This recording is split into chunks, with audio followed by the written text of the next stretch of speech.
Hello, everybody. This is UzChess Cup 2025 here in Tashkent, Uzbekistan. And we do have a tournament already in the middle of the scenario. Out of 9 rounds, we are reaching now 6th round today. We have elite chess players fighting for their best. Here in the studio, Katy and Shahzad will work for you today. And I think it's now time to take a look at the standings and the pairings to see what we have today at the menu. So let's have a look at the Masters tournament right now. We have 4 categories: Masters, Challengers, Futures, and Open tournament, with overall prize of 121.5K. And if you look at Masters tournament, we have the sole leader, Abdusattorov Nodirbek, 4 points out of 5, followed by Masudlu Parham and Erigaisi Arjun with 3.5 points. And we have 2 players in the middle, Pragg and Sindarov Javohir with 3 points. Let's have a look at Challengers tournament. And on Challengers, we have 2 leaders, Nicholas Fidoru and Hong Andrew, both of them with 4 points right now. And we have seen yesterday all draws, so the leaders remain as being a leader. And on the 3rd place, we have Madaminov Muhyiddin, and 4th and 5th place was shared by, Civil Vitali and Vachier-Lagrave Jahangir. Yeah. And on top of that, we also have Futures tournament with a lot of young talents, 10 players fighting their best. And we do have the players from around the world. Here we have actually quite nice setup of the players as well, and some of the well-known grandmasters as well. We're mainly focused on the masters, obviously, because we do have superstars like Arjun, Erigaisi, Pragg, Abdusattorov, Sindarov, Richard Rapport, and Parham, and many more. So today we'll be also focusing on masters and challengers tournament. Let's take a look now at the pairings of the masters and check out what we have here. On the first board, we have Pragg against Richard Rapport. Rapport has really tough tournament. He has to come back at some point. The leader of the event, Abdusattorov, who has 4 points, he is facing Yakuboyev, his teammate, a person that he knows quite well. They are fighting alongside each other in the team competitions, but when it comes to the individual chess tournaments, they have to fight each other. The other matchups are also very interesting. Arjun Erigaisi against Sindarov, very tough match. And we do have also Aravin against Vohidov. And the final board, we do have Parham, who is a star of the event, against Jan Nepomniachtchi. Very nice matchups for today. So much to talk about it. Is there any game that you want to cover as first? Let's have a look at Arjun Erigaisi and Javohir Sindarov's game. We can see here Queen's Gambit variation. We can see already the systematic play. What exactly was this system called, Katy? It's a Karlsbad structure. Karlsbad structure, and I guess this is very much typical structure known for, boss players here. So they went for, I would say so far mainline, but I do see Queen A5 move. How common is Queen A5 move in this variation? It has just played, or it was played earlier? It was just played. Oh, okay. Oh, that's very interesting. We have to take a look then on the online games, if we have a database about that. And it seems like Queen to A5 is not the most popular choice for Black. Usually Black goes with Bishop to E7 or Bishop to D6 or H6 to mainly focus on the G5 bishop. But Queen A5 is also somehow connected to the Bishop G5. Queen A5 wants to free the knight from F6. For instance, something like Knight to E4, Bishop to B4 would start to chase White's pieces as well. And that's the idea. It's not a very popular move. Yes, and I noticed the common typical things from yesterday, and that is players not being on their chair. Look at that. Yeah. They are not. At the beginning, it is. I think it's a little bit challenging for them to settle down on the board. We have Sindarov. He has some snacks. We can see that. As a fact, we know that players don't really have a heavy lunch before the round because it will be very difficult for the body to handle heavy food and also to think Yes, exactly. You feel heavy. chess for hours. So a lot of players just have very light lunch and then they have snacks here. We have a few more moves after queen to a5. White developed bishop on d3 and knight e4 has been played by Sindarov without any deep thought here. So it seems like this is his home prep. Yes, and here white cannot simply take e4 knight because of if knight takes e4, it's like you pinned, you don't have even a move. And when bishop takes e4, after d takes e4, there is a discovery attack. That the queen is activating, the knight is under attack. So the only way white would be able to save is going to knight e5, takes this, and giving up the pawn on e5. But this has a trick as well. Yes. That is a checkmate. That's a very beautiful one. Let's make it on the board. If you take the pawn on e5, it's not for free. That will cost you a whole game. Exactly. As there is a checkmate on the back rank. However, if black just makes that bishop e6 move, helps save that d8 square so that he can take next move, this e5 pawn remains as a weakness on the board. Yeah, that's right. So obviously, this is something that both of the players are quite familiar. They will not go for it. Arjun sacrifices a pawn on c3. This is also quite typical decision to make from white. The main move is not to take the knight on c3. No, not that. The main move is to take the bishop on g5, which forces white's next move. Take. And now you can play either knight to f6 or bishop to e7. I guess there isn't much difference in the order of the move. Or there is. There is a few, but after bishop e7, it's kind of you triggering knight h7. yeah, like not at this level, guys. They will not consider this too much, but it's the just knight good is to, cut off, yeah. and you just g6 and nowhere to get it back. Yeah, this is the idea of bishop e7 trick. And we have already knight g5 on the board, actually, knight g5. Let's take a very quick look for those who are curious about what happens if black captures the pawn on c3, because this is actually the free pawn. So once black takes that free pawn, there is nothing kind of immediate. However, the striking point comes with pawn e4. You want to exploit the king as fast as possible. While black eventually took the pawn, right now he's pawn up, he's very slow in the development. And white already castled. His bishops are really active. He's ready to strike. And if d takes e4, you don't take this bishop, but you get your rook in the game, and then rook e4 is coming next move. Or even bishop e4 with the threat of bishop c6 discoveries.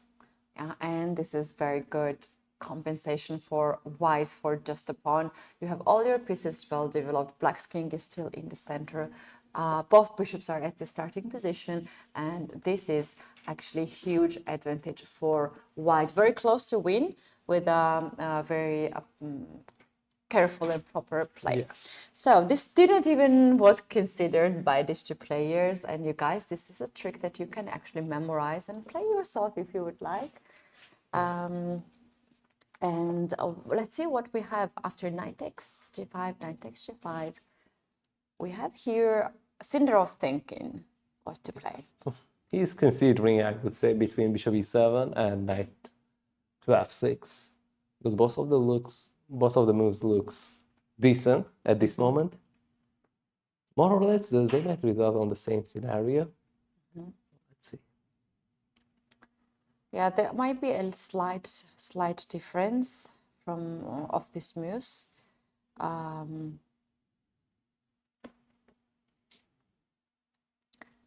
And that's why now Sindarov is thinking which one is much better.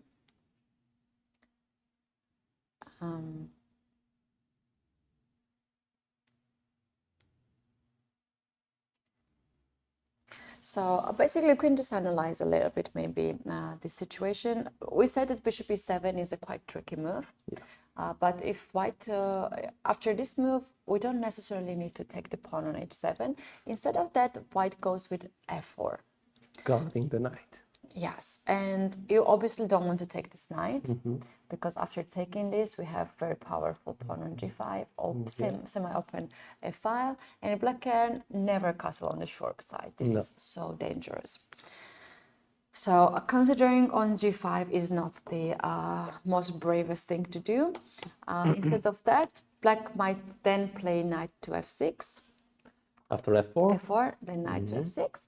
And now white can go queen to c2, stopping black castling, right? You can castle because the pawn on h7 is hanging. And if I am kicked out by h6, I'll play knight f3. And I am so happy to have e5 square and the stone wall pawn structure. Those two pawns d4 and f4 are supporting the knight on e5. Exactly. So that's why, because of these moves, bishop e7 is a bit inaccuracy. And one additional idea I want to add from this moment. Yeah, if short castle happens, we can even notice the idea of king h1, rook g1, g4, g5, hitting to the king. Yeah. Exactly, it's so dangerous. And It's black's really pieces are on the queen side. We have queen too far from all the actions. But even the queen is on d8 and closer. How can you stop this powerful attack on the king side? Yeah, I mean, probably some knight g4 or bishop g4 moves, but after h3, it's very, very temporary move. Yeah. So yes, this is kind of the line of bishop e7, but how about knight to f6? Yeah, if we do the same in knight f6, let's say we play f4 again. We want to have the strong center. Yeah, you don't want to develop your bishop e7 anymore.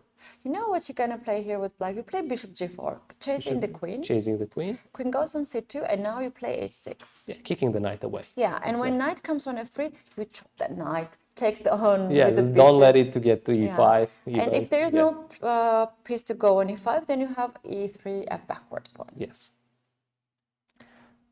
Exactly, and this position looks quite nice actually if you look with black. I mean, even black can develop bishop to b4, bishop to e7 even looks nice. Yeah. And the question is, still I would consider, should black castle, you know? Because this pawn still looks not ideal, and rook g3 is about to come. Maybe black shouldn't even castle, but do something against that e3 pawn. Yeah, knight f6.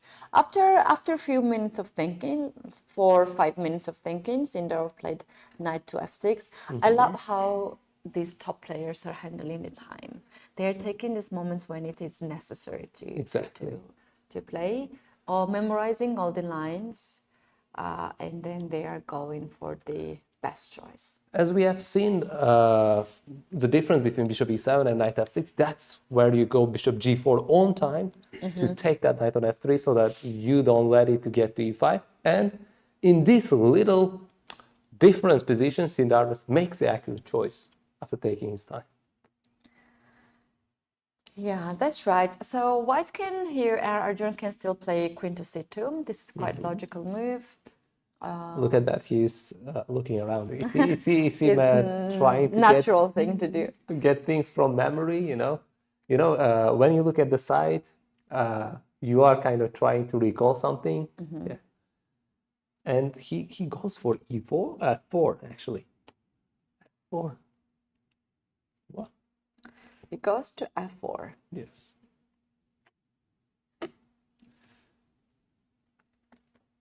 Yeah, that's very interesting decision to make.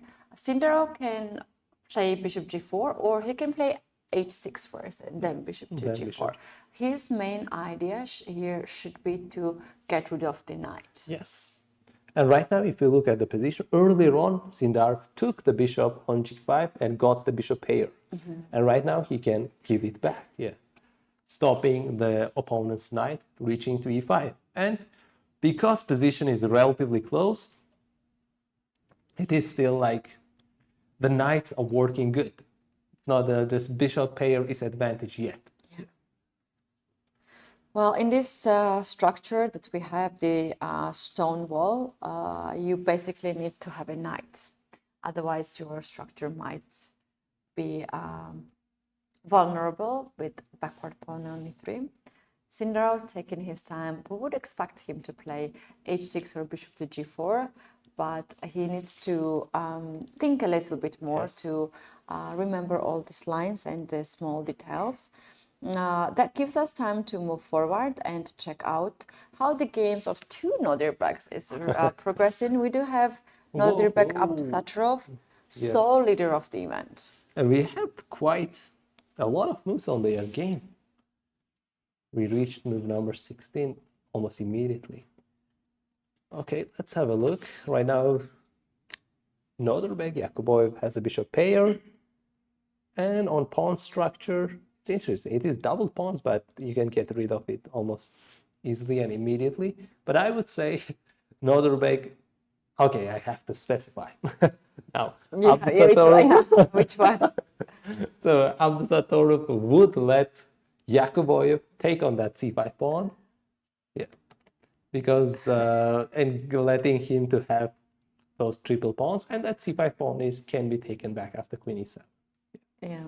About both being Nodirbeks, I had funny situation with Yakuboyev. He won Qatar Masters 2023, and guess who was his opponent in the tiebreakers? Saturn? Yes. Yes. So they were playing for the first place. It was a tiebreaker, and Yakuboyev won the Blitz in tiebreaks. And I had an interview with the winner. And I was like, oh, and here we have the winner of the Qatar Masters 2023, Nodirbek, and I had a pause. And he looked at me and was like, Yakuboyev. I know, I had just a pause. And it was so funny how he tried to help me with that. Specify Yakuboyev. So yeah, very tough matchup here, and it always gets more challenging when you play to your teammate. Yeah. You know, you might fight together, but when it comes to the board, you want to show that you are the best. Exactly. So it is very personal game for these two. And so far, all we can say is that this game will not have a time scrambles because they are progressing so fast. It's already 2 pieces are out. Yeah, 2 pieces traded, but let's see how did we reach on this position. So we had d4, d5, c4, e6, queen's gambit openings happening in this tournament quite a lot. Yeah, that's true. So knight f3, knight f6, knight c3, take. Okay. So this reminds me of a game between Vachier-Lagrave and Abdusattorov Nodirbek as well.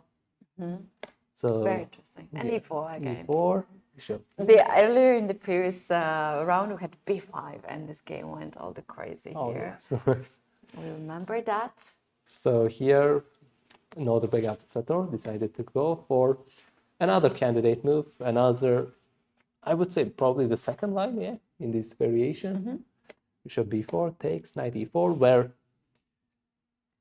Yakuboyev Nodirbek gives up a pawn, but gets the momentum. And yeah, we earlier in the previous games as well mentioned that how bad it is to take the pawn. And rook to b1. White gets some momentum, although it looks like black is how many pawns? 2 pawns up. He has to still make the development. And immediate castle natural move wouldn't be ideal. That's where kind of we can see something that you like, which is going knight g5, bishop here. Or considering there is no knight f6, we don't need even bishop, you know. We can just go with the queen, go with the knight. Yeah. And if g6, there is queen to h3. Yeah.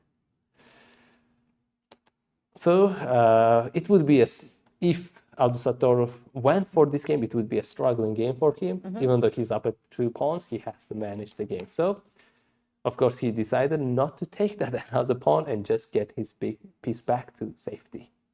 Knight to f6, we had queen a4 check, and we had knight to e5, threatening on c6, getting the pawn back. Yeah.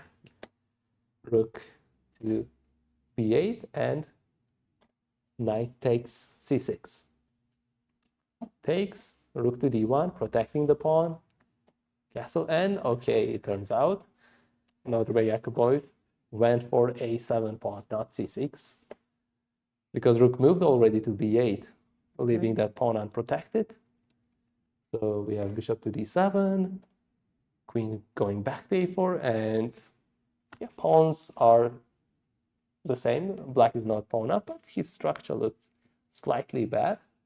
But he could get rid out of this bad structure with immediate c5 move. Oops, we had something went wrong. So immediate c5 move. And we can see that after c5, bishop on d7 is improving, reaching to that c6 square, going after g2. So after queen c2, we have seen bishop c6, a3, and of course here, Abdusatorov went with the right choice. Otherwise, if you went the other way around, he's just dropping a pawn and even maybe the bishop. Yeah.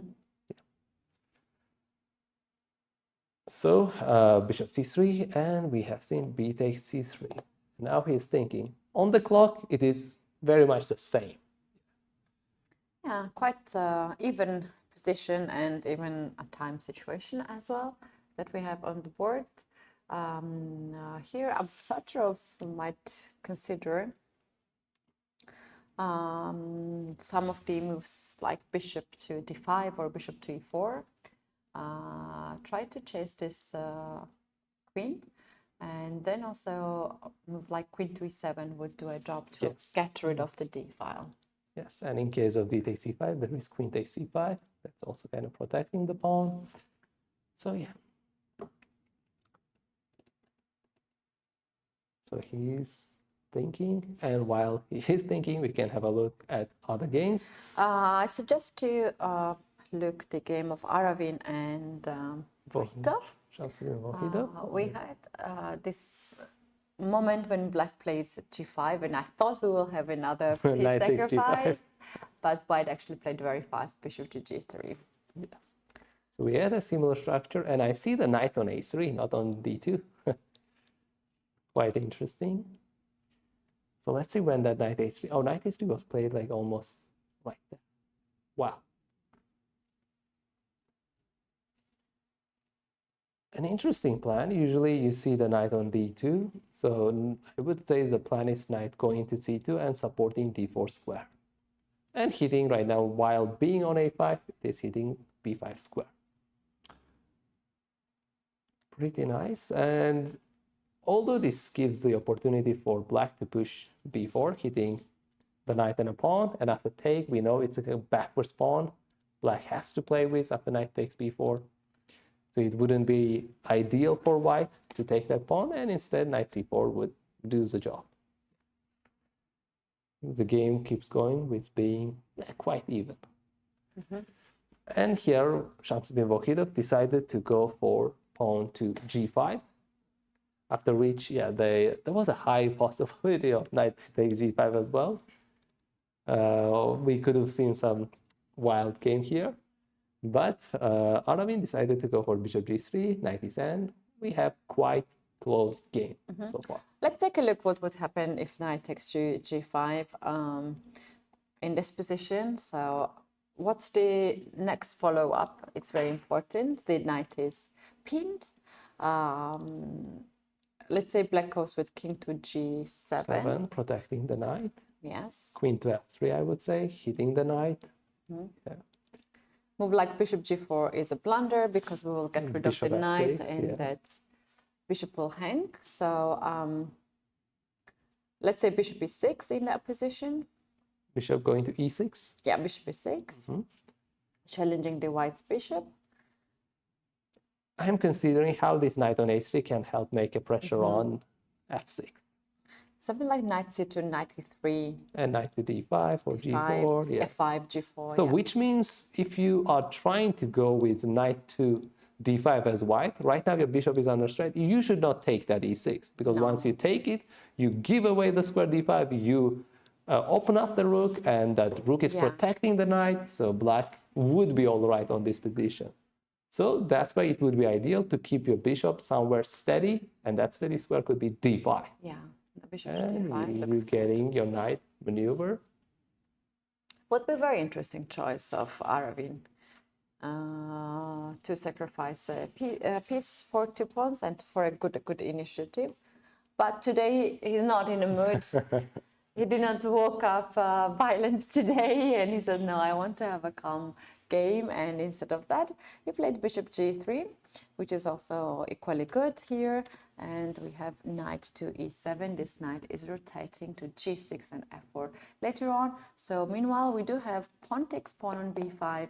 Black will capture it back on b5 with the pawn, and at this point the pawn on b5 is again hanging with the knight. So let's see how the position can progress if white takes the pawn on b5.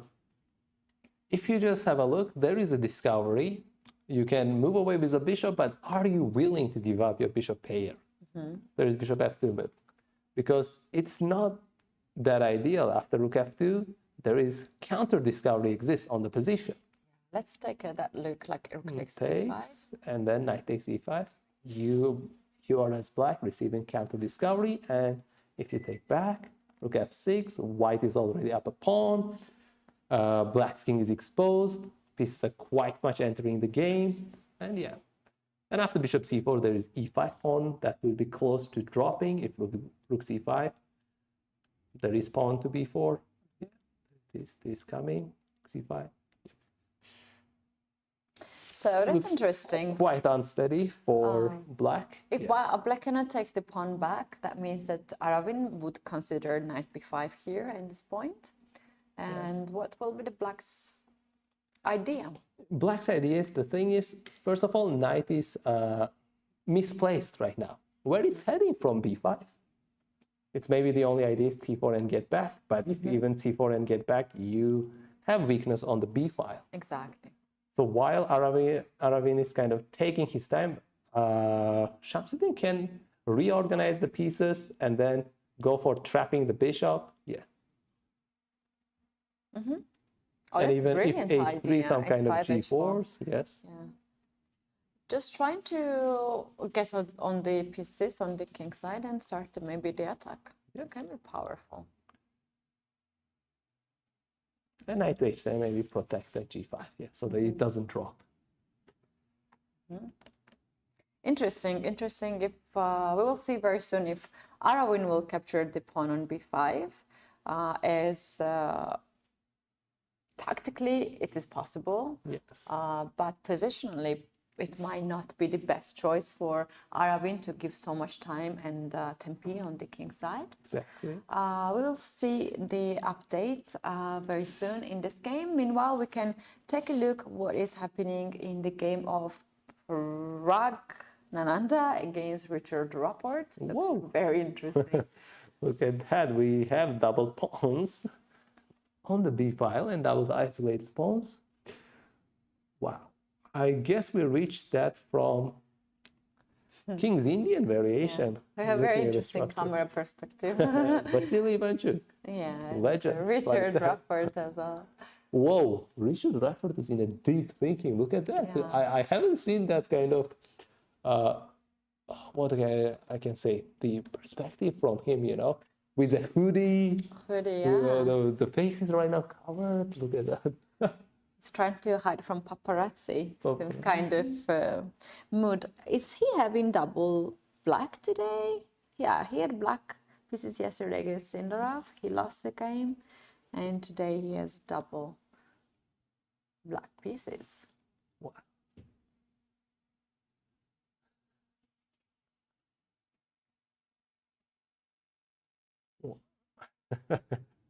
He's giving very, very different impression today, you know, compared to previous day when he wore just kind of different fashion clothes and light colors. Today he's wearing some dark colors and hoodie. Wow. It's like, I don't know, I mean, of course in the tournament so far he has 1.5 out of 5, not ideally I would say going for him. And it's like, I don't know, on the storyline we can see at some moment Villian is kind of fighting back, you know. He's getting back to his powers. Yeah. Yeah. He's taking some time off from the fashion outfits, and he just wants to be comfortable. We don't necessarily have here the dress code as I know, so he can go with that. He seems to be somehow worried. Let's take a look how the game actually progressed here. I have seen some very nice ideas from both sides. Wow. Okay, Pragg went for f3, avoiding any Grunfeld variation. If knight c3, probably there was a high chance that Richard Rafford would have went for Grunfeld variation, where I would say it's his cup of tea because he likes to play dynamic, he likes to play open games. So Pragg went for f3, bishop g7, e4. We have seen King's Indian Zemish variation. d6, knight c3, castle, knight g2, a6, bishop e3, knight b d7, queen d2. So far, I would say main line. And we have seen b5, h4 by Pragg, h5, and long castle. So far, I guess for both sides, it was a theory. And from here, oh my goodness, there is a piece sacrifice right now on the board. Let's just quickly review what happened. Knight takes d5. So b4 has been played by Richard. The moment we're talking about him, he played before. Knight b5 by Pragg. This is the only square the knight can go. And then he goes knight to d5. Wow. Wow, what is the point behind? If you take with the queen, it's clear that there's a bishop e6 and you're going after a2 pawn, and probably that's already pretty hard. Like, let's say queen to d2 or d3. I take with the bishop. King to c1 or c2. Yeah. King c2 would be a bit worse because you just check there is nothing to block. Yeah, and here at least there is something to block, and that is queen to c2. But it turns out there is bishop h6 check. Oh, so sneaky. Look at that. Bishop is on the Both board. bishops just cutting the board. So queen d5 is impossible, and let's say pawn takes now on d5. Yes, and we probably would see bishop f5, the only move that makes sense and natural here, to go after the king. And if king c1 one more time, just queen c8, you cannot even block with the queen. And if you block with the knight, you're giving away for no reason, almost. So king to a1, you're just going to the file of the rook. And that's your only choice to survive. There is no direct blow off of the game. No. Rook a2 will not actually win the game. Exactly. Because king has a high Just square. takes, and then if queen a8, king goes to forward, to b3. Quite nice. And after king to a1, it looks like white relatively safe, and he's threatening to take b4 pawn. So because black doesn't have anything immediate, he can plan out rook a4, defending that, building up with either queen a8 or queen to d7, hitting the knight. Oh, it's interesting to hit the knight with queen d7 and bringing another rook, because right now knight doesn't have a square to get back. Exactly. Very interesting sacrifice that Richard Rapport offered to Pragnananda. Bless you. Sorry. Thank you.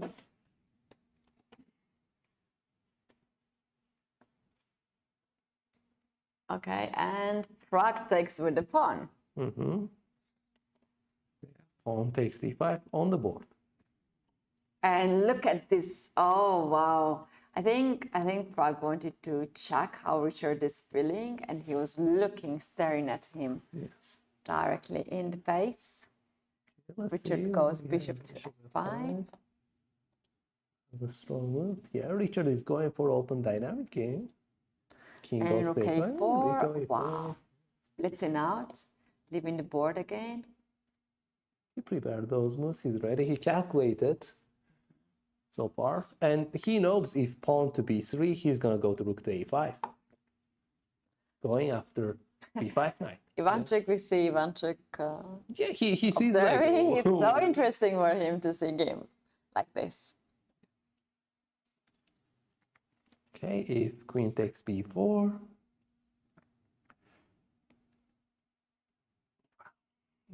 The thing is, after b3, the bishop just the long diagonal would open up. There would be some threats. Even just with maybe queen to e7. So that e4, queen goes to e5, gets to the checkmate, queen to b2. Okay, things looking really interesting. And queen to e7 is also letting the rook to join the game with rook c8 and rook c2. White's White's pieces are quite much sleeping so far, so Richard Rappert is trying to get advantage of his sleeping pieces, of Pragg's sleeping pieces, as fast as possible. So rook e4, even though it's a kind of steady move with no any forcing idea, it has a point. It has a point of attack, and yeah, White's another idea would be maybe going knight to c1 so that he can get his pieces out from f1 and h1. And I would say rook can come to c8 to c2 as well, besides going to a8. Oh, it's so double-edged. And the thing is, those bishop pair is so powerful, what Richard Rappert has. And maybe Richard is even planning to push on e4 at some moment. You can expect that. I love this. Richard going all in. His opponent is also Pragg, who is toughest opponent. He is the best defender. In yesterday's game with Parham, we had interview after the game. Parham was so funny. He said that after certain position, he would expect Pragg to resign at every move. Every move, yeah. And he was finding the best moves, and he was shocked with that. And he said, yes, and I told him as a joke, it was behind the cameras, and I was like, yeah, it seemed like he had 7 lives. And he was like, not 7, even more, I think 10 lives. Yeah. So that was really nice. It means that Pragg is the best defender, and what is his style? He defends it in an active way. Yes, he always keeps the chance for himself. Exactly, if you make a mistake, I'm gonna score the full point, not the half point. We said even in our previous stream several times that the best way you can defend is attack. That's a counter attack. Yeah. Otherwise, if you're just defending, you're holding 2 results. That's if your opponent is not successful, you get the draw. That's a must. If your opponent is successful, you're losing. So it's always better to play for 3 results where you have a chance of winning rather than to just hold the game and hopefully opponent doesn't strike you kind of badly. Yeah, and this is all about the mindset. A lot of players, including myself, very often we are playing against the opponents, and it's a good approach to play against the chess pieces, the position you have at the moment, because you will not be distracted by the strength of your opponent. For today, the final game we will review before the first break is Parham against Jan Nepomniachtchi. Very important matchup as well between these 2 players. Parham is one of the leaders. He's just half a point behind the sole leader Abdusattorov, and Jan Nepomniachtchi has 2 points at this point. So quite interesting. We still have the Coswell structure. Yes, almost. Yeah, the pawn already pushed on c5, but not considering. And that today, even in this event overall, we have this kind of opening quite a lot. Quite a lot. So let's have a look. d4, knight f6, c4, e6, knight c3, and bishop going to b4, Nimzovich variation, and we have seen e3, castle, bishop going to d3, and d5.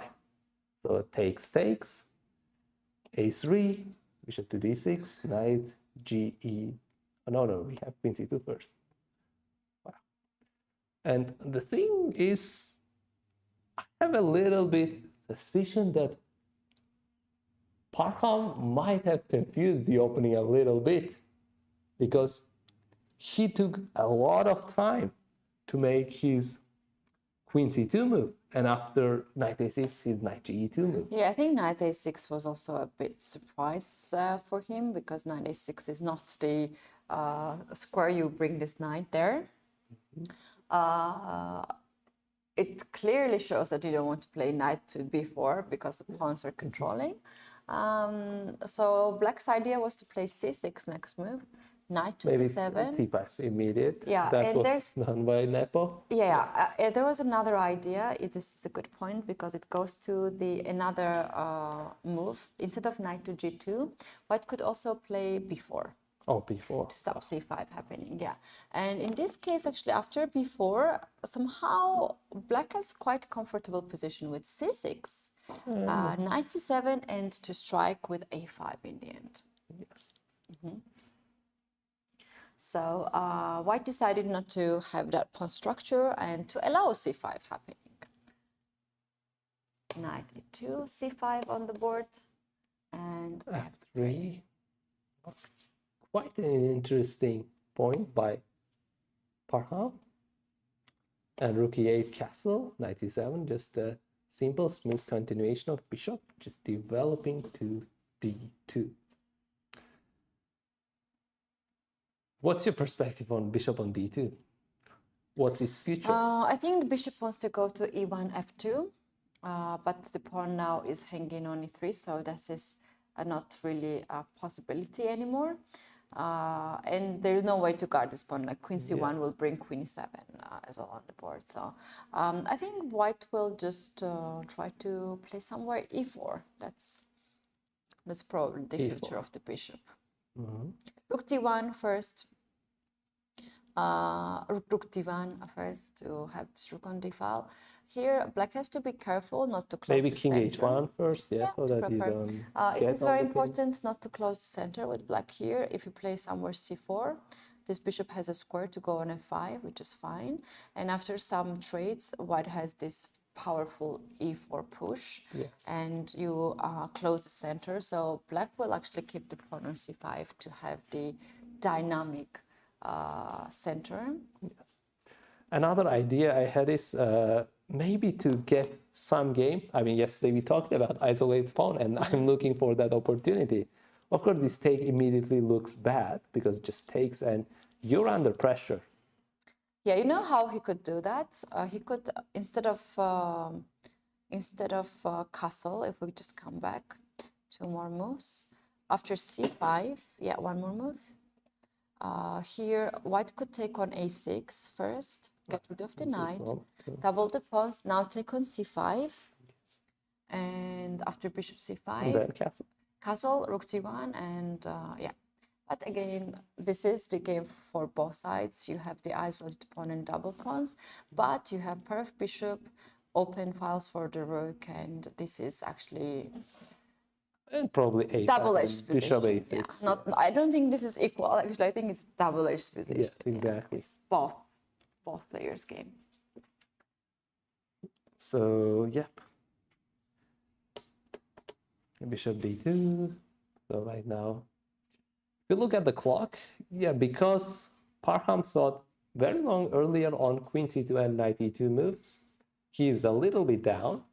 But considering it's a classical time control, 90 minutes plus 30 seconds increment, and considering there is additional 30 minutes after 40 moves, it's not a huge difference having just 7 minutes right now. Yeah. It's quite okay. Yeah. Time is fine here. I would agree that this is quite extraordinary way to play with white, to have this f3 too early, to develop the pieces in this way. But it is very interesting what Parham has in his mind, because for sure he has a lot of ideas, and we will see that quite soon. What we're going to do now is we are going to take our first break, which will be very short. And when we are back, we will be looking at the challengers games, also a lot of fight there. And meanwhile, guys, we do have a poll in our chat on YouTube. Go ahead and vote how many decisive games we're gonna have today. Already we have 147 votes. I also voted. I voted for 3 decisive results. 3. Wow. Yeah, 3 Ambitious. decisive. Yes, yesterday we had 4 decisive 4. results. Yes. Oh, but on challengers we had 5 draws. Yeah, Look on at that. challengers we had 5 draws, but this question is, I think, mainly for masters. Yeah. Yes. So most of the people already voted for 2 decisive results, and we also have the option for 4 and more. So there is basically what I see now. People mostly believe that it will be more than 1 because the least percentage of people thinks that it is 1 decisive result. Yeah, looking at the percentage, the amount of people that vote only 1 decisive result is the least. Yes, Wow. yes. People expecting a lot more. Yeah, this is so far what we have been treated by the chess players here, all the good games and decisive results. So we have a belief. We do have over 300 people watching, and we have only 150 people voted. So guys, I encourage you to go ahead and vote for this question, and we might also have another poll running today in our chat. Thanks very much for being with us. We are taking now a short break. By the time we're back, we're gonna have more updates. So don't go anywhere. We'll be back shortly.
And here we are back. This is UzChess Cup Chess 2025 here in Tashkent.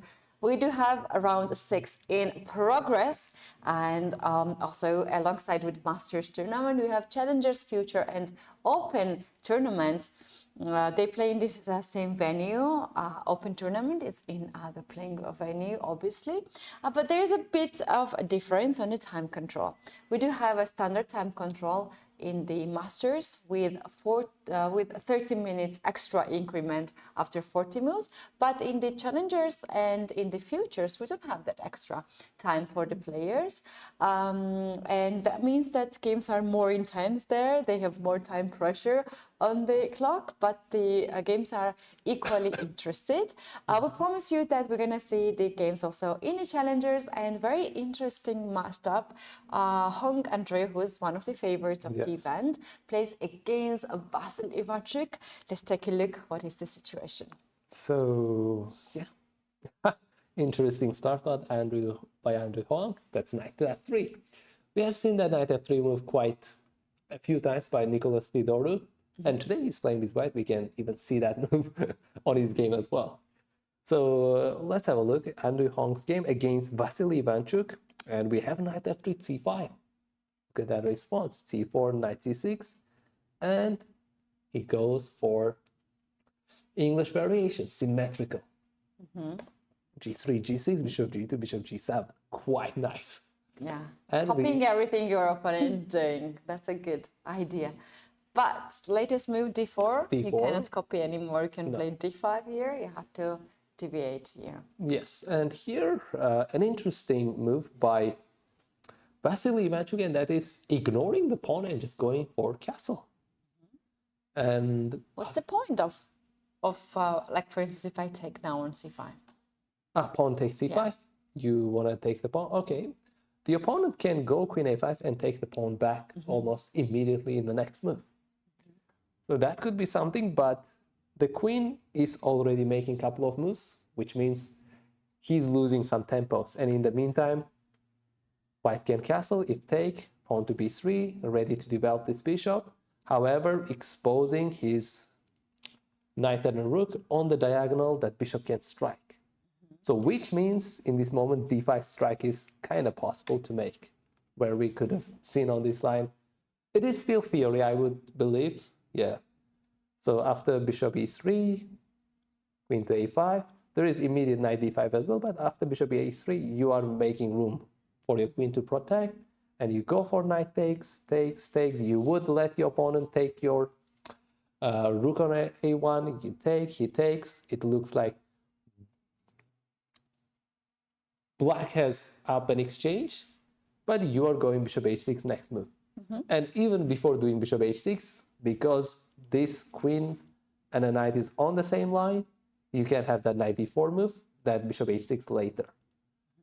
Yeah, wow. That's actually a very nice idea. Was possible to play very tough challenge for both sides to handle this position. But with white, Hung wanted to hold the center, and he decided to play d5 instead of taking the pawn on c5, hitting the knight, winning some tempo here, because this knight has to go back. And besides, I would say getting some space advantage. That move has its own modics as well. After knight a5, knight to d2, another candidate move. There are two candidate moves to protect the pawn, that is b3 and knight to d2. And the third one would be queen to d3, a little bit not an ideal spot for your queen to go for.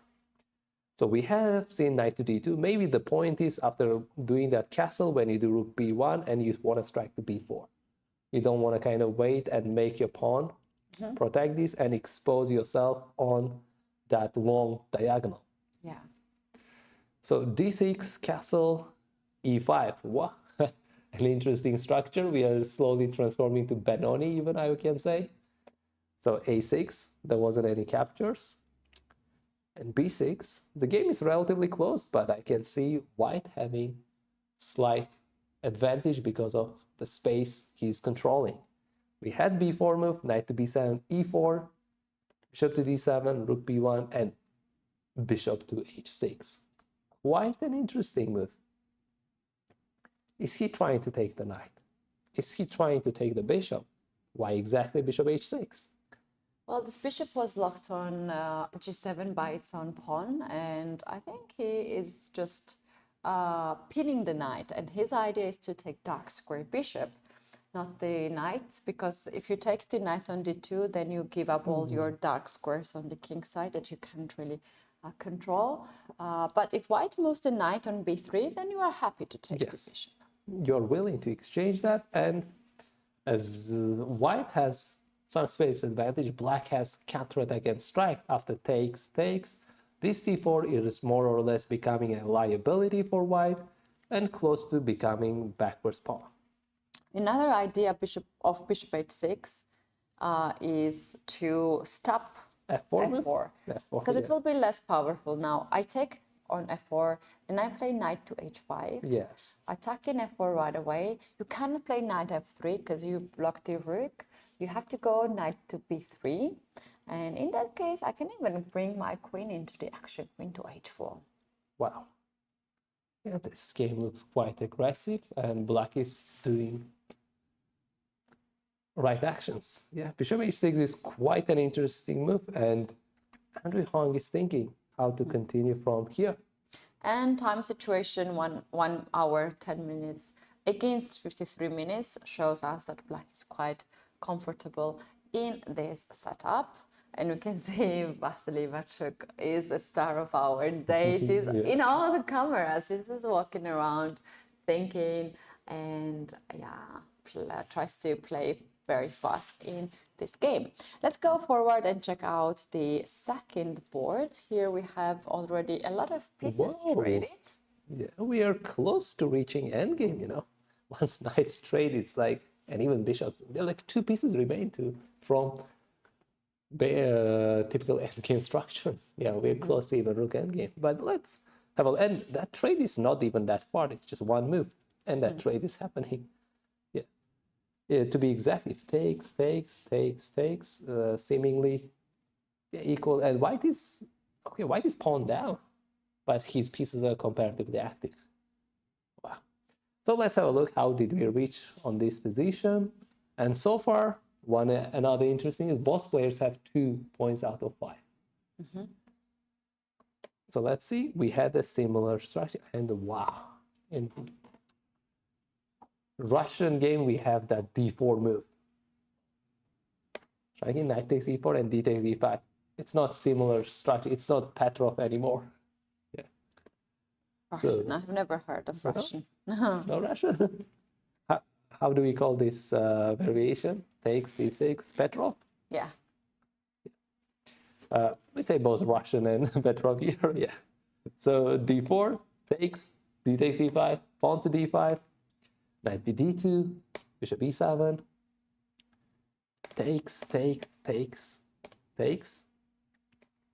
knight to d4, knight going to d7, hitting pawn on e5, bishop f4, protecting the pawn, and I guess we have said that g5 move. I'm like, kind of bishop is protecting, go after the defender, and there was g5, h5. Quite nice play by black. And considering black's time control, it was still within his theory. Yeah. h3, h4, bishop to h2, knight to c5. Opening up the way of his bishop. And making a room. Yeah, making a room for the bishop, but quite much I don't see further than d7. Okay, let's see how the game unfolded. Or maybe it's maneuvering to knight to e6. Long castle, pawn to c6. Bishop to c4, bishop to b6. Queens are out of the board, and 1 piece also exchanged. The game was slowly heading to a draw, but both pawns looks... Usually you see your white pawn on e4, black pawn on e5, but right now, in this structure, it's vice versa. White pawn on e5 and black pawn on e4. So rook going to h1, a5, and pawn to e6. A really dynamic, interesting decision by white to go with momentum. What was other ideas? How about f3? Still keeping that pawn on e5. Maybe making that e6 later. If e takes f3, knight takes f3, and you're hitting g5 pawn. I like that.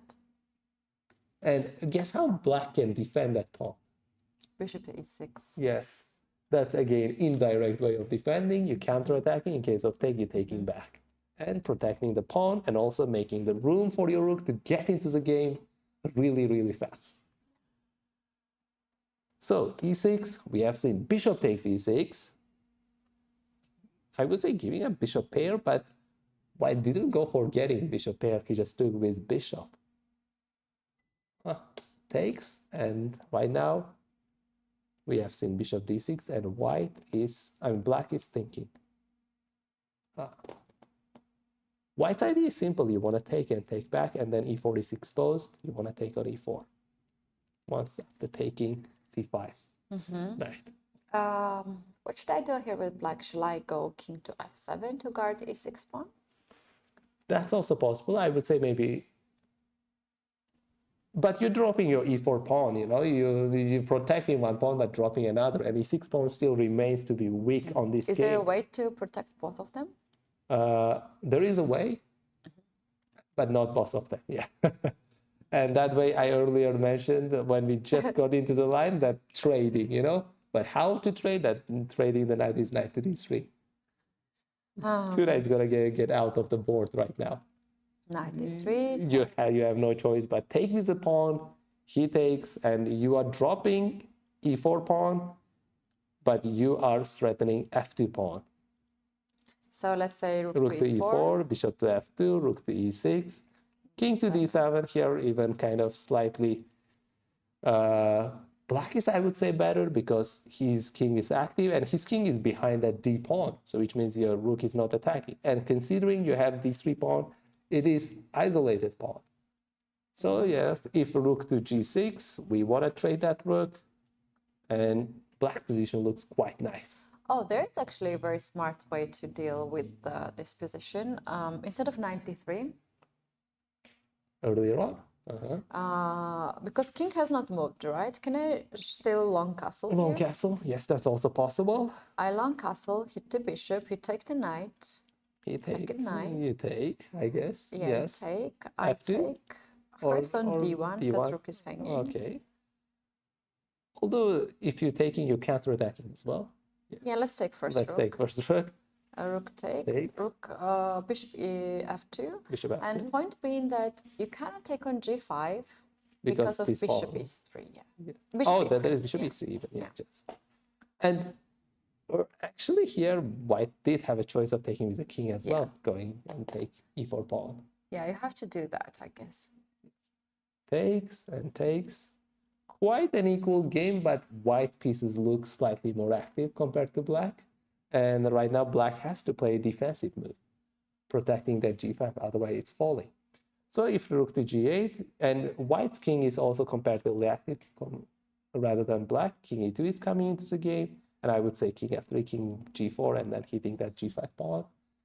Yeah, rook and knight might be a better combination in this endgame.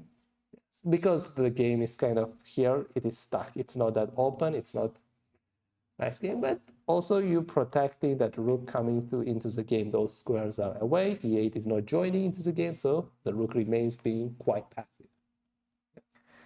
Yeah, those are the choices that Black can have in this position, and of course there are more ways to. We just show one line here, and there are possibilities to take pawn on f2 first. And to play that position, but seems like it will go towards the more changes and more to the end game. Meanwhile, we can go forward and check out the next fourth board, because we do have actually only few pieces left. Oh, wow! And let's take a look what is the situation. Oh, they have a result already. They drew the game. The game has ended? Yes, the game has ended. And they had a virtual check. Yeah. Okay. Yeah. Quite fast finish. Okay, let's have a look. Guess the opening. I know the opening. I know the line. So I play also myself this one. Yeah. Yeah, we have seen that quite this structure quite a lot today. Yeah. So we have seen bishop g5 move, e4, bishop h4, takes, takes, takes, bishop e7, takes, takes, takes, and pawn to g3. Are we still on the theory or are we out of theory on this moment? This is still theory. Until the end, it's still theory. The games have been. Yeah, yes. Bishop g2, knight takes b5. Yeah, this is all the theory. And queen going to a4, and it's quite much ending in a draw. Quite nice result for both players. And so far, I wouldn't say they had a lucky tournament because they had 1 point out of 4. And they both had 2 draws so far, and they got their 3rd draw in the game, in the tournament, in this event. Yeah, so this game is down, and now we're moving forwards to the board 3. Okay, Nicholas Theodorou against Jahongir Bakirov. And, oh, interesting. I was expecting whole time knight f3 move by Nicholas Theodorou, and he played d4 move for the first time. Yeah. But after knight f6, he went with knight f3, just one move late. Okay, with maybe d4 move, he avoided any knight f3, c5 moves, as we have seen in the game of Andrew Hong and Ivanchuk. And it's Sicilian, but we have seen c4, e6, knight e3, bishop b4. Oh, quite interesting. This is today's, how many? It's already almost, I would say, 5th game we have seen this structure. Yeah, that's true, actually. We have a lot of queen's gambit declined, Nimzo kind of position. And also, with e3 now. Yeah, e3 now, and bishop to d3. We have take, and pawn to push to c5. Castle, takes, b6. Oh, that was a theory, I guess. Most of the players are within theory. Oh, and queen a4 move. Okay. An interesting thing is, with my students, we analyzed that bishop g5 line as the most common line, and queen a4 is something out of theory, I would say. But okay, bishop to e7.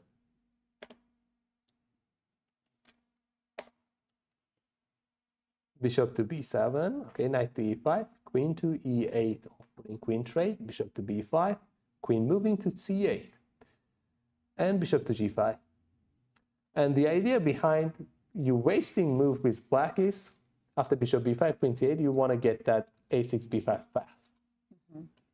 So you're getting some moves as well. So we have seen bishop g5 move, and we can see quite much a6, b5 in the upcoming moves. And this the last piece development, knight d7, and then rook joining into the game. Yeah, and white is playing with isolated pawn on d4. We were yesterday discussing being pro or against isolated pawn. In this position, I think black has control over d5, so the pawn cannot be pushed.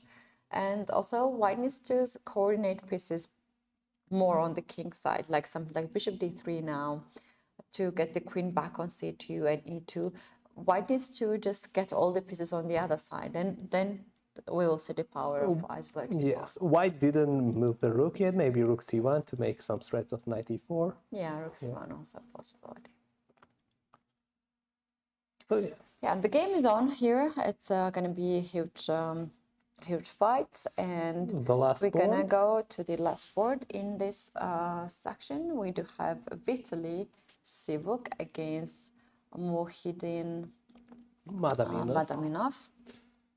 Game looks, they are out of English opening, just structurally I can tell. And let's have a look from the beginning. And we had c4, although the start was not c4, e5, but it was knight f6. But after knight c3, e5, we transform to that opening.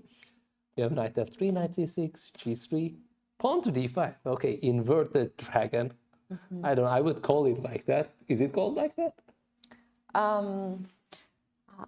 I don't really know how. It's probably called something English, certain variation. Yes. Yeah.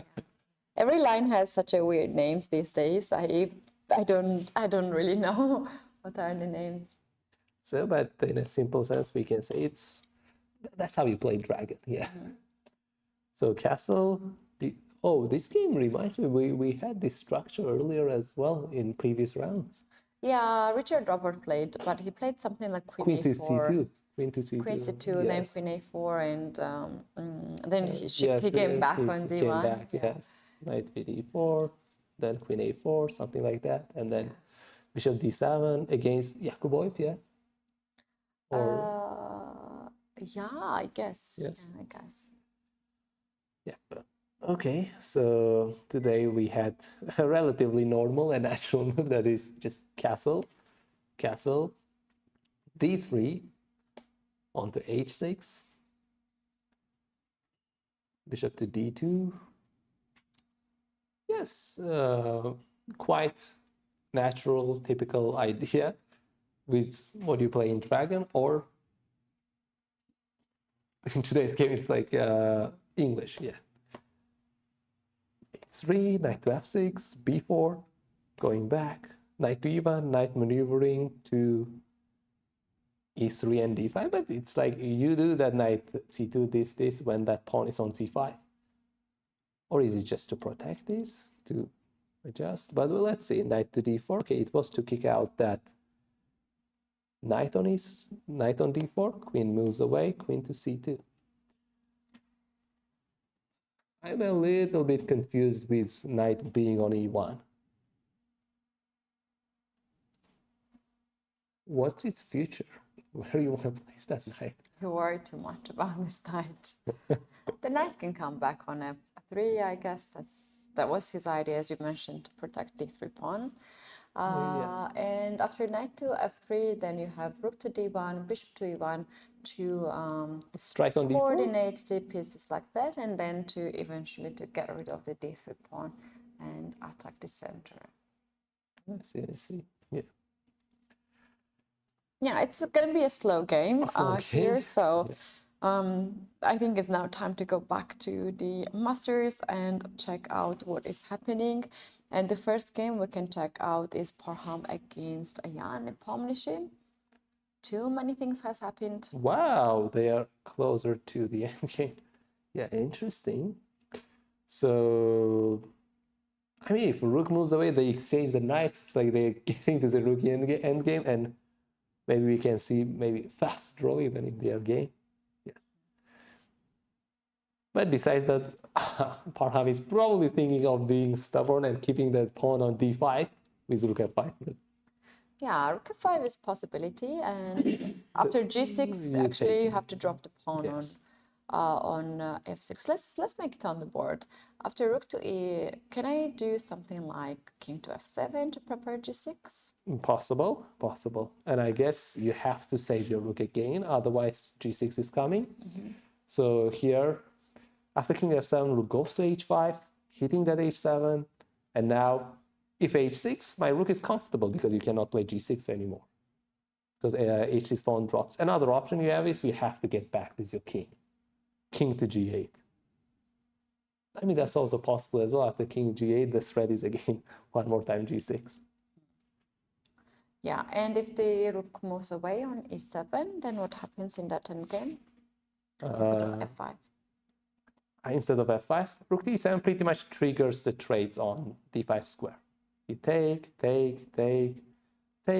quite nice. I mean, black is going after D4 pawn. You can play rook D1, but you will be slightly passive. And the active play would be A4, because if rook D4, there is a pin opening up. Yeah. And in case of take, you go to rook to C7. I guess you're hitting this pawn. Yeah. And you're getting that pawn back. So pretty much close to a draw. Yeah, this game was very interesting from the very beginning. Oh, let's go back. 10 was the last time we saw this one. F3. Let's see how they okay, played. Castle, and we have seen that bishop D2 move. And oh, that was C4. Walking. Yes, okay, we had that bishop f5, takes, b5 move, and white's strike with e4. You were saying that idea Yeah, I know earlier. that this is not the best for black, because then you have e4 and it's a strong center and everything. But seems like Nepomniachtchi had some hidden weapon here to play against it. Okay, And what was let's that? see. That Queen was d7. just trading the queens. Okay. Why not And e5 there? You can play also e5. after trade? Yeah. Yeah, that's possible as well. Going after the bishop, but it's the same point, you know. Now you close the game. Now you want to do, you know, what's your plan? You just put your pawns on the bishop square, and how you planning? Maybe f4, I would say, later on, but then maybe f5, f6 even. But while you're but doing you are missing queen. You're missing queen off the board. yes, while you're doing f4, I guess f6 would. I mean, considering first his bishop's gonna save, and if f4, f6, you don't have any f5, f6 plans anymore to get into the game, and yeah, maybe there is a5, b4 counter plan for black to go against white's queen side, yeah, and going push pawn majority, and d5 pawn is already protected. Knight on c7 is quite well placed, I would say, yeah, protecting the pawn. Yeah. And in case of a4 strike, you can respond a6 or b4. Either way, it works out. Yeah. So pawn takes d5 has happened here by Parham. No, first bishop. Yeah, f4. first bishop f4. Bishop f4, exchange, and knight going to b6. Oh, an interesting choice by Nepomniachtchi. He didn't trade the pawn. He let his opponent take his pawn because Sorry. bless you. Sorry. He wanted to get that isolated pawn on d5. Yeah. So Parham took. He is up a pawn. He's going rook to fe1, and we have seen a6. Okay, I wonder why he didn't take d5 pawn. He's ready to take the d5 pawn. So white's rook was active. That's why he decided not to take. But you're dropping b5 if you take on d5. Oh yeah, that's also true. So we're gonna start with the right pawn. I mean right knight taking the pawn. Takes. Then you do wrong knight and you drop the pawn.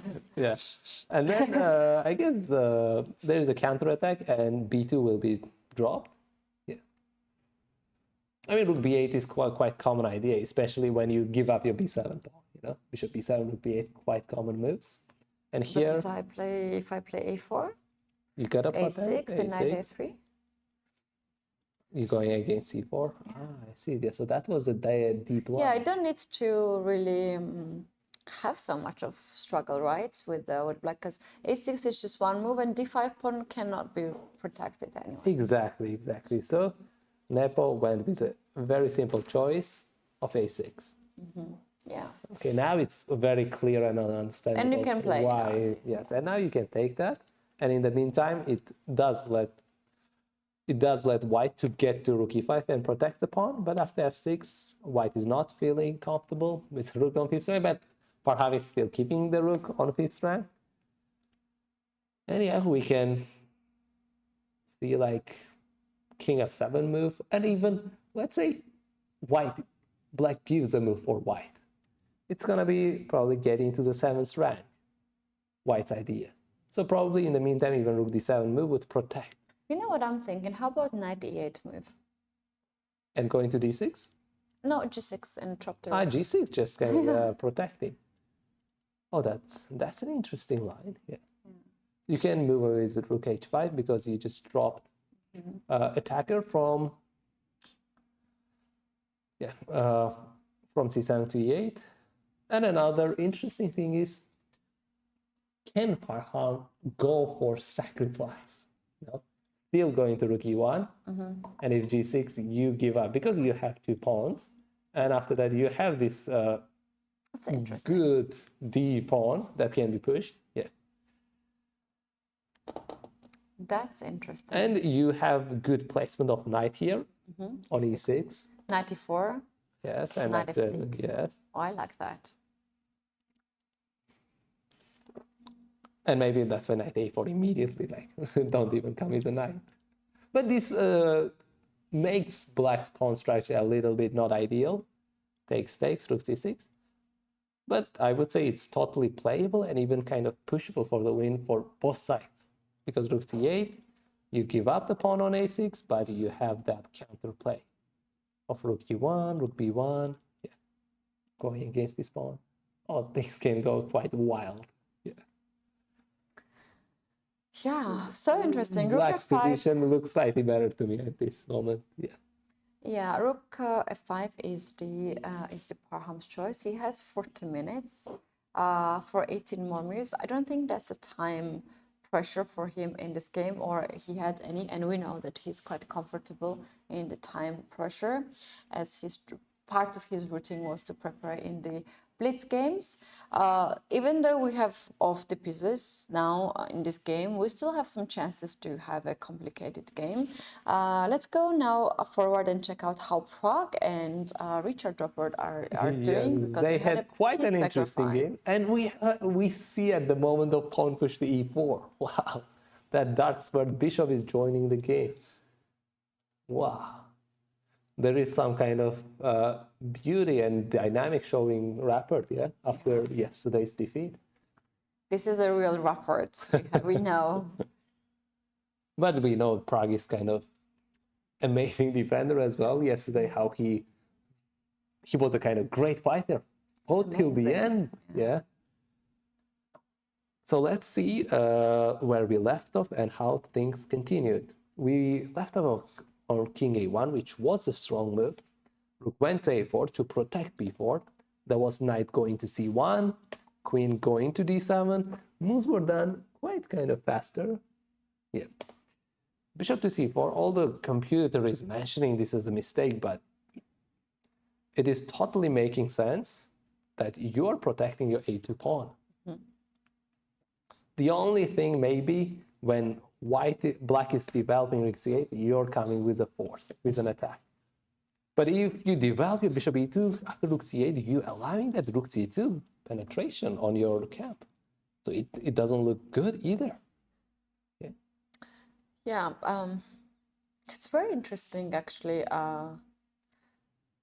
how accurate they are playing these moves. Yeah. Richard is taking a little bit more time. It's for about 40 minutes to be played and 40 minutes to have, and they still have to make how many moves? 20 more, yeah. They are right now at move 20. But the game is quite dynamic. I'm not sure if they reach move 40, from here. No, the things can go turn. There could be some tactics, Yeah. I'm expecting some tactical blow very soon, in just 5 moves, maybe at most 5 to 10 moves.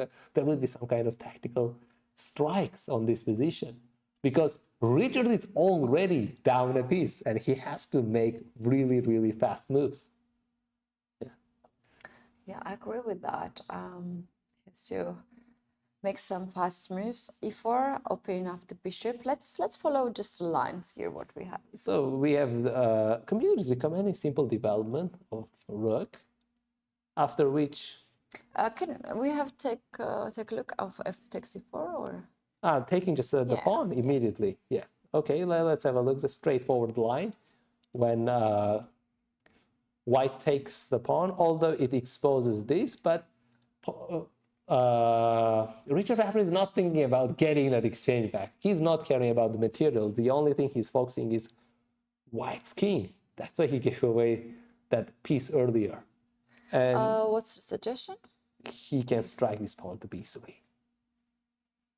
And if I take with a knight? Then bishop is hanging. So you play bishop g4 and bishop c4. Yes, if bishop takes. If bishop takes. He takes rook takes e4. Come back with rook b4. Strikes that knight. That's why you're keeping the bishop on f5. Yes. And I would say once Richard Rapport takes that knight on b5, he's going to equalize the material, and he has so many attacks going on in the position. Yeah, b3 is a very powerful move. Very powerful move. So keeping even the pawn on e4 so that you don't take. Let's see what Arjun is suggesting. Is just rook goes to he1. But still, b3 looks very powerful. After take, you are attacking the knight. You are taking the knight. There is no safe square. If you go to knight c3, we can see the rook takes c3 move. Wow. Takes. Bishop takes and Take. f takes. King b1, It yeah, takes. takes, and yeah, winning the queen. Wow, that's crazy. That's a bit crazy.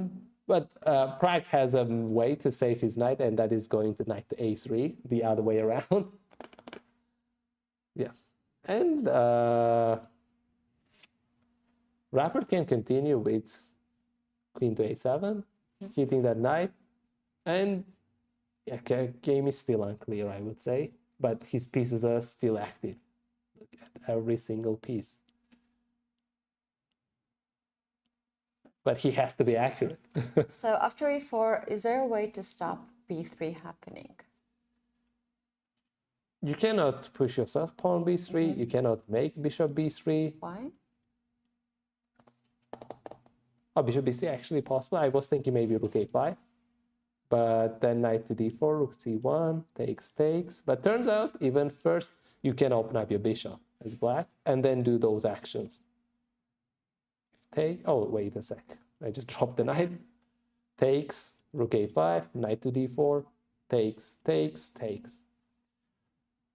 Right now it's transformed from being down a piece to down an exchange, but he got one extra pawn. I think this is the most practical chance for white here. Possible. I think, yeah, because you are kind of eliminating black's pieces. And but the attackers are still on the board. Have a look at that. the attackers are still on the board, but you are not checkmated. Yeah, you're not getting you That's survive. good. That's good. Let's come back again and check out what else we have. Because I don't believe rook hg1 will be the move. hg1, yeah, it's a very computerish. Like, what are you doing? Like, there are all threats on the board, and you just I'm going to develop my rook.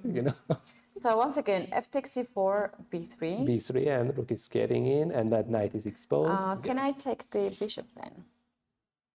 So takes b3 and takes, yes. Okay, there is a bishop trade, as we earlier said. After b3, rook is opening up to go after c4. All right. And now your knight on b5 is under attack. Yeah. If you take knight b3, the pawn, you're losing your knight.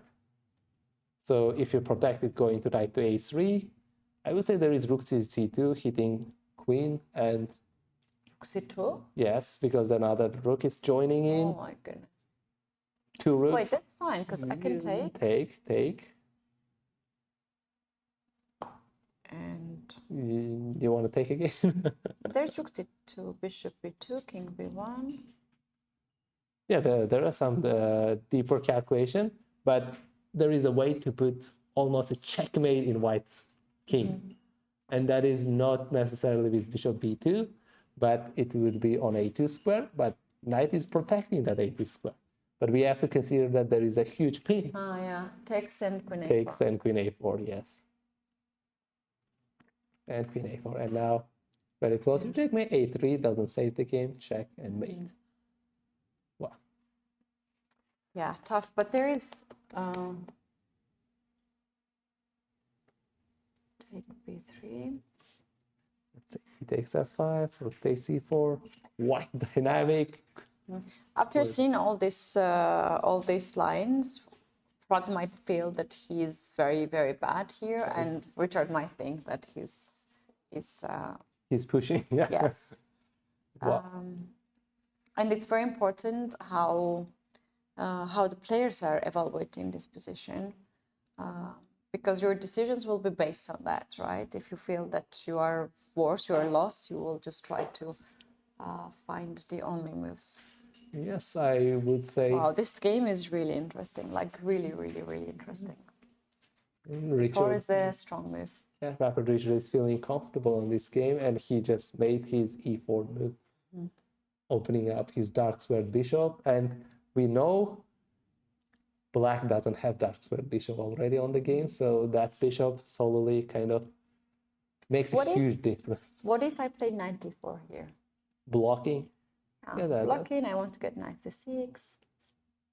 Okay, let's have a look. Knight to d4, blocking.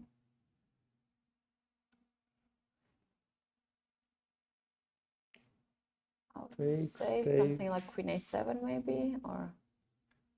Yeah, since you just blocked the rook, I don't have rook e4 anymore, you know, at that b3 calculation, so I'm kind of thinking of taking first.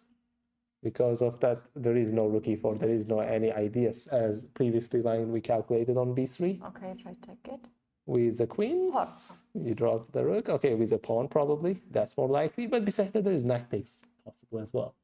Yeah, I take with the pawn, because the knight is blocking the bishop. Yeah. And I'm trying to make that b3 useful. But b3, I see that knight c6, even that there is no queen a7. Yeah, this knight is protecting. This knight is getting really good actually on c6 square. After b3, I don't know if it's correct or not, but I also have bishop b5. Oh, yes. That's also possible, but I'm considering rook c1, rook a2 mate. Yeah. It's a mating too. Yes. Let's show it on the board. Okay, let's show it on the board. b3. If b3, bishop b5, forking, there is rook takes c1, takes c1, and rook a2, checkmate. Checkmating white's king.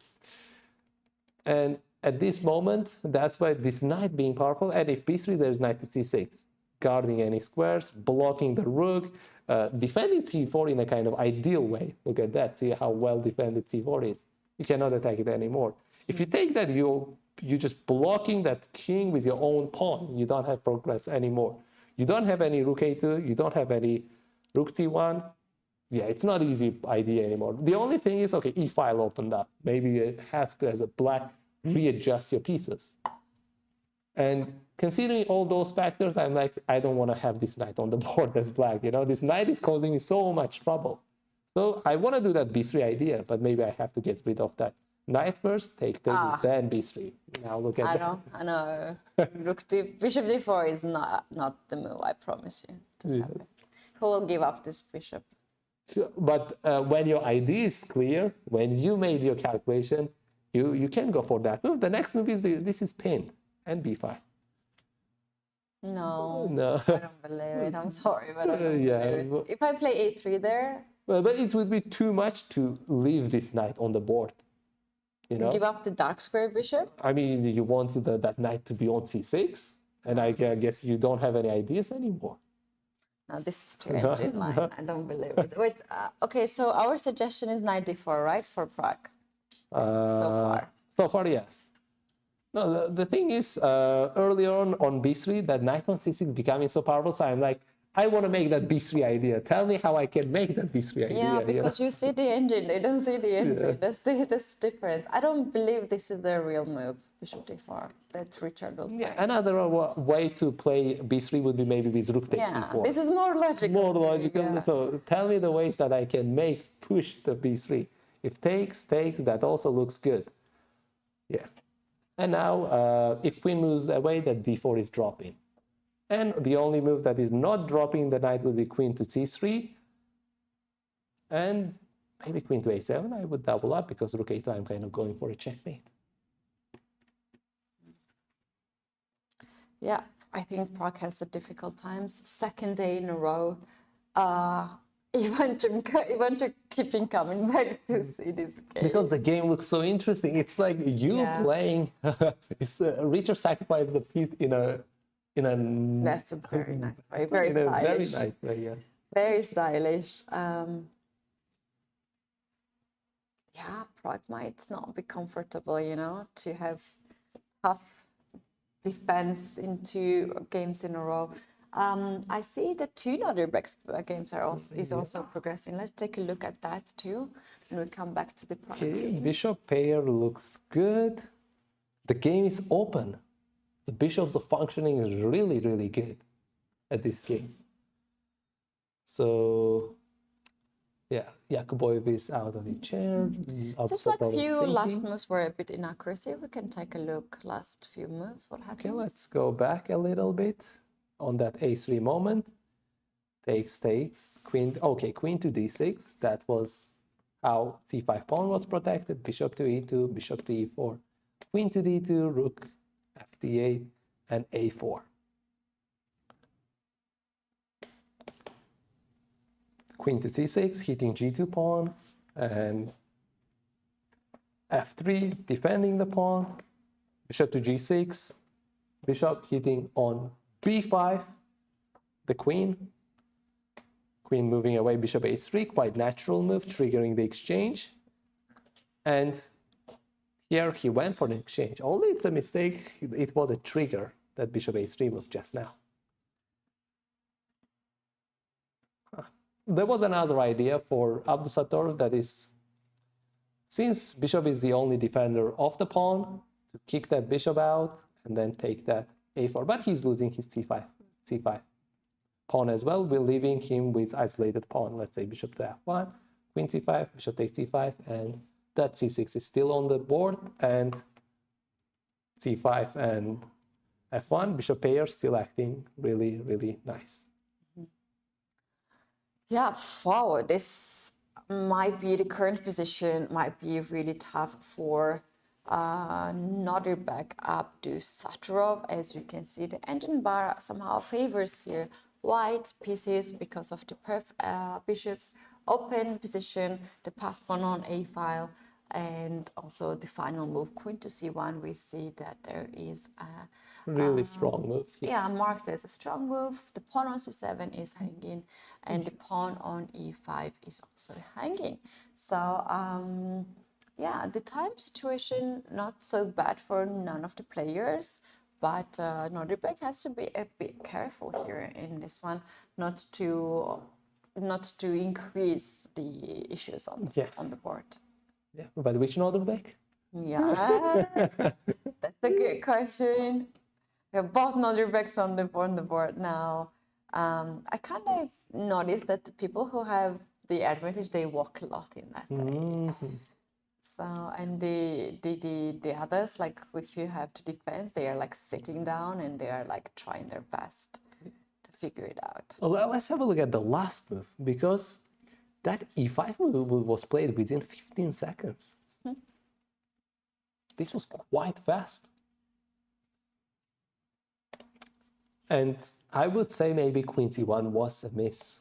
You know, Abdusattorov Nodirbek missed queens. We have to analyze, because like queen at this c1 point I see the pawn on d4 is also hanging. So let's take a look. So e takes d4, the most possible line. There is t7, pawn is hanging.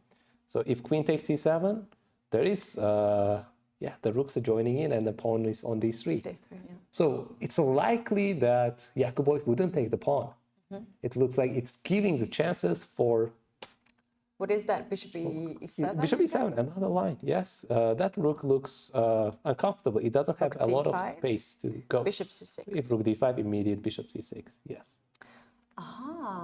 Wait a moment. Is black just losing the exchange? There is rook c8. There is one move that is going to c8 that leaves d4 unguarded. Okay. You can take it immediately, but I would even prefer, like as a positional play, to leave the opponent with no moves, you know, make him passive and then take that rook takes d4, because it is there. In case of queen a7 protects, you have that bishop c5. And then if queen moves a6, you can take with bishop, that your bishop is protected, and that rook on c8, pawn on c6, c7, they are not doing much. Yeah. Oh, wow. This is actually serious. Bishop e7 is the move that white will not... Okay, how about I take the rook d4? With a... Oh, yes. Here. After here. Yeah, that would be much better, maybe. But we have to evaluate. Because now on queen c7, there is no threat, because you are threatening e5 pawn once you take on c7. So black has to take care of e5 pawn once queen c7. Earlier we explored rook bc8, but that pawn on e5 was already on d4. And now if you go for rook c8, it's a free pawn or white. And the extra pawn is on a4. That means like you're going to promote that pawn. That's like straightforward. And considering two bishops on the board, game is quite open. Even advantage goes beyond just pawn. I do have a question. Like, instead of giving up the pawn on c7, on e5, do I have some kind of You don't have rook e8 to protect. E8 is already guarded. No. I was thinking more of e4. E4. You know what's the problem here? If I take the rook on d1, Immediately? yes, and rook d1 and play e4 to get rid of it. Bishop c6 is Yes, trapping the queen. I don't have a move. Yeah, you move away with queen, your rook will drop. Yeah. So that's why rook c8, yeah. Yes. But you're dropping e5 pawn, so it looks bad as well. And immediately e4, you're just giving up that rook on d4, you're dropping that rook on d4. Wow, this is actually more serious than I thought. If those lines are not working for Nodirbek up to Satrov, then after queen to c1, not only the pawn on c7 is hanging, but pawn on also e5 is hanging. And bishop e7 is also kind of one idea that could be on the board as well. So again, if pawn takes on d4, there is a bishop e7 move, and white is getting a serious advantage with these bishops. Oh wow, the things can go really ugly for Abdusattorov. Let's move to the next board, Arjun Ergasi against Sindarov. We do have quite tense Wow, situation. look at that. The move h5, you are so brave to play pawn h5 when queen is on the king side and you're willing you have to open up. pieces there and you just play h5. We have to dive into this position. Okay, there haven't been any bishop g4 and bishop f3 moves on this game. You know, earlier we explored. The knights are still on the board. But how come king came to f2? But considering rook on f1, there was a castle. So let's go back. We have to take very quickly what happened just to have the idea. Okay, so takes, f4, h3, okay. Yeah, stop in g4 actually. So- After okay. f4, you have to play here h6. Yes, there wasn't any h6 or bishop g4, but there was bishop e7. Earlier line you mentioned. Yeah.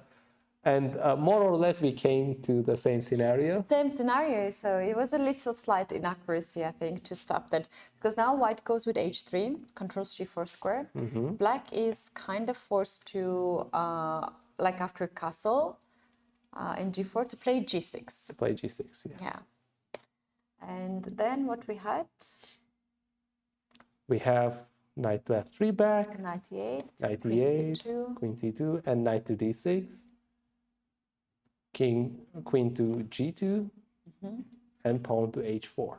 So there was a pawn sacrifice as well. But if you take the pawn bishop h4, then after g5, you just lock the bishop here and it's lost.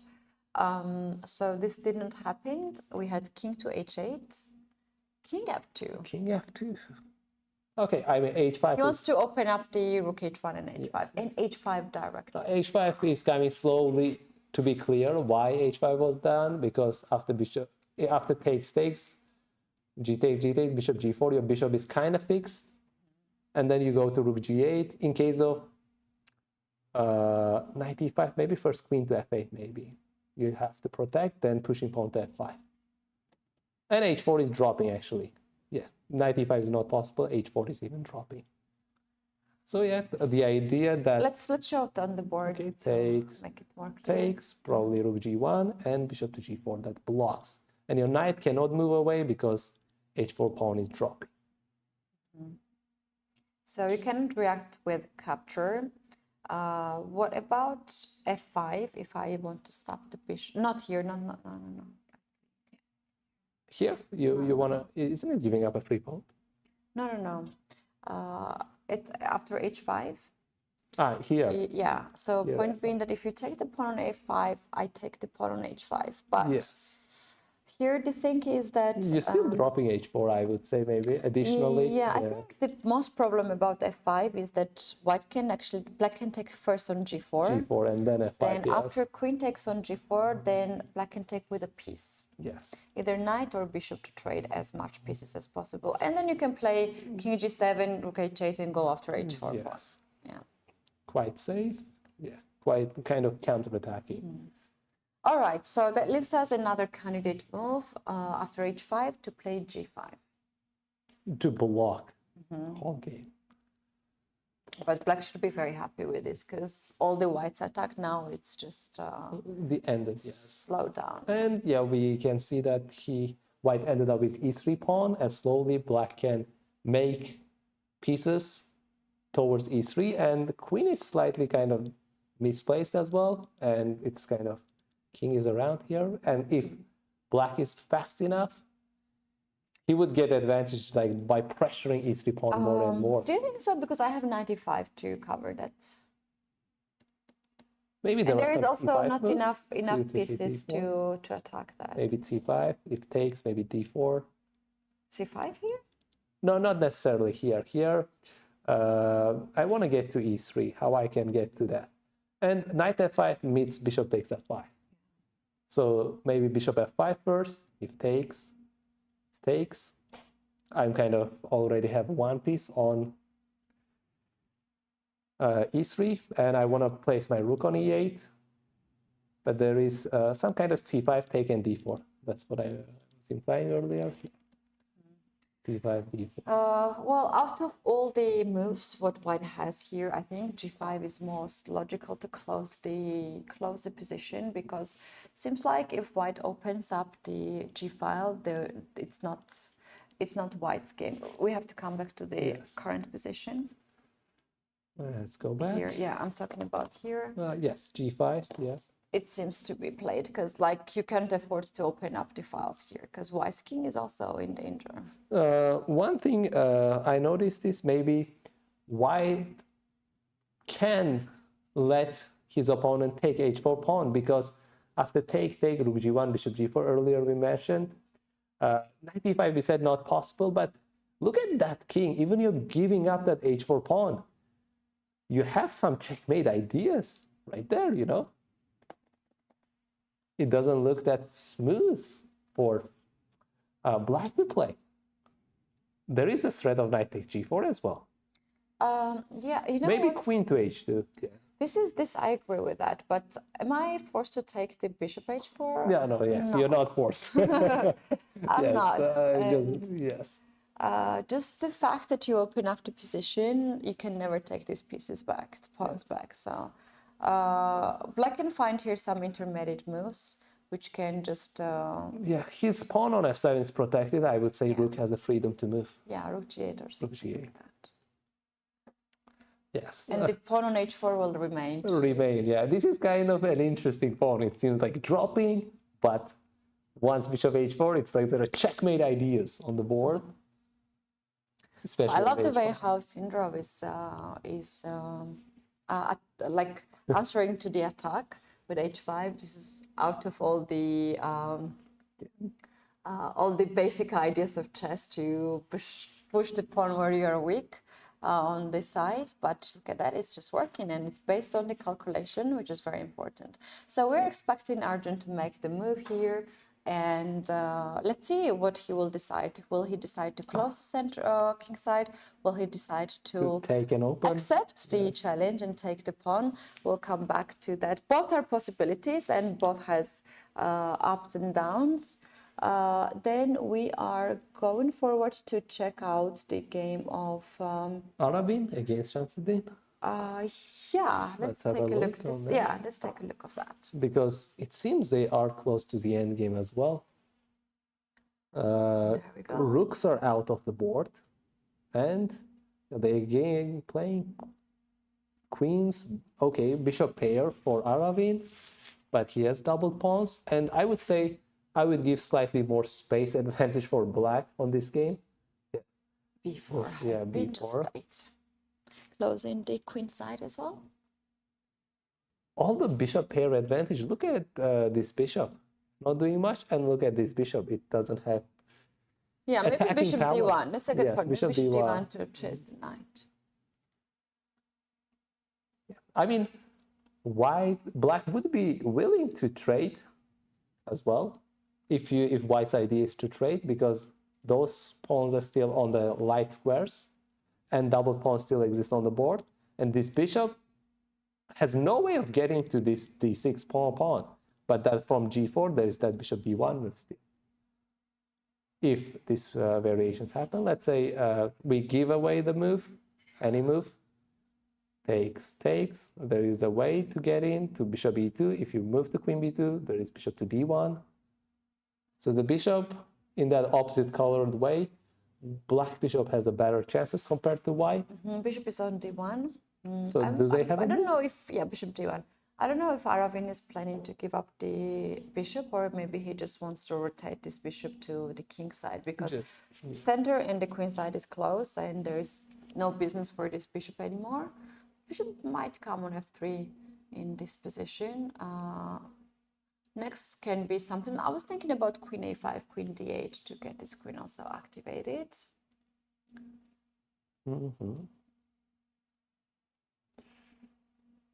Okay, for black, I would say black has nothing left to do on the queen side. You know, he fixated the pawns.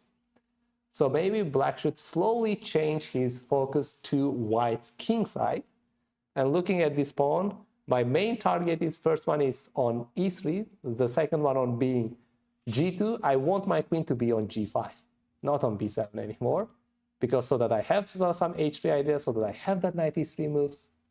And considering those factors, probably I would go for queen e7 and queen gets to g5. I'm attacking this, I want to push this, and knight is coming into the game with knight h4. Whoops. Yeah.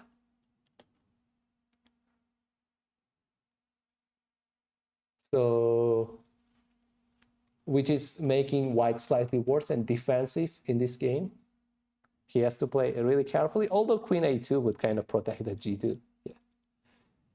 And maybe queen placement on e2 would protect e3 as well. Also the pieces.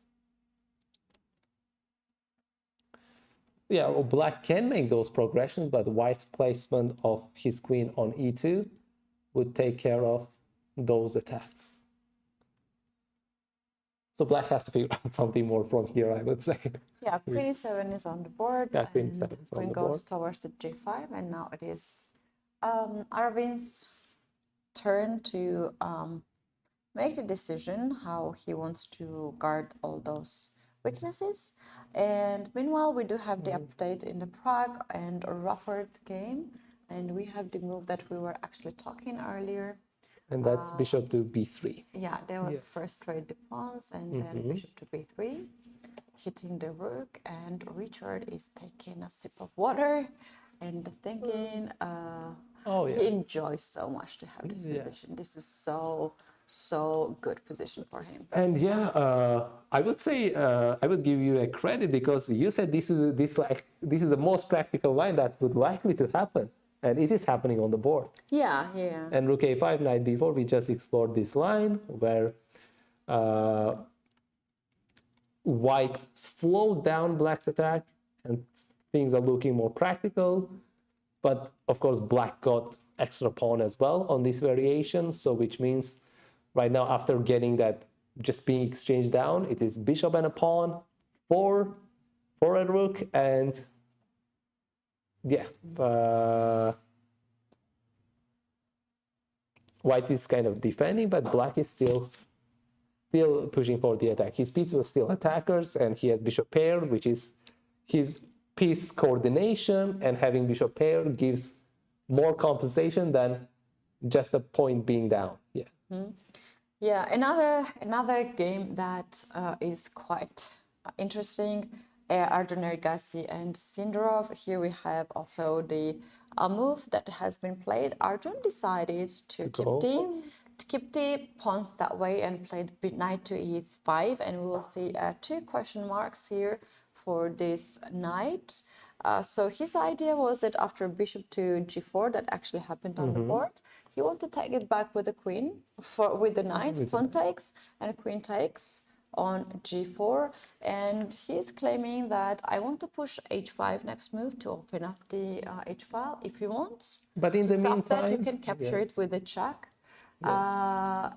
But I don't know, it's so risky. Let's say bishop takes on h4. Yeah, it's Sindarov's turn, and King goes.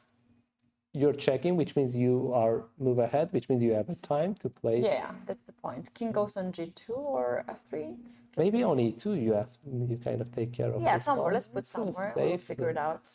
King to g7, g7. rook h1, and you are on time to play rook h8 as well. Yes. Oh, interesting moves. Yeah. And computer harshly evaluated Arjun's move, knight to e5. It is not necessarily a blunder. I would say it's still after the taking on h5 or g5, it would be the third choice to go for knight to e5.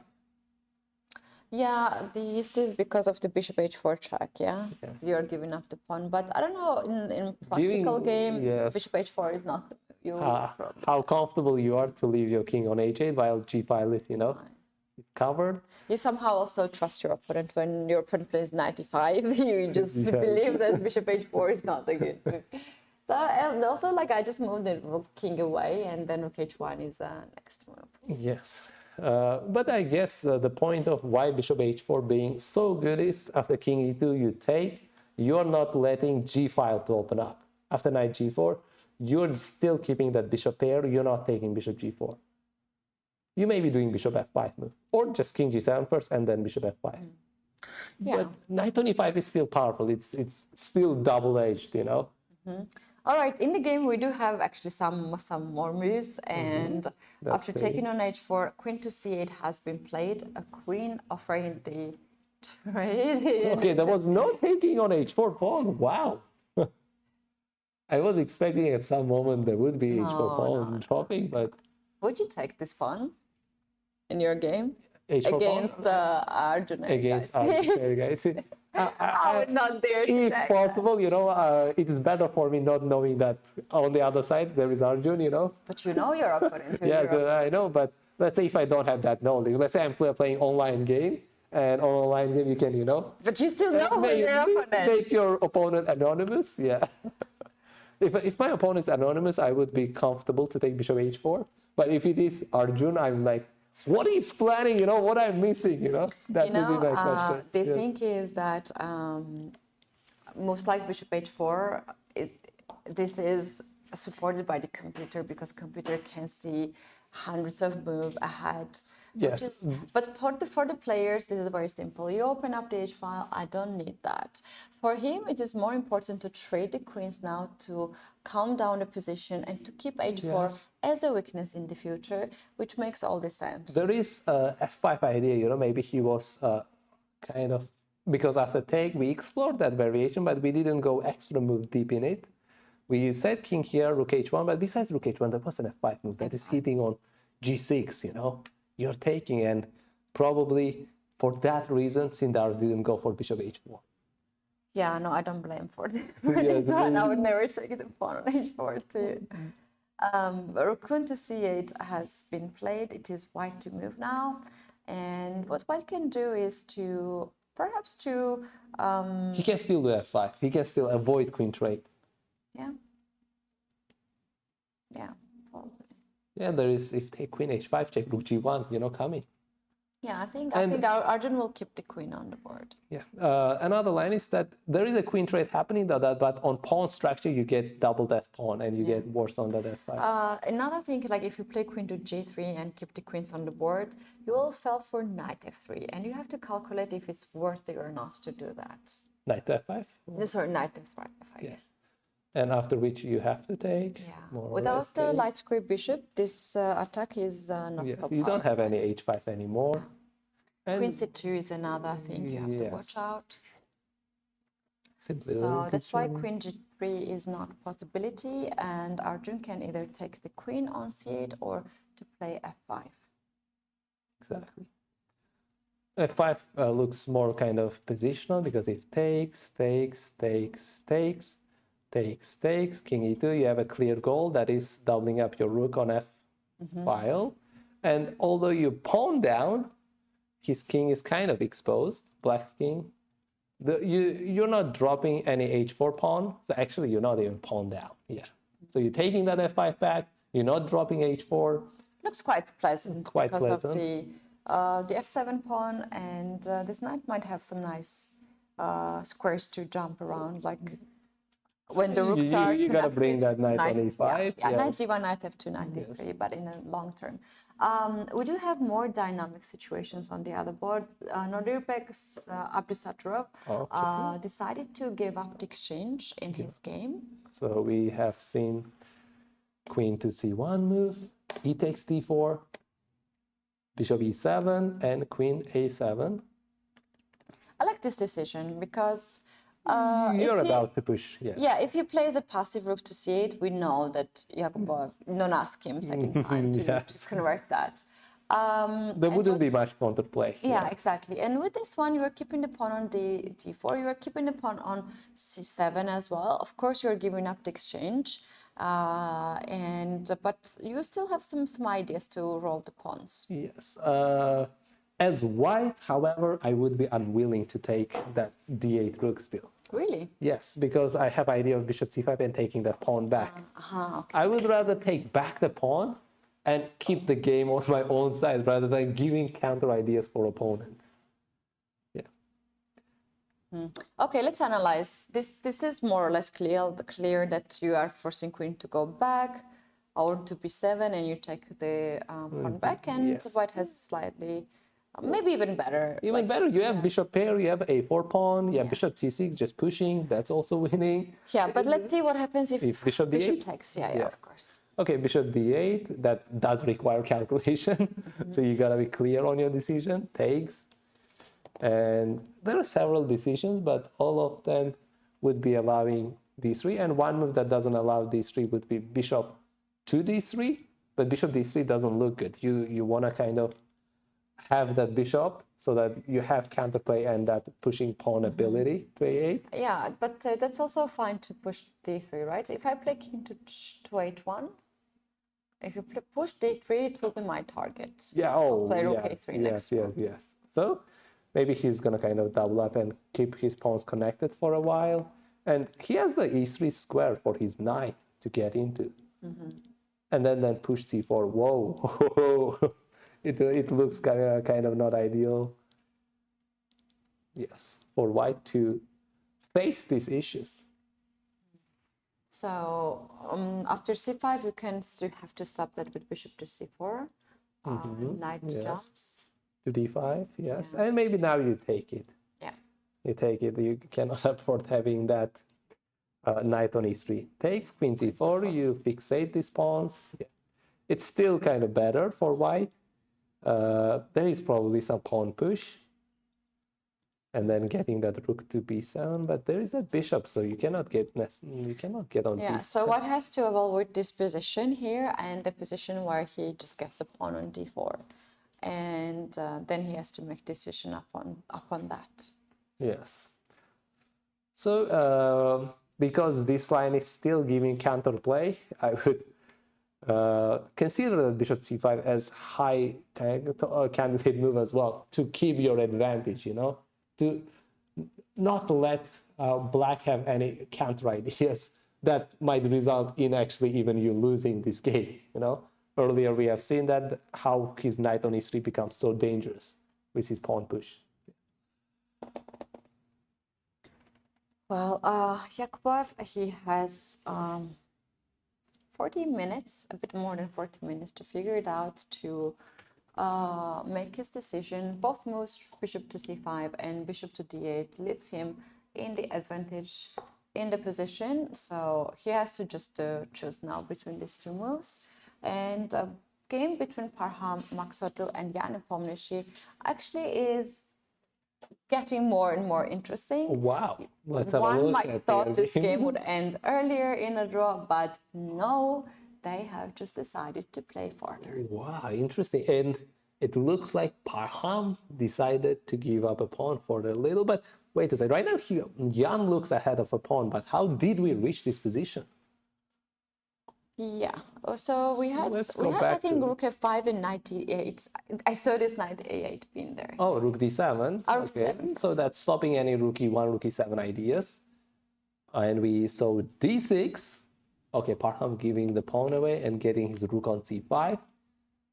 And then striking pawn on b5. When he played probably rook to f5, he told himself, no, I cannot treat my rook like this. I have to open up my rook and I have to give up my pawn for that. I mean, I like Parham's idea as well. You hitting that b5 pawn, yeah. And after b4, you hitting that rook, and I guess, okay, knight here. And then I was expecting some kind of a5 move. And then take that c4 back. That pawns are on a different Basically, they're not supporting each other. They're not together. They are away from each other, so which means there are some weaknesses Parham can go after. But the question is, what if rook d6? Can you make immediately a5? Oh, wait. Sorry. What if rook d5? Can you make immediately a5? You cannot. I guess you cannot, because you're not winning that c4 pawn because rooks are being exchanged right now. So I guess Yeah, he just Parham's idea is yeah. just move down, hit that, b6 knight, so that if it moves away, you can go after c4 pawn, and I guess we have a5. Okay, we have a5. If knight moves away, it's more likely to be rook takes c4. Very interesting endgame, and it's gonna be more and more complicated after the pawn drops from c4. The game is on. Black has to still watch out for some of the weaknesses. We're coming back to the game of Pragg and Rupert. We don't have any updates in this game. Rook has been played on a5, and Richard, we have seen him walking a lot and observing other games. Pragg has 35 minutes, Richard has 28 minutes, and they still have to make 18 more moves. So we're gonna take our next break now, and we're gonna leave this game and this board as well. So guys, while we have a break, you will be observing the updates of the game, and we'll be back shortly with more moves. See you soon.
Here we are back. This is round 6 at UzChess Cup 2025, and we do have a lot of amazing and sharp games. One of those games we have on the screen on the first board, we do have Pragg against Richard. Richard is doing a great job in this game. He has sacrificed a piece, then he had opened up the diagonals and the files. And now it is his time to think how to increase the advantage that he has on the board. So the final move that he played was bishop to c4, coming back this bishop at the position where it was earlier, but I'm sure he's not going to play rook a4 here in this position to repeat the moves, but instead of that he will try to find out how to press more to white's pieces.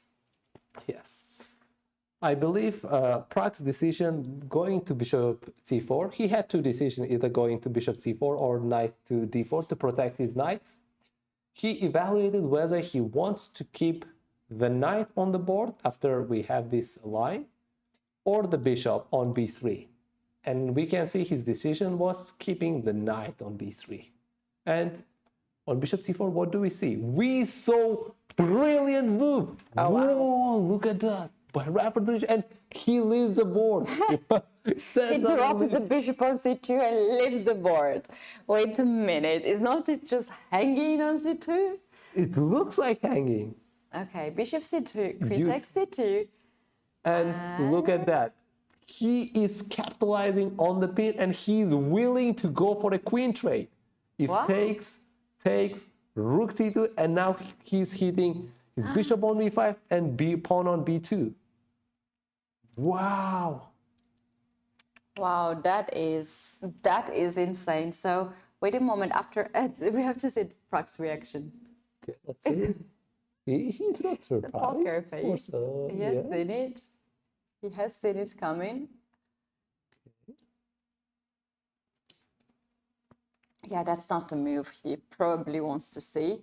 Once again, if queen takes on c2, it is queen b5, the move that is powerful, not rook to b5, because rook b5 is not really forcing anything. Yes, the queen can just move out of the pin and then hit that, and bishop can go back to b3 safety, and yeah, pretty much attacking b4 pawn. Richard Rufford is in a best shape today. He's dropping all the brilliant moves. That is amazing to see him in this way. Yeah, earlier in the day when I saw him with a kind of hoodie, with this kind of style, his kind of face covered with his hands, I'm like... He was very focused. He was very focused. Yeah, he was planning something very dangerous, and it so far, I would say, working out. Interesting. And the plan behind bishop to c2 is placing the bishop to a4, hitting that knight.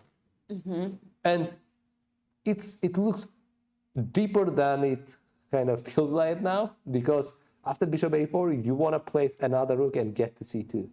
And that with another rook, you're hitting to bishop on c4. So let's see the move like rook to e1 now, if we just avoid this rook drop. Yes. Bishop a4. I would say b3 was the idea, but wow, bishop a4. Bishop a4. But maybe I would say that's why rook going to d2, protect that d4 square, so that if bishop a4, you have the way to go back to d4 safety. Now bishop rook to c5. c5. Scanning the pieces on the c file. And I guess he thought a lot more deeper than it looks, because I see there is knight c6 move, but at the same time, bishop on a4 being is like, you can take it now with bishop. Wow. Yep, Pragg has to make very important decision now, and he has to find out the move. Is there the way to give up the sacrifice maybe, and exchange and somehow hold position, because he has still extra piece. Let's say after bishop to c2, I go knight to d4. Knight to d4. Takes. Here we can think from here. Because there is no bishop on f5 anymore, it seems like there is no trade and checkmate, but I'm still thinking of how to make that happen. There is immediate skewer move as well with just rook h5. You're just hitting both pieces at once. But he can block with knight to c6. Yeah. Takes. But I mean, the line goes, you can still take. Oh my God, too many ticks. Yeah, you're still skewering. There is no b3 move. There is bishop is taking care of that. Yeah. That line is possible, but if you look, count the pawns, okay, pawns, like 2 pawns ahead. And I take probably on f7. Yes, f7. King takes f7. Knight to b3 or d3. Knight d3. Yeah. d3. Rook c2 is still coming, and the thing is, black is not down anymore right now. He is playing with comfortable, even upper pawn's position. His bishop is still on the board, and his pieces are still the attackers. They are not kind of normal or no, but pieces. I think we're looking now the moves for white to survive, because black is definitely winning there. Yes. Maybe this is the best way for Pragg to survive, and we know that if Pragg can survive and not being checkmated, he can do magic, as we have seen yesterday against Max Odlu. Yeah, I have a feeling that it is time for him to give up some material back and, just simplify the position. Yeah. Rook d1 has the idea of maybe queen trade. I'm looking at it. Rook d2 has been played. Rook d2? Okay. Yes. In rook to d2. And yeah, we are likely to see the line of bishop a4, knight to d4, and rook c5. Rook to c5. Knight to c6. Knight to c6, yeah, takes. I mean, takes is just takes, yeah, all 3 pieces. We are not likely to see this, I guess. He wouldn't give up.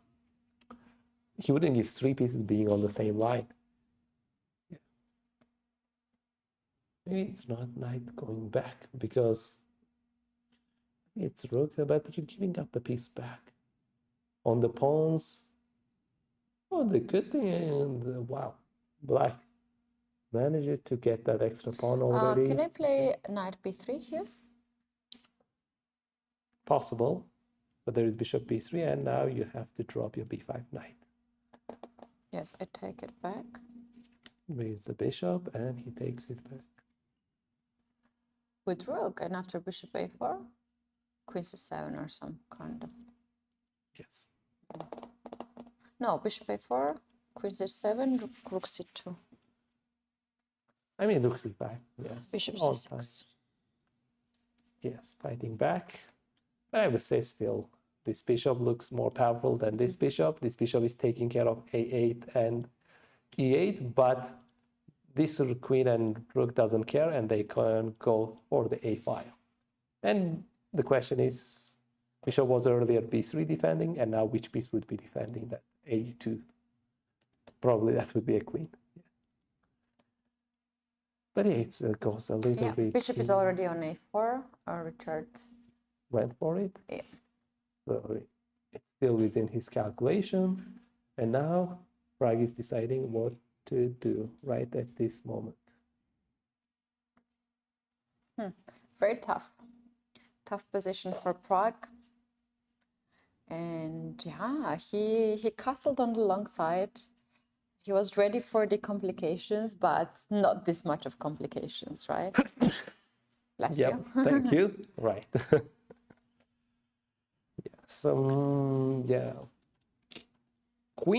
King's Indian Zamish is always that kind of double-edged position, where white pushes on the king side with g4, h4, while black goes with a6, b5, or in this game, it was a slightly different way, just b5 immediate. But no, it was actually the same, a6, b5.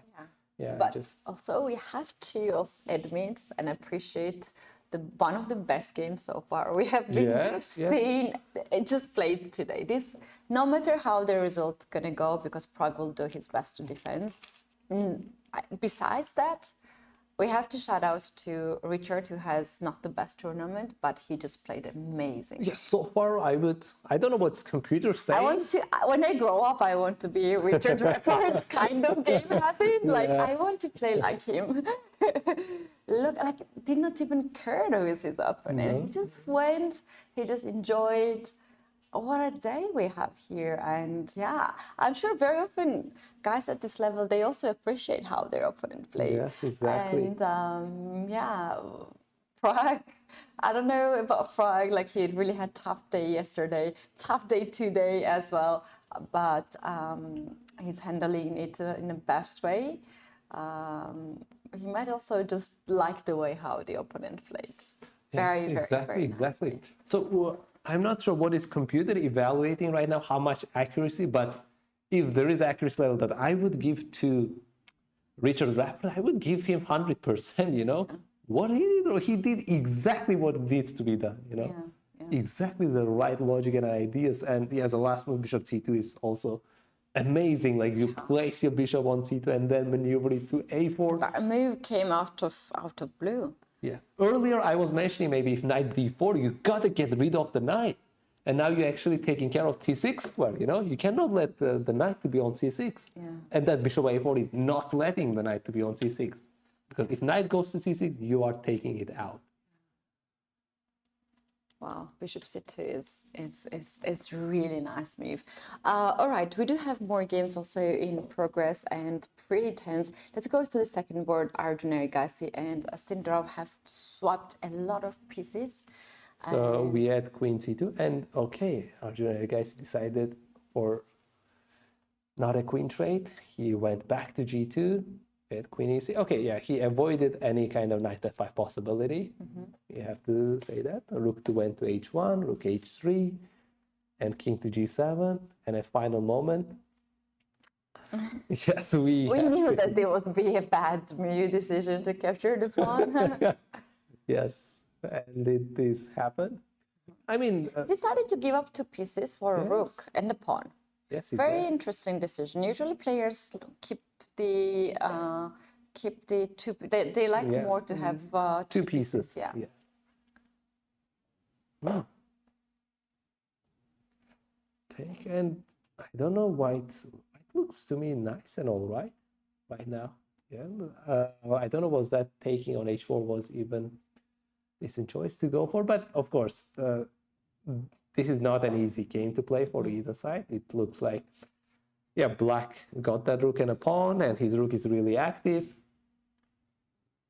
Yeah, and the rook is coming to g1, penetrating to the other side of the board, keeping the king cut. But I mean, king can come closer, but e3 pawn, he has to take care of e3 pawn. If he pushed, he's going to have 2 isolated pawn. Yeah. Okay, e4 is on the board. Lucky for me, because like white was kind of stuck in that position, cannot improve the king's position, can't improve the knight. And now you're opening up the pieces. After pawn takes on e4, you can take with the bishop, can aim for some kind of more pawn push, d5, knight d3, knight d5. Yes. But I still feel like that e4 move came at a cost. And you have those 2 pawns. And I would say maybe Sindarov's idea is pushing pawn first f5, so that if there's g5, no f5, if you move back bishop somewhere, bishop to d3, let's say, or c2, there is king f6, and then going to pawn g5, and then trading that and getting king forward. And this pawn is not progressing. Yeah, maybe to simplify the position that way as well. Yeah, to get this some pawn on the king side, the pass pawn. And yeah, as black's pawns are not so weak on the queen side, you have some of the time to push the king also in the center. So black also stands strong here. Let's be honest. It's not that black has. I have seen worse positions with the 2 pieces versus rook. Let's put it in that way. Especially in the end game, the 2 pieces can be super strong. Wow. We have to go to the next game of Aravin and Vohidov. So let's have a we do have again this situation with the. We have 40 degrees, if I'm not mistaken. 41. 41 degrees. So camera.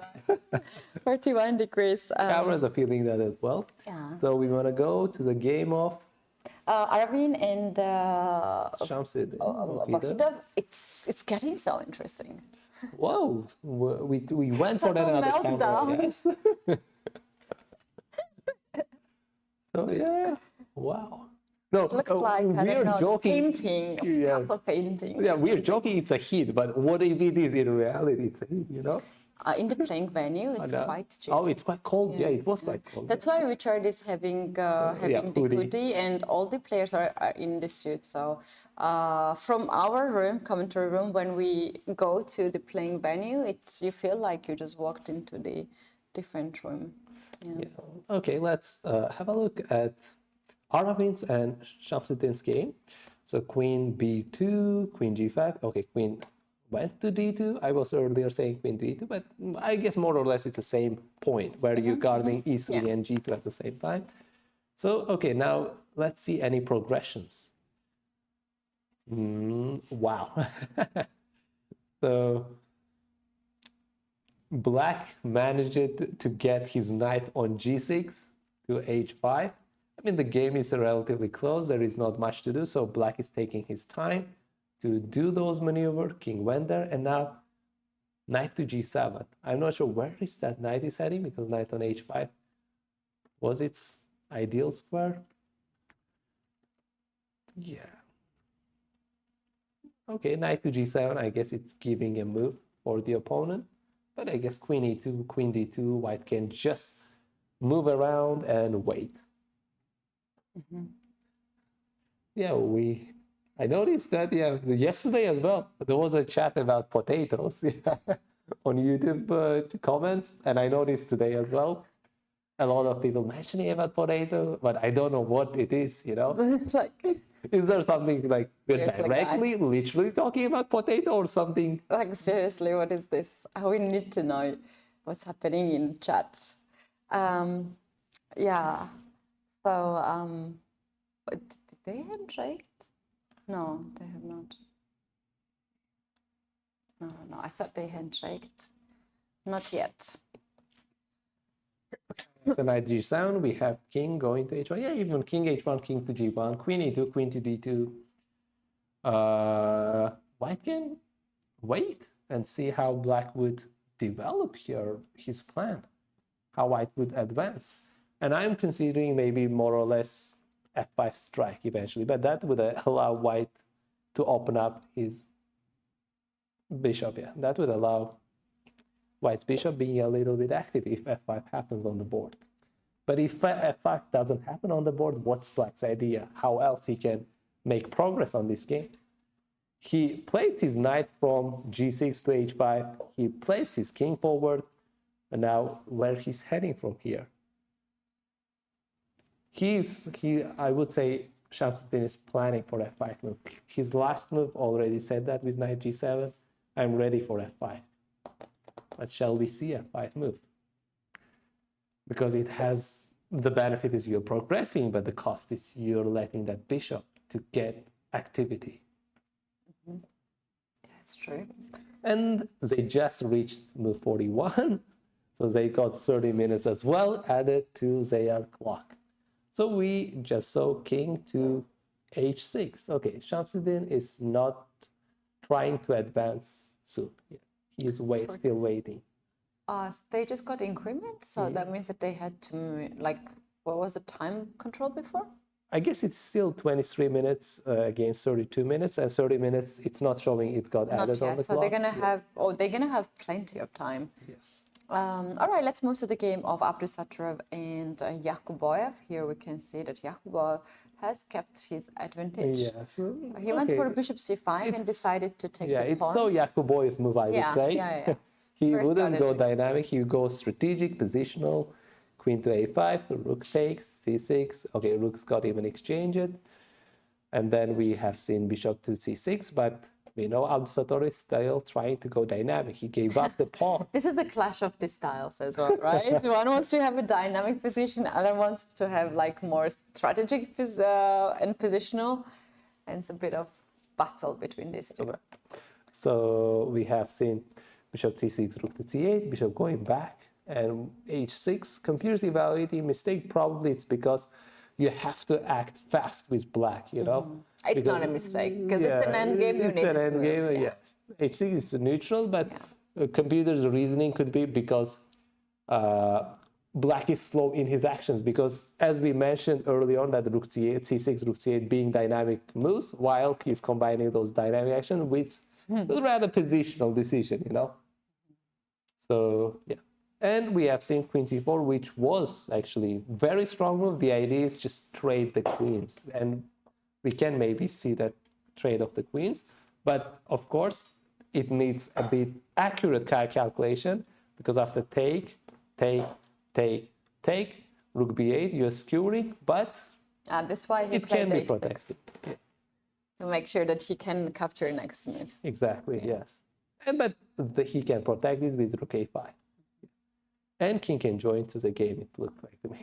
Straightforward, king going to from g1 to straightforward to c5.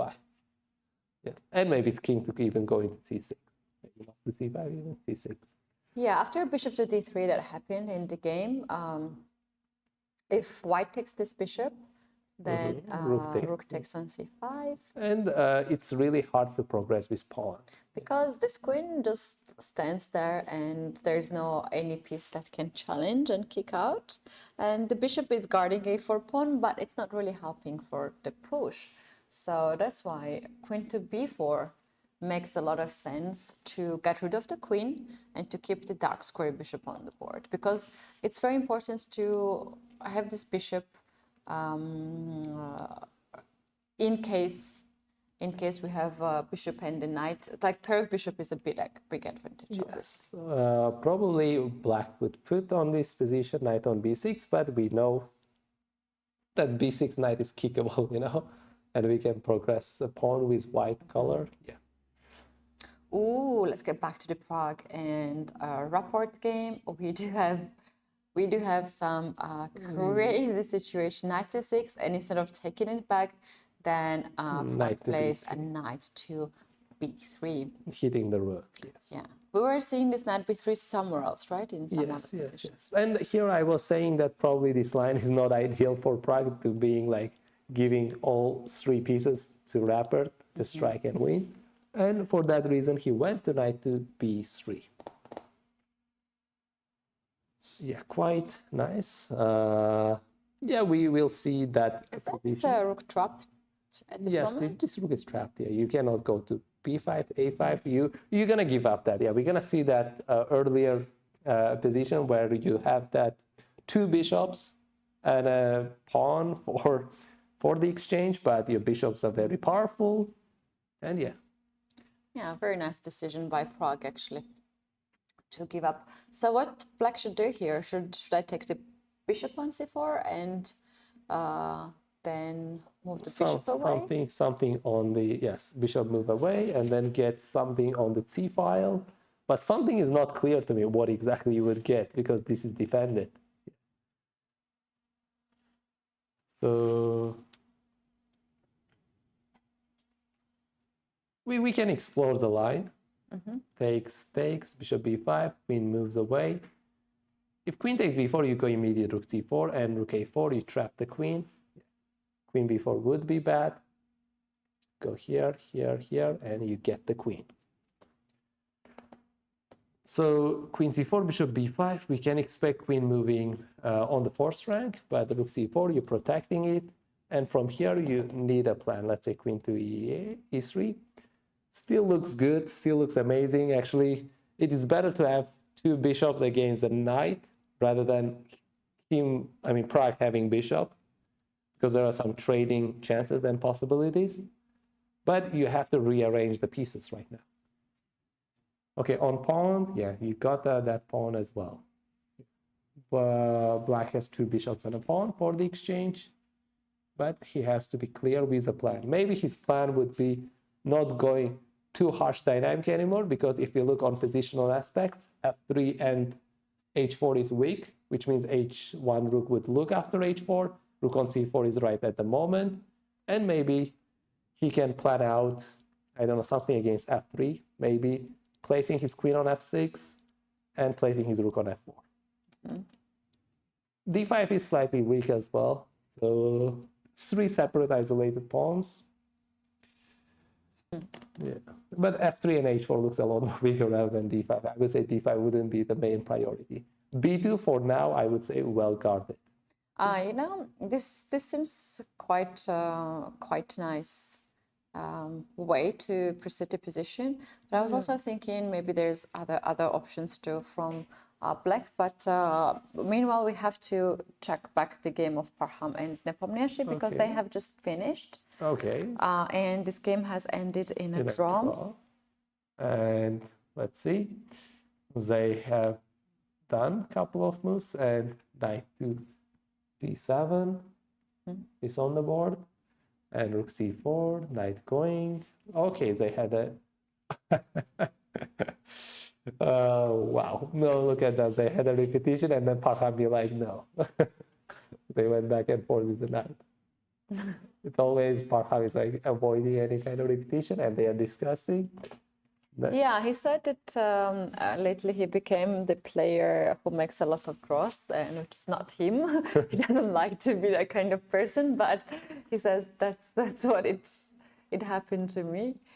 Yeah, it's quite funny. But after a couple of moves, rook c5, b3, rook 8 c8, they had another repetition and they agreed on a draw. And he is evaluating if Parham is evaluating if he had some better chances because his rook looks active, another can get into the game, and if that rook f5 doesn't look like on its right place. But again, like they are still in the evaluation. Oh, they actually wrapped up their conversation. They just yeah, this gonna take long. Usually, like to stay a little bit and talk about the game. None of the players are really rushing, which is so nice to see. All right, that gives us 3 more games in progress. Yakubov played queen to b4 that we suggested earlier to be the best move possible. So he's now offering the queen trade, and this is pretty much forced to be traded. Yes. Otherwise, the bishop on d3 is hanging. There is a way to protect that, but you're giving up in the next move. Of course, you have... No, you can't go counter-attack and go after c5. Yeah, that's black, but it's still kind of after trade. Wait. Yeah. Okay, yeah, after I thought bishop d6, and but there is a check. Bishop d6 and then take, yes, bishop d6, yeah, but check, yeah. And then, yeah, he's taking. So queen c7, take. It's a matter of question if Abdusator prefers that a light squared bishop and pawn reaching to a8, or dark squared bishop earlier as we discussed on exchange line. Dark squared bishop and pawn reaching b8. But here he feels like he's stopping better. So we can likely see him taking probably, but he's still taking the queen to b4. So they are at move 32, and time on the clock is, yeah, I would say Nodirbek Yakubov is slightly ahead with 6 minutes. Yeah, almost 7 minutes ahead. But they are reaching close to move 40, and considering it is going to the end game, yeah, he takes, queen takes b4. Considering they are going to the end game, the moves can be done relatively quick. Fast, yeah. And here we have already bishop takes. Black has to also consider to take the bishop, because otherwise you're keeping pair of bishop on the board. Yes. Which just rolls the pawn all the way. Pawn takes, and we would also expect rook b8 Black's next move, rook 2. Or he can go to knight to d5 and b6 as well, keeping his rook active. Yeah.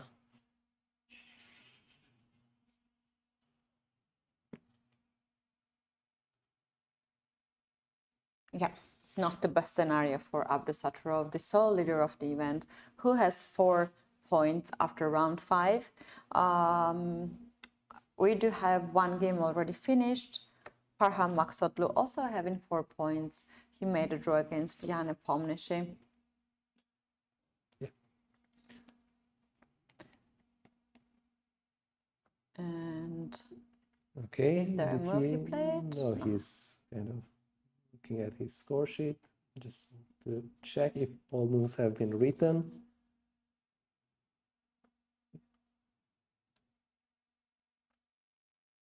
What do you say? How easy or hard it is to hold with black this game, and how easy or hard to win this game with white? It's much easier to play with white, obviously, because you have a clear plane to bring the king. With black, the bishop and rook also bishop works makes really the problem, good. Yeah.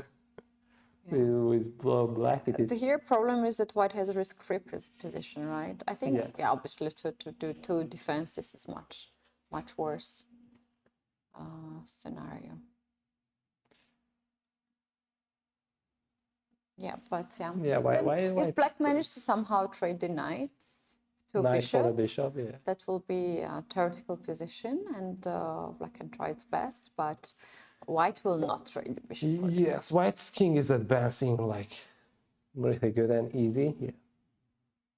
It's a, as you said, clear plan, and maybe I'm thinking of just putting the bishop on d6 and then pushing pawn to bishop on d4 and pushing pawn to b6. Yeah.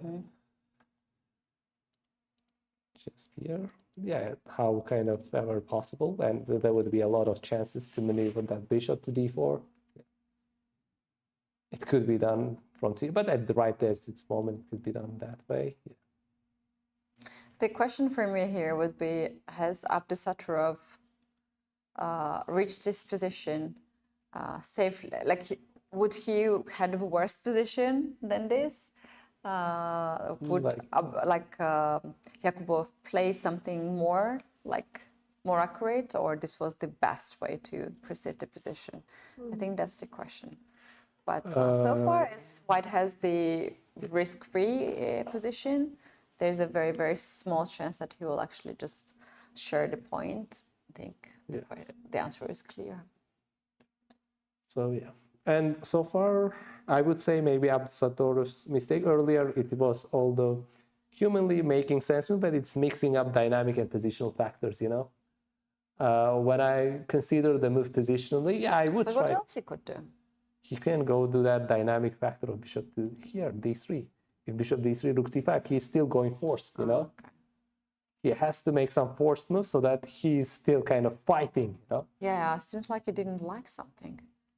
Yeah, because you're leaving that pawn on a4, you know? If it's just suddenly you go to position on an endgame situation. Okay, we have seen rook b8, rook a5, yes? On the board, yeah.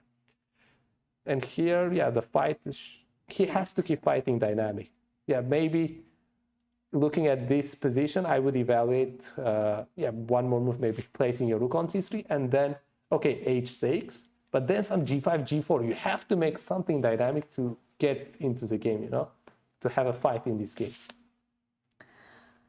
Yeah, but that seems to be far, already past. Now we have the position with the rook and the knight, and Nodirbek just played knight to d7, the final move. And here he tries to stop it. Yeah, we can expect white bringing the king, placing his bishop on d4. He can do it via c3. And a king on c6 would be ideal square, yeah.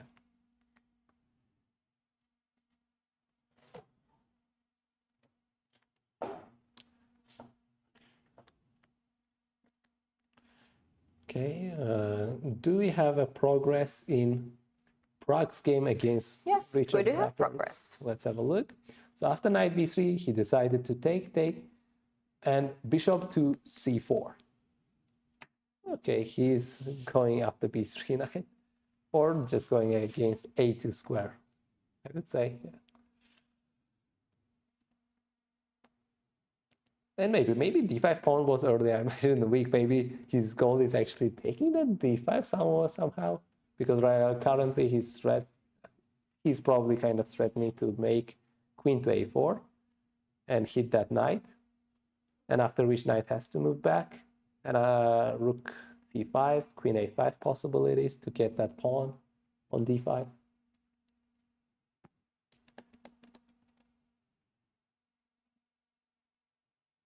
Quite a consideration, and maybe pushing to pawn to b3 even I would still take that into account because a3 is not possible.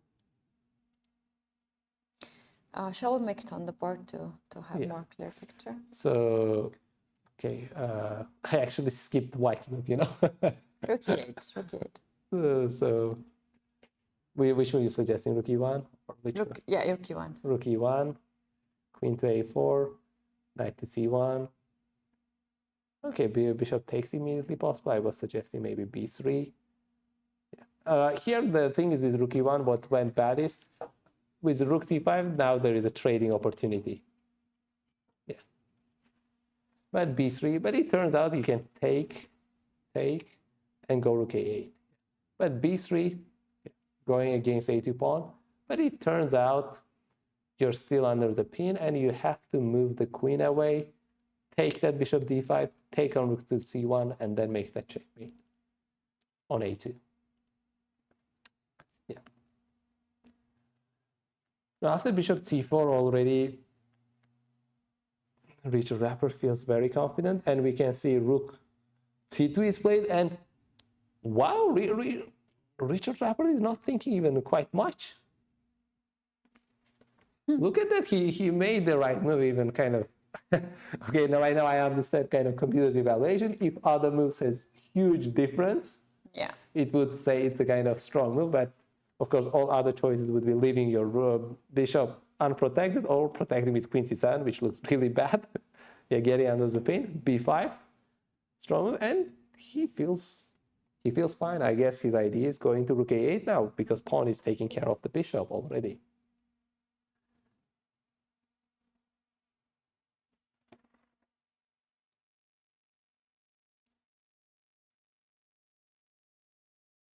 Okay, there at move 30. Yeah, a lot of strikes happened, you know. Earlier I mentioned if they reach move 40 safely, and I still, a lot of things happened, and I still believe there are some more things to happen until they reach move 40. Yeah, indeed. Because of these bishops and the tens that we have on the queen side. But the thing is, I somehow get Pragg's idea. Pragg is trying to sacrifice his rook for that bishop somewhere if that rook on c8 moves away. That's why he did rook to c2 earlier in this move. And if b5, he wants to make some safe move, let's say, knight to c1. If rook goes to a8, he's planning to sacrifice that and give it back, you know, give the exchange back. Yeah, let's take a sneak peek to the Challengers tournament. We do have on the first board Andre Hong, who is one of the favorites against Vachier-Lagrave. Just the current position, we don't necessarily need to go further. Wow, look at that dynamic game. Okay, so but black is up an exchange, yeah, on this game, and this bishop looks quite kind of passive. So black's advantage seems real here, and compensation. I don't know if white has enough compensation for the sacrifice. Yeah, his pieces are not as kind of aggressive as it looks here. It's he's down in exchange, but if you look back, that exchange sacrifice was very recently, just a move ago, and we can see Vasily Ivanchuk playing f6. They're fixating the pawn, maybe, yeah. And also offering a queen trade with queen g5 that makes a room for g5 square. And e5 it looks very stable as well for the knight. Yeah, and to convert this position would be very, very important for Ivanchuk. He's having 2 points out of 5. We have seen today in every camera because he's walking a lot. I would say that he has more time on the clock, but no, he has double than his opponent, 14 minutes against 7, but still feels like he enjoys very much this game. 2 games has been ended in a draw already in this Challengers, and we have the third board, very interesting game. We can check it out very quickly. What is the current situation? On the third board, well, we see the blunder move on the third board, and Bishop to e4. Jahangir has 32 seconds on his clock. Oi. Wait, I can take and bishop b4, yeah? I can take with the bishop as well. Yeah. I mean, knight takes is already kind of going after h2, and you have the way to get your rook into the game after, once you kind of take that e4 out. Yep, and yeah, the idea for white is just take, give that check so that king blocks the rook. Otherwise, if king h8 takes, and on h3 you are receiving a checkmate. Looks really bad, yeah. And you cannot cover it with rook a7, rook h7, because bishop is looking at h7 as well. Yeah. So that's the current situation in the challengers, and coming back to the masters. Sorry. Bless you. Thank you. Coming back to the challengers. Masters. We have here, let me check which game we can take. Arjun against Sindra. So there was a trade on, we see that f4 pawn traded with g5 pawn.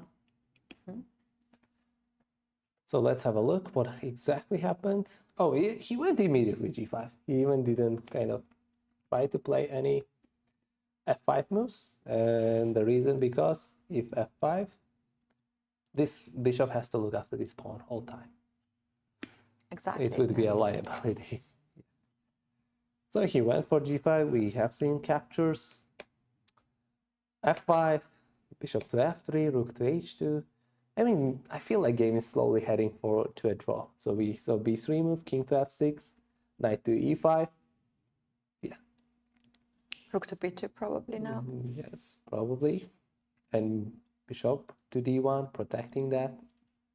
Can I play f4 here, and after king f4? Yeah, I'm considering d2. it. Yes, rook to go d2, and then you're taking on d4.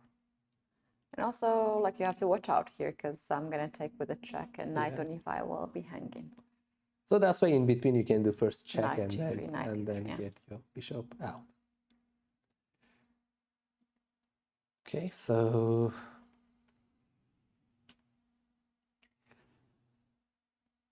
they just passed actually move 40. Yeah, 95 is move number 41, and they got 30 minutes added to their clock as well. Yeah. Oh, we have to get back to the game of Rapport and Pragg, because white's latest move, knight to c1, is hated by the engine. Really? Look at that. The bar just disappears from the board. If you just move back knight. Yes. Okay, well, let me move it back. Let's wait for a bit. It was up. And then... More or less the same. Yeah, more or less the same. So, yeah. I mean, Pragg's idea, again, I would say to give up that rook for that bishop. You know, if rook a8, he's expecting, I mean, if rook a8 happens, he wants to take that. Take. He wants to do this action. He wants to neutralize. And on material side, it would be quite equal. But when we just consider the pieces, we can see how aggressive black's pieces are. So Richard Rapper still would hold the advantage. Why don't we start with queen a7 to keep the c file under control? Possible. So far, it's protected. Yeah. King probably. I mean, your threat is still, I would say, b3. Yeah. b3. So king should move out of the diagonal so that b3 is less powerful. But I would say you would still do b3. Because if a takes b3, you bring that rook and go for the checkmate on a1 square. Yeah. And Richard just made a move. What is that move? Rook e8. Wow, even more powerful. You know, you are not even giving time for the opponent to take rook takes c4. You're hitting the queen. Yeah. That's a very strong move. Yes. And after queen to f4, I guess queen a7. Queen yeah, a7. You go for that. And rook c4. I don't really understood rook e8 move. Rook e8. Rook c4. rook to c4 immediately. Oh, I guess he wants to.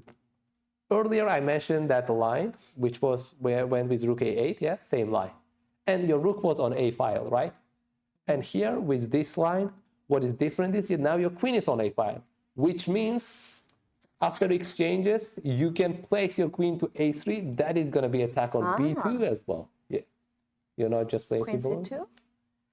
Queen protects, and maybe you just take f3 pawn. Yeah, you're attacking, but you can just play simply as well. But I just don't understand why rook I would is say maybe played. queen to b3. You could do this without and rook giving. d3. That might be the point. If you Rook calculate. d3. Okay. So if you take the queen, I take with the pawn. Yes. Okay, that makes sense. Wow. And okay, you earlier mentioned one statement.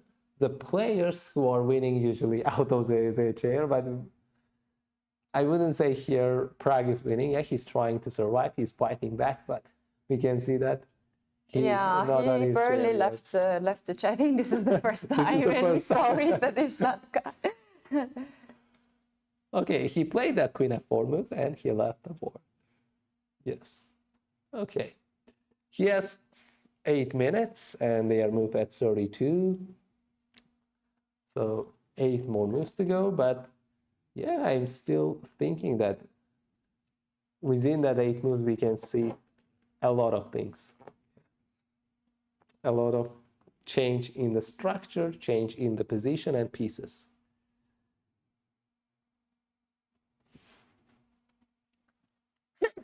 Bless you. Thank you. I'm taking advantage in sneezing competition. So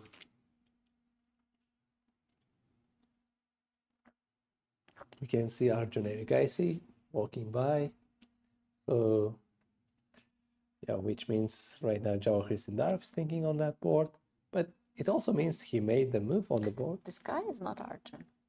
No, just passed by. Because he has this yellow sport shoes or green, which is so significant. You can just barely see it out of distance that it's Arjun's. This Arjun. Yeah. And we can see that on the background also. Yakubov, if I'm not mistaken. It was Jakubov. Yeah. Oh, no. He's in all black. All black, okay. It's an arbiter. It's arbiter. I just saw the suite, on top, and I'm like, okay, it might be It's a black. Yeah, it's a black and white, yeah.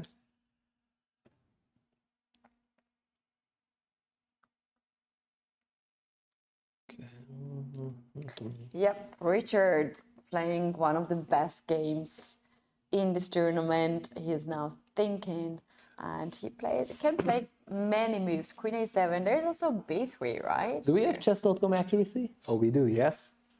So it is 98.7 it's showing, but it also shows 91% accuracy from Pragg. Oh, Pragg, yeah. but no, I'm more interested on Richard's moves, because he's been playing so perfectly. Yeah. And I said it might be 100%, but 98.7? Where exactly he didn't do the right decision? Where exactly that 1% went away? Yeah, how you dare chess.com to take this 1% away? Yeah. I don't know about this accuracy thing. He's done things so perfectly. Yeah. I mean, the thing is, you can keep very high accuracy in positional games, but in dynamic games, keeping very high accuracy. Okay, he's about to make it. He's getting the queen, yes. For the queen a7, yeah. He went queen to a7. Okay, we can expect Pragg probably giving that exchange back with rook takes c4. Because here the threat is also bishop takes on a2, knight takes on a2, and pawn b3. b3. Yes. Show we can show it because there is queen d6 move as well. If queen d6 takes here.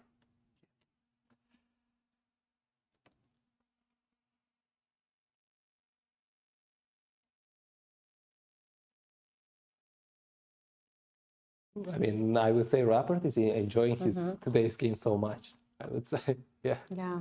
He's going so wild and he's in his own style.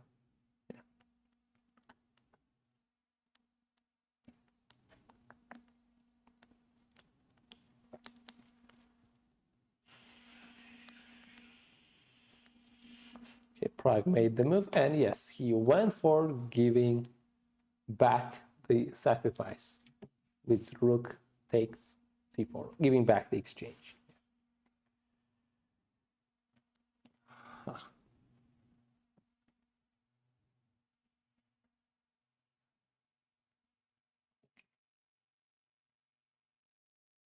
Robert is thinking, but I wouldn't say he has like something to consider very deeply. He's just double checking everything. Yeah, just double checking how things are unfolding after take, or does he have any in between moves? You know. Okay, he made the move. He just took.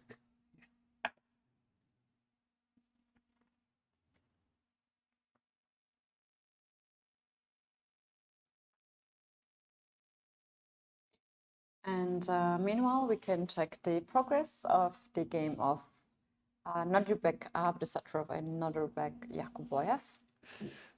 Did you notice one thing? Even in Qatar tournament in 2023, usually between the battle of Nodirbek, Yakuboyev has slight edge. You know, even on that tiebreak, he ended up winning. But it's kind of what I feel like, you know, based on the results I've seen. But if we check the data, how it looks. I'm going to check, actually, this is very interesting information. Abdusatrov versus Yakuboyev. And I told you last time as well, Yakuboyev ended up getting the first place, you know, in UzChess Cup 2024, while they had equal. As we expected, they have a lot of games that they played. They have played actually 9 classical games, and Abdusatrov is beating Yakuboyev with 2-0. 2-0, yeah, wow. So 2 points, and they made 7 draws. How about Rapid and Blitz? Yeah, Rapid and Blitz, still Abdusatrov is leading. Still leading, wow. Yeah, with 4-2 and 7 zeros, and then we have a Blitz. Abdusatrov is in tie with Yakuboyev. Wow. So I don't know where this game went that he won in. It's not showed that he won. Yeah. Just based on the last 2 tournaments in previous 2 years, you know, in Qatar and in Uzbekistan, UzChess Cup 2024, how Yakuboyev showed brilliant games. I feel Yakuboyev has won against Abdusatrov? Classical?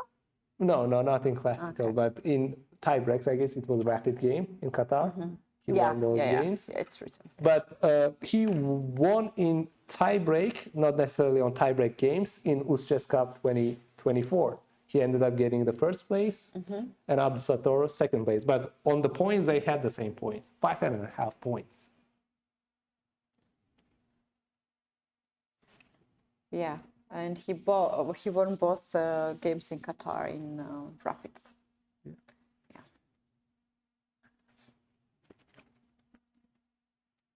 Wow. And Nodirbek Yakuboyev having decisive games in this tournament as well, yeah. So he had 2 losses, but he had 1 victory, and he's about to have his second victory if he is able to convert. But we would say he is probably able to convert this game. Another idea he's trying to make after bishop g3, as I look at right now, maybe placing his rook on b8 and exchanging the rooks and just getting to bishop c7 and just pushing the pawns. But how he's going to get his rook on b8? That's the question. Can he get into b8 somehow? This bishop came from b8. From where? It went from b4 to d6 and then to g3. Maybe bishop goes on f2. Or maybe just bishop f2 and rook here. a6, yeah. That's also idea. Rook a7, yeah. Just it looked also very interesting. If you just trade the rooks, that's kind of very easy. Yeah. But I think he needs to keep the rook on the board still. In the game of Pragg against Richard, we have a little bit different scenario. After he went for b3. He went b3, yes. Which actually, after queen takes b3, you want to play rook to b8 and go after b2 pawn. So he's just kind of taking a2 pawn, and then his rook being on e file means he has an opportunity to get into the second rank once queen moves away. But besides that, maybe it is possible to get in the second rank, but not the rook because knight is there, but with a queen to f2. Maybe So after knight b3, you will go queen f2. Attacking on bishop pawn, and you want also rook to e1. So rook goes on b1. Both of them, maybe e2. Why not e2? Rook e1 anyway. Yes. Goes to, attacks at b2. Why not rook e1? Rook e1 is also possible. I want to play queen b2. Or bishop b2 checkmate. Yeah, immediately, yeah. I mean, probably he would block, yeah.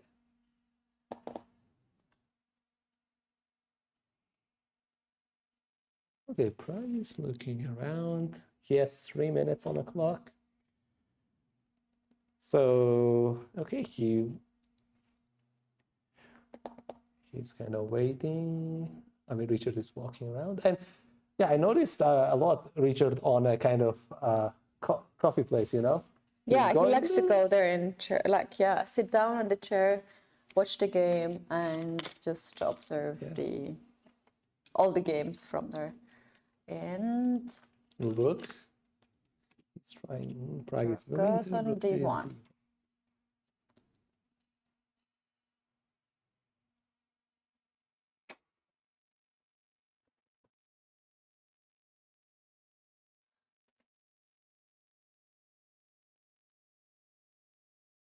I mean, he's trying to place his rook on d2 in case of some rook b8 attacks.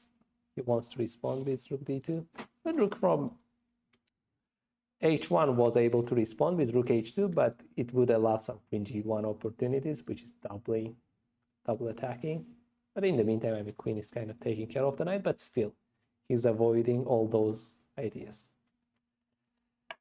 Yeah.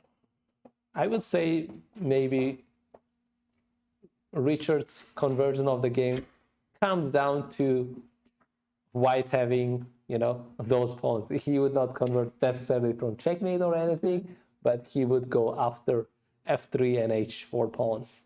Yeah.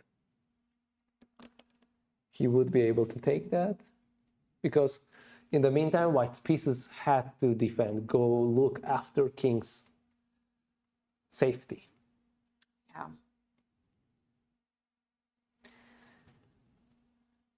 Seven minutes for Richard. Very nicely done, but he has to still finalize the game because we know that Pragg has many lives in this game, and he does his best. Rook to d1 has been played.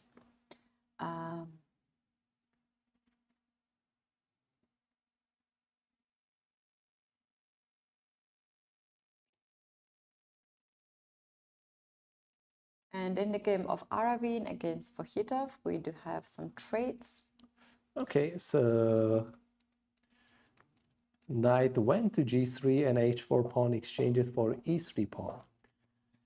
So let's see, that's where we stopped, and king went to h7, knight went to h6. Okay, that's how Shamsuddin Vachier-Lagrave decided to progress in the game with some traits, but game looks still relatively closed, and maybe his ideas taking weakness from b3 and d3 square. But while he takes d3 pawn right now, queen can go to g5, maybe some perpetual checks. And then bishop to e3, go after the knight. Okay, queen takes d3 is played. And wow. Computer is really harsh, you know. I don't think Shamsuddin is missing any checkmates, you know. He's still fine. Yeah. Still fine. Well, computer is making 2 question marks. I think it looks still fine. I don't know. Oh, what's the difference? Okay. Aravin played queen to g5 right away. Yes. Okay, here is the thing. It turns out according... No, wait a sec. What it is? Let's check this is the engine. Okay, what it is giving. Well, let it think for a little.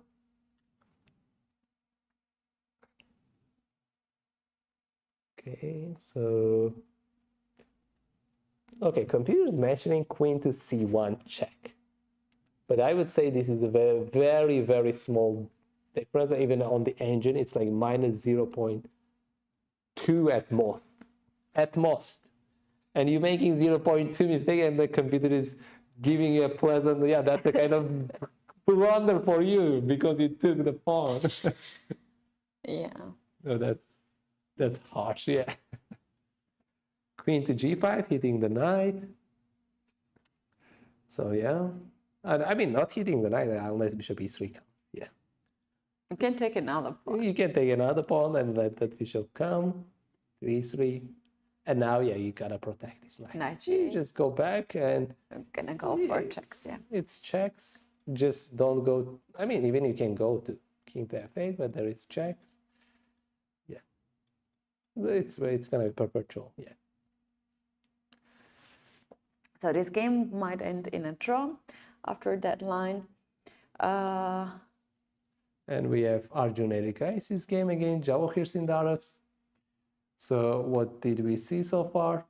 We have seen knight to e5. We're going to a2, bishop a1, bishop to d1. Then I would say maybe king to. Okay, I understood kind of Sindarov's plan because it might be first of all protecting this pawn, not immediately giving up, and then pushing b5, and then getting to a4. Maybe king going to the other direction to have that pawn protected, and then pushing that pawn to b5. And while king e6, this bishop still remains here. King should still remain here.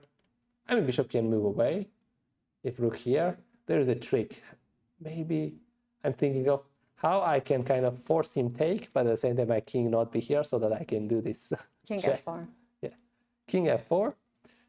Yeah, but of course, it would be amazing if for Arjun Erikais, if Sindarov decided to go for that line and give up his rook. And of course, he can bishop f7. f7, yeah. Controlling d5 square too, and when king goes away, you can You get in. play that later. And king d6 is not possible. It's knight d4 check, and that's a 4. So king f6, bishop g8, guarding from far, and rook to a2. And yeah, no progress for either side. Maybe knight going to d3, heading to c5. Rook goes and attacks. You move away, it's still check. You move forward. Okay, now d4 is a bit exposed, so you would lose d4. If king f4, that's a blunder. So king e2, rook g4. If king e3, it's back and... Oh, if king e3, you just check and take. Yeah, more or less this position is slowly heading maybe for a draw as well. And the few more moves in the game of Pragg against Richard Rapport. Wow, look at that. Queen is on f2 and rook is on f3, and we see a2 is gone, b3 gone. So Like, what has happened here? So after rook d1, he took, queen takes a2. Okay, queen going to f2, queen b3, and rook to e3. And yeah, I would say maybe, yeah. Richard is going for the pawns. I mean, if he once gets rid of the pawn, there is another kind of pawn push happens, you know, on the king side. While white's kind of pieces are kind of trying to defend. Oh, wait, we have a result. We have to go to the game of the Pragg against... Richard, we are at that. Yeah. On the camera. Oh, on the camera. Okay. Because I see the result there. Do you think there was a resignation? Yeah, I think so. Yeah. And they are discussing. Oh, wow, look at that. And they didn't reach move 40, hey? Yeah. This is also one thing. No, it's quite surprising for me that Pragg resigned in here. What's the reason of I mean, that? he cannot progress anymore, you know, and he doesn't have counterplay anymore. He just has to respond to the opponent. Yeah, but that's what usually we do in most of Yeah, our games. I mean, at least you hope you have some counterplay, you know. And here, black just even kind of, for me, just it's taking pawn. Like if knight to d3 you block, it's queen takes f3. Yeah, at some moment I take that h4. If rook d2, I go to queen e4 or g4, and then I take that h4. Wow. And then come back, and then I just keep pushing the pawn. Yeah. Well, the game has ended, and that has a logical end as Richard Rapport played one of the best games that we have seen in this tournament. I'm going to go down to have the interview with him. I have so many questions to ask. Guys, we're taking a short technical break, and we'll be back shortly.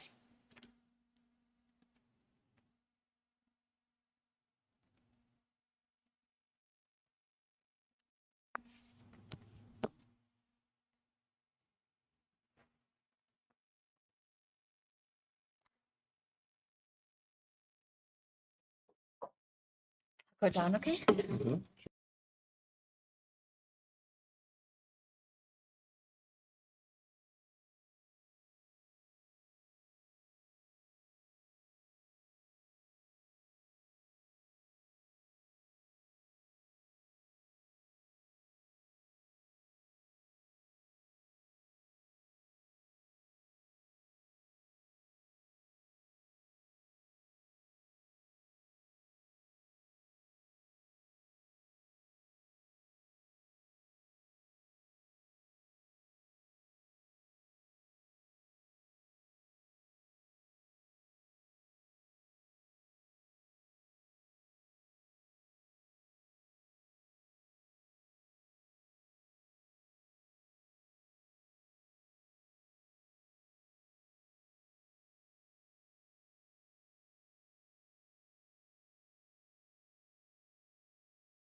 Welcome back to UzChess Cup 2025. I'm your host, Vachier-Lagrave, and we are looking at round 6.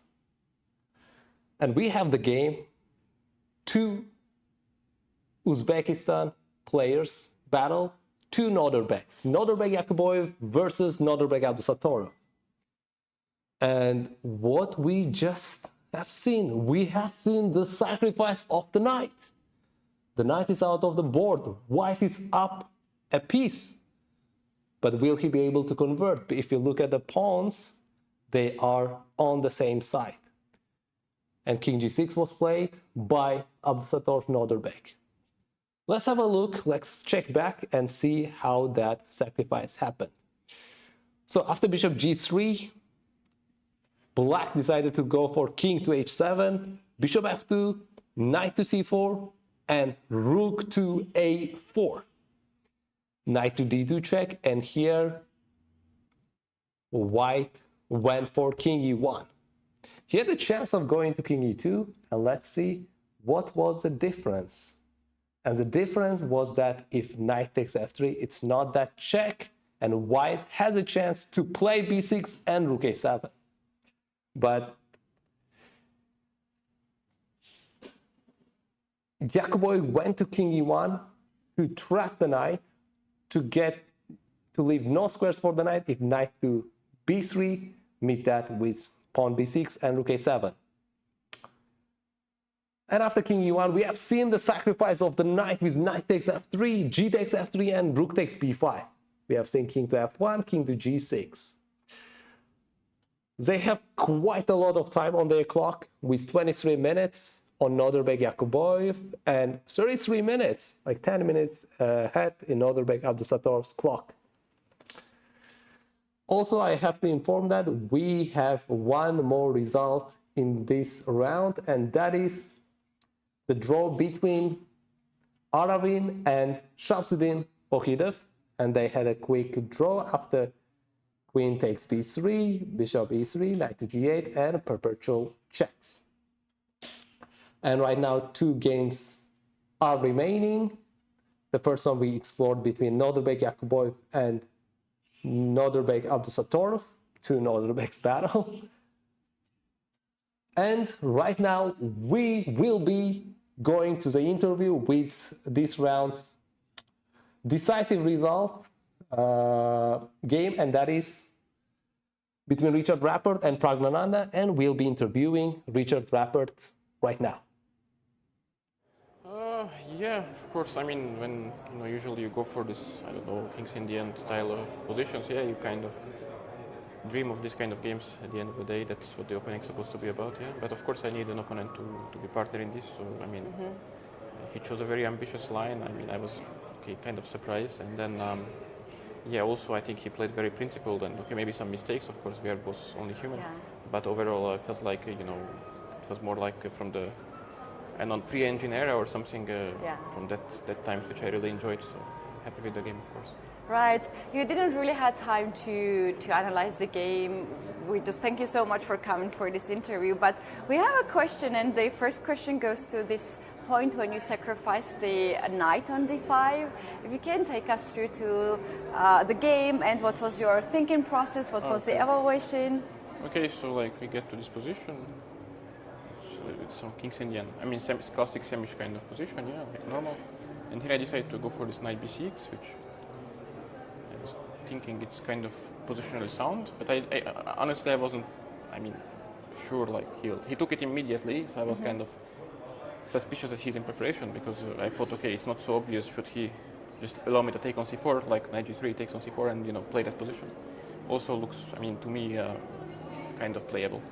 But he did this, and then AB, okay, he went king b1. And this is kind of provocation, yeah? Like here I think he could still play with maybe a3 or something. I was considering during the game to stop the pawns and try to collect them. Okay, I have some counterplay with b4, like a b4 on the file. But okay, king b1 is much more ambitious, yeah? Because he kind of wants to play without b3. And originally when I played knight b6, I thought, of course, I can protect on b5, bishop d7, and like, I have bishop pair, so I don't think it's too bad for black. But then in this position, of course, it became, I mean, I spotted this idea. with rook a4 basically is key move. So like, sorry. So like this is key move, right? Rook a4. So I spotted this idea at this position after before. It's very forced, I think. Like queen takes d5 is not an option, so it's very forced. And okay, I felt like I'm on -2 in the tournament, and I don't know. It just felt like at this point there is not much to lose, so I felt like going for it. Yeah. And this point when you played knight to d5, was that the typical idea in this opening? Was it something that you came up on the board? Yeah, I didn't. I mean, maybe I've seen this motive. I don't know. Like you see a lot of motives during being in chess for a long time. Yeah, but but in this position, of course, it's kind of like a judgment call. Basically, I mean, I'm unable. I at least. Maybe some players could calculate till the end these lines, but I am not one of them in this tournament. So I'm kind of unable to, I don't think it's so easy to access if it's enough compensation or not. But it felt like that for me. I mean, after e5, like I said, queen d5, I don't think is an option because bishop e6. So it felt like that I have enough compensation, and okay, I just went for it and see what happens. And yeah, it was a bit lucky for me that some lines are working for black. Of course, I didn't, like I said, I didn't foresee them. Only thing what I was considering here is knight g3. If I have, like, if he can shut me down instantly when I went for this, and knight g3, I think. Okay, yeah, you can write it. Yeah, I think I have here queen a8 tempo, and okay, it's not too difficult, and bishop c4. I think I have also bishop d7 tempo, like not an impossible calculation. Yeah, and I want to take the knight, and I think knight d6 doesn't work. So rook a2 b3 ideas. Yeah. So like and okay, like, I don't know, b3 e4 check, like, looks super tempting. So when you kind of figure this out, I mean when I figure this kind of out, like with the sacrifice, then I thought, okay, he doesn't have the resources to shut me down completely. Yeah, there was also bishop c2 move that you played, and we got the but brilliant move. As the engine says, okay, it's kind of like still better for white here. Okay, I didn't know. Here I spent a lot of time of considering rook a8 and rook c8. I don't know. I went for rook c8 e4 at the end, which is very forcing. And here I kind of expected. I mean, I don't know. Like he has many moves, and but I felt like, okay, this is a very principled way to play, to open the bishop. I was thinking, okay, he can play. I don't know. My idea is to play b3, right? And bishop takes b3, rook b4, and like fork the knight and bishop somehow. So I was expecting that he can allow that, like rook e1, b3 takes rook e4, knight a3. And then I have, I definitely have compensation, but it's a bit tough to call. Yeah, like what's the evaluation? In a practical game, I thought, okay, it's playable. And then he went for this bishop b3, which I kind of didn't expect because it just seems to be dropping material, right? Yeah. So at this point, okay, takes rook a5. I was pretty happy with my position because now I'm taking an exchange for sure. Knight d4 was like normal option, yeah. And then I take on c1, take on d4. I mean, I'm definitely the one who is pressing there, yeah, because my king is very sound. He has these weaknesses, and also his king is still under some minor issues, yeah. So bishop c4 was played, and then I went for this bishop c2 idea, which now I see it's completely for black during the game. It was not that obvious, but I was kind of having a good option at this point because I could just take on c4. That was my original intent, and take on b5. Let's say even I can take with rook. I had also this idea. Let's say something like this is possible as well, like just to play like this, or I can take with queen and bishop pair.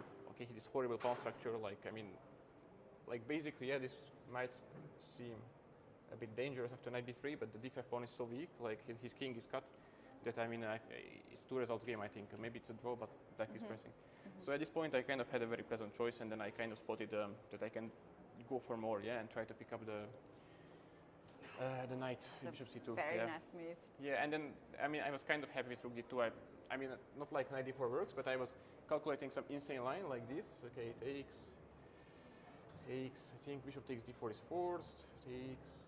b5 is kind of forced. I think knight b3, and it looks like he's fine. But I have queen a7, and I'm hitting everything. Yeah.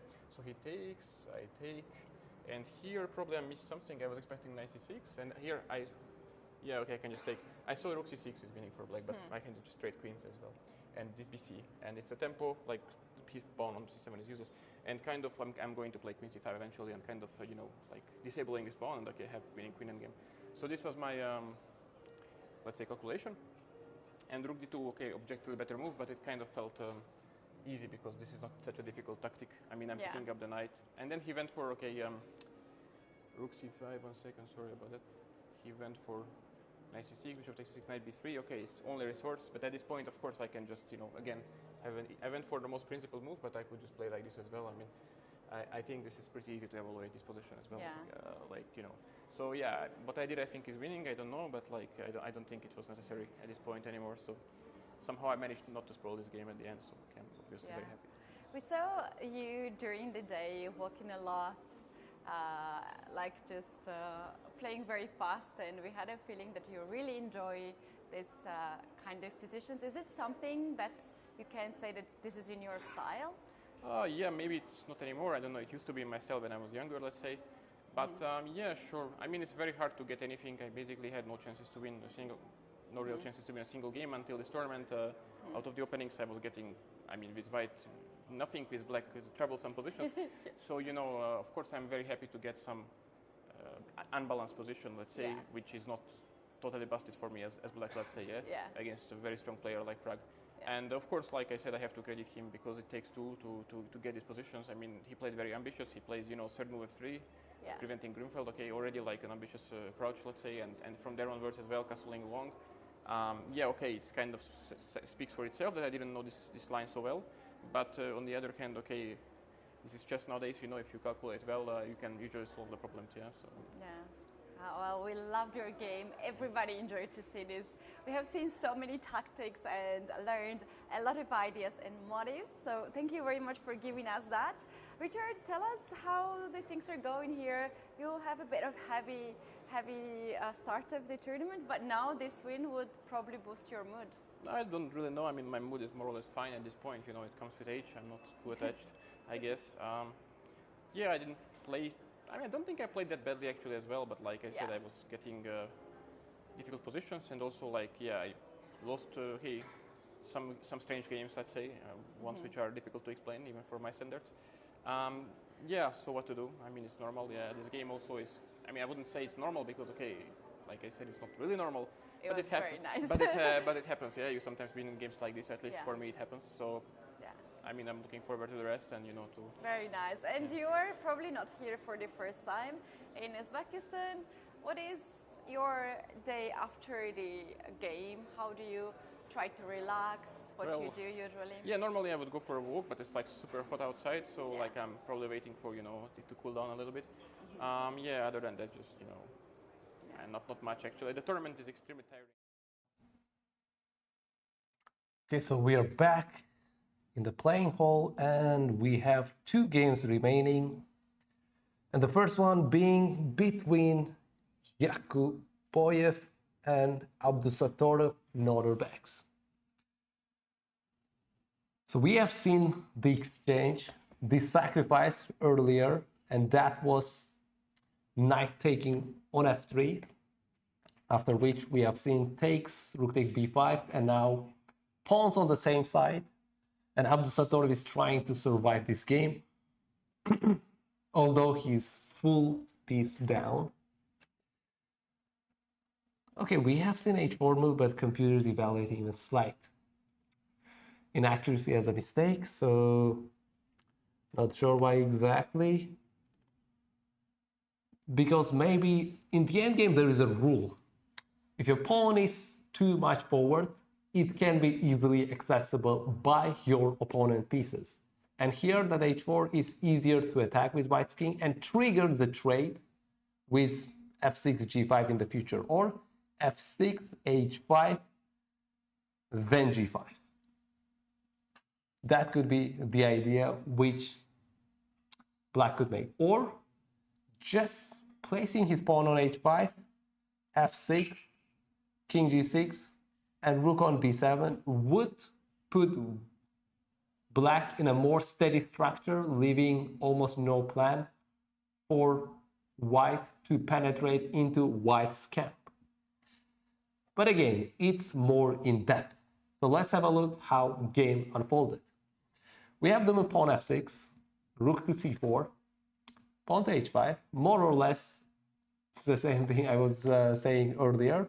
Rook c7, king to g6, and king is moving forward, and rook is down, and rook to b8.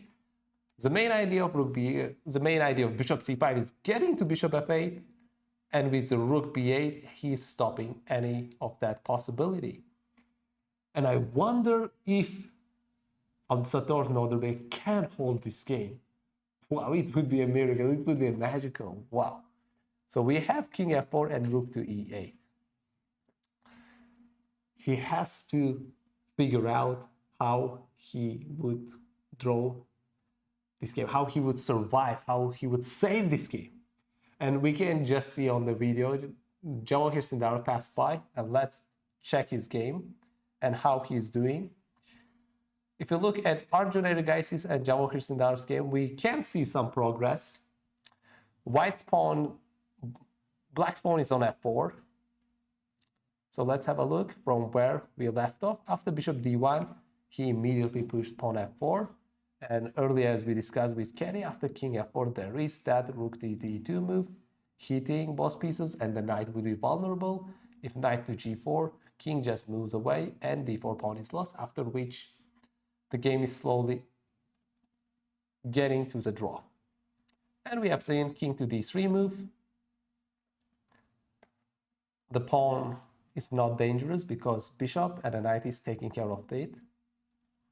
We have seen king to g5, king e4, rook to a1, bishop e2, rook to b1, going after b3 pawn, and white managed to defend that with his knight going to d2, and rook e1 was the move after king f3, king e7.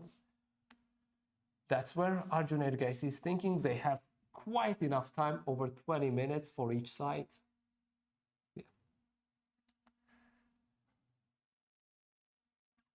Game is relatively not progressive for both sides. Right now king f4 is not possible because white would be dropping his pawn. If bishop moves away to c4, there is rook d1 hitting the pawn and the knight, skewering both pieces, and Arjun Ergais made the move, and that is knight to c4, going after a5 pawn.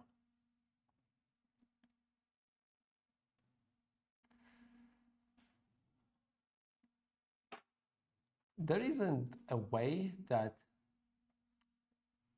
black would be able to save the pawn, but even if he gives the move away, king to d7, knight a5, king can come closer, but his goal would be to get to b3 pawn. And besides that, he has a move, an immediate pawn to b5, hitting the knight and pawn at the same time. That's also one possibility, because after knight takes d5, king d6, and king is coming for d4 pawn. He is giving up pawn right there, and he is getting d4 pawn. And that would be one idea to consider for Vachier Sindarov to go for. But after knight c4, there is no way of protecting the pawn on a5.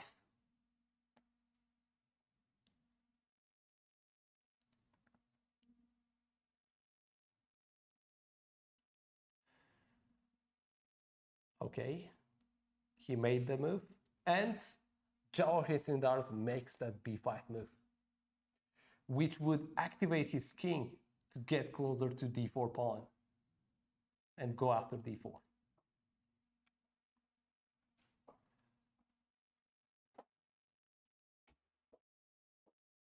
Okay, so let's go back to Nodirbek Yakubov and Nodirbek Abdusattorov's game. So far it hasn't been a lot of moves.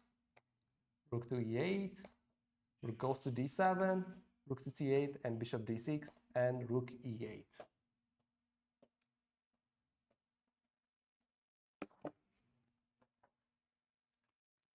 Hey, welcome back. I'm back after the interview with Richard. Actually, it was so interesting. He's very, how to say, humble person. If I played the game like Richard played, go crazy. I would just go crazy. But he was like, yeah, yeah, it was a fine game. And I was like, no, it was not a fine game. But yeah, that's Richard. He probably have done so many good games that not many things surprises him anymore. But he said it was his style. His style, yes. It absolutely his style, yes. So which is good. And did you ask him what does he consider was his biggest brilliant move on the board. He liked the move he found, bishop c2. Bishop c2, yes. Yeah, earlier he calculated something else. And he also shout out to his opponent Pragg to be also very ambitious to allow him to, have this kind of position. And remember at the beginning we said that Pragg played f3 to avoid the Grunfeld. Yes. The Grunfeld was actually his preparation, as he's also mentioned about that he went after f3 to avoid the Grunfeld. And with this move 95, he was so chill. He just said, "Yeah, that was the move. There was a sacrifice." So seems like all. So the sacrifice. The rook a4 was the move he was very proud. Yeah. So knight d5 was. Is it something? Was it typical for him? Was it natural? Yeah, for him? that was the question I also asked. Was it the move that you calculated in the board and played, or it's a typical idea here? And he said he has seen the motive like this, obviously, but not necessarily in that structure. Yes, in that position. Yes. And he also mentioned about his age, and I didn't like that because I'm older than him. And after the interview, I told him, like, Richard, what do you really meant about the age? But to compare his opponents, like Nodirbek, they're like Pragg, they are much younger. Much younger, yes. I mean, he's comparing himself to other players, like, as you said, Nodirbek and Pragg. It's not necessarily, Yeah, once I was at the tournament where Magnus Carlsen has been called old so many times that it bothered me and it bothered everyone there. Obviously, he's not old, and in chess, we are actually very lucky that you can play chess at any level at that age. And just considering that chess is becoming very, very young, like guys like Arjun and Sintrov, they're relatively younger than, for instance, Carlsen or Caruana or Richard. And they might have the other benefits, but also on the other hand, older guys, we do have some experience. So it's always good to see the clash of the generations, obviously. And while you were away, there was one magical thing happened, in Nodirbek Abdusator's game. What? Really? Yeah. Did something happen there? Yes. So let's have a look at this game. Let's take a look. And look at that. Nodirbek Yakubov got extra piece, but Where is knight? Where is knight? But I would just say simply, he sacrificed his knight for 2 pawns. May I see to catch up what happened? Sure. So there was knight to d2 check. King moved to e1, after which Nodirbek Abdusatorov went for knight takes f3, g takes f3, and rook takes b5. That's where he sacrificed pawns and he got the pawn. Yes. This is the most practical chance you can have here with black pieces. If Abdusatorov kept the knight on the board, white will improve the king's position, and together rook, bishop, and king would push the pawn forward. Then black had to give up the knight anyway at higher cost. Exactly. And now the way how he did it, he also took the pawn on the way from the king's side. Exactly. And the idea for black is to eliminate as many pawns as possible. And here h4 move was smashed a bit mistake, but probably maybe the progress is not clear with white. But then we have seen these couple of moves. And how white can progress in this game. Black would just stay on the 8th rank, rook c8, rook a8, rook d8. It's just not allowing bishop on f8. And I say, Nodirbek Abdusatorov could have high chances to survive actually in this game. Yeah, this is, I think, the most practical chance he could have in the game. Yes, he is just moving with his rook so far. He went to rook to d8. Okay, Nodirbek just responded quickly, bishop to c5. Yeah, how to win this one with white? What's the plan that you want to implement here? Is it? Oh, I'm afraid that it will be very difficult actually to do anything here. Yeah. You want to trade the rooks, obviously, because bishop will be then superior, can start to annoy Yes, the yes. black's pawns, but Abdusatro will keep this bishop. Like he will steal the bishop today. Oh, do you know that we have a player who steals the pieces from the venue? Oh, really? You haven't seen it? No. I mean, I noticed about Prague's game where pawn was gone or something. Yeah. Yes. The pawn is still gone. No, nowhere were found. Nowhere to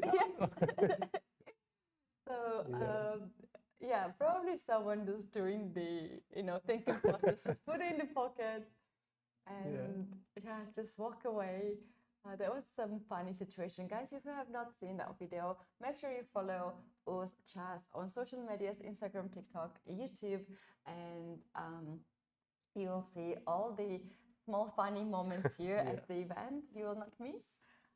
So Abdusatro will be that person who will keep his rook until the very, very end of this game. He cannot afford to give up trade the rook for a white's rook, because then king will be free too. Exactly. And the thing is that black has the dark square bishop, and the pawn on h file is also Yes, dark. so it's So just a little detail, we have to keep in mind. yeah. You know, with white, I'm thinking, how can I force black to make a move with his king? So that I can move that king f5. You have to give a check. You have to give rook g1 check. Okay, so getting that rook in. On the back rank. Or you can move the rook away as well. So, okay, they have the move so far.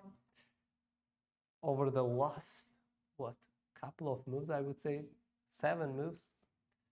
After rook b8, it's been a bit repetition so far. We can take it away. b8, bishop here. Okay. Do you know what? I like this bishop. Is it currently on the board? But now it's not possible. If I play king e4, king d5, king e6, then I'm actually stepping on the way of the pin. So after king e4, there's king to f7. Can we make it on the board? It's very, very interesting. Yeah, right now black is actually to move, so which means we have to give a move, yeah. Which means you would be fine. Okay, let's have a look at Vachier Sindarov's game. Oh. Against Arjun.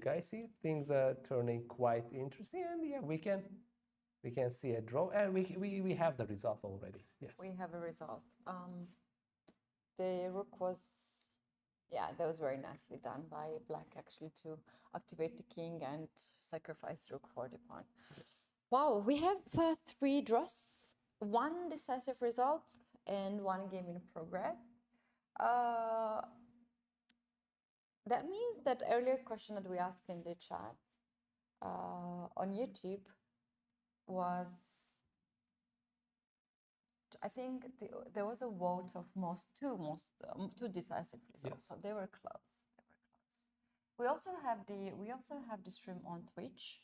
I just learned about that. So greetings to our viewers also on Twitch as well as YouTube. So we do have, of course, a little talk after the game. This is so most common thing at this tournament, which I love to see. Usually players are just going away right away and not spending so much time to talk. But here, I think everybody just feels very comfortable.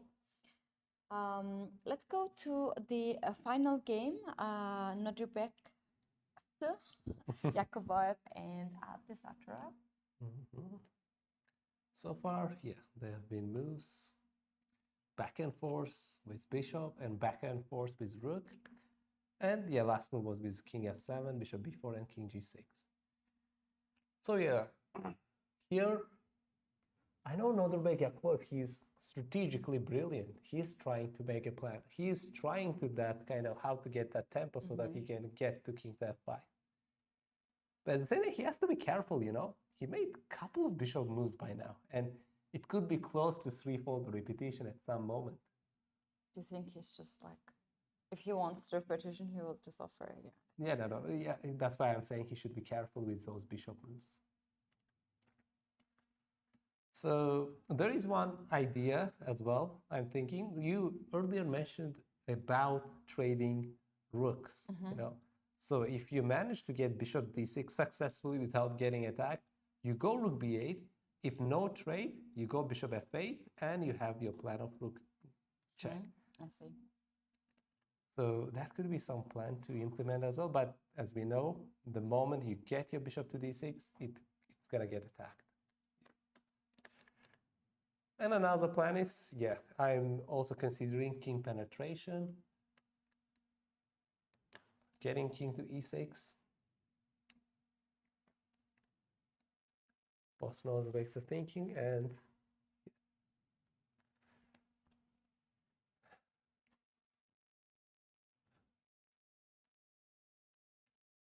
I'd say it would be a magical result for Nodirbek Abdusatorov if he manages to hold and get the draw out of this game, yeah? Because he's been kind of struggling, but he's kind of fighting back now. He's kind of holding, not giving any easy ideas.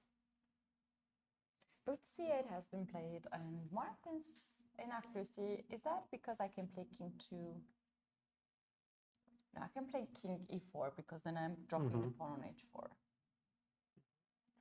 So basically, if I play now king on e3, then I still go rook to c. Oh, king e4 has been played. Yeah, king e4.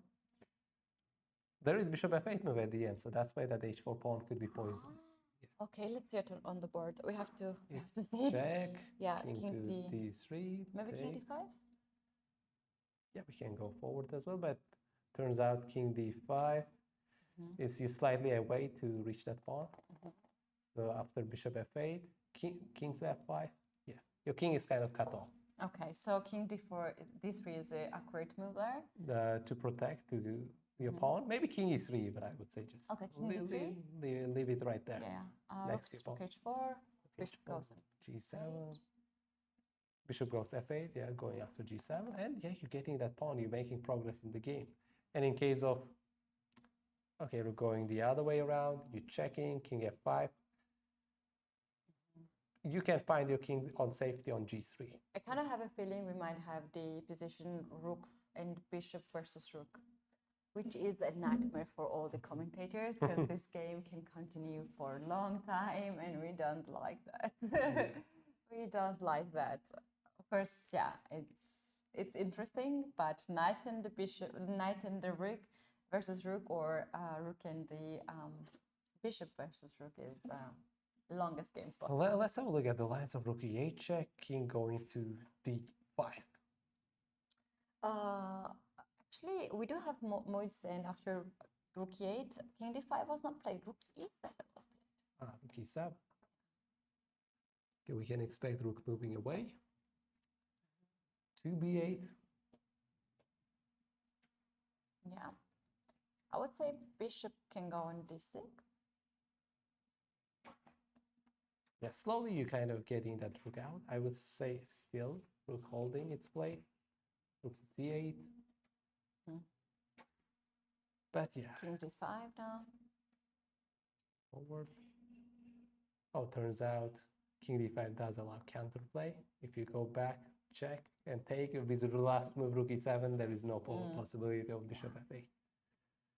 And yeah, I'm still looking at that game.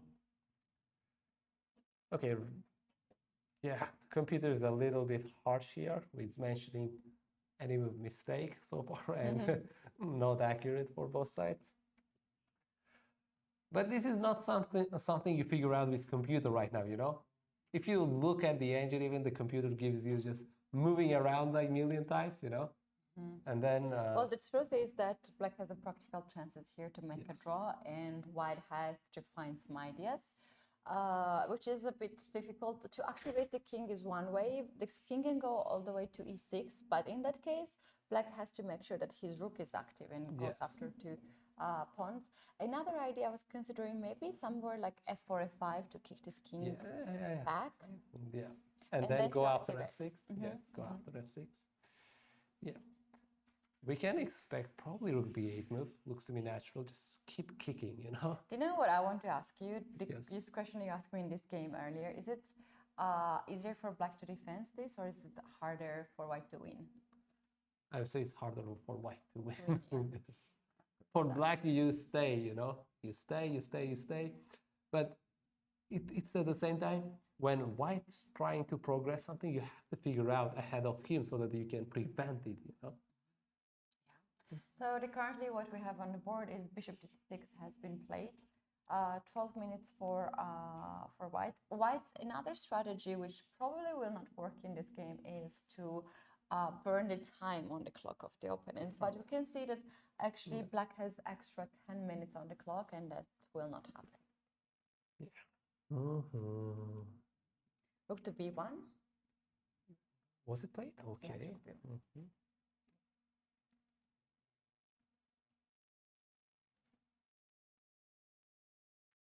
I guess we have a quick issues with camera on the playing hall. Yeah.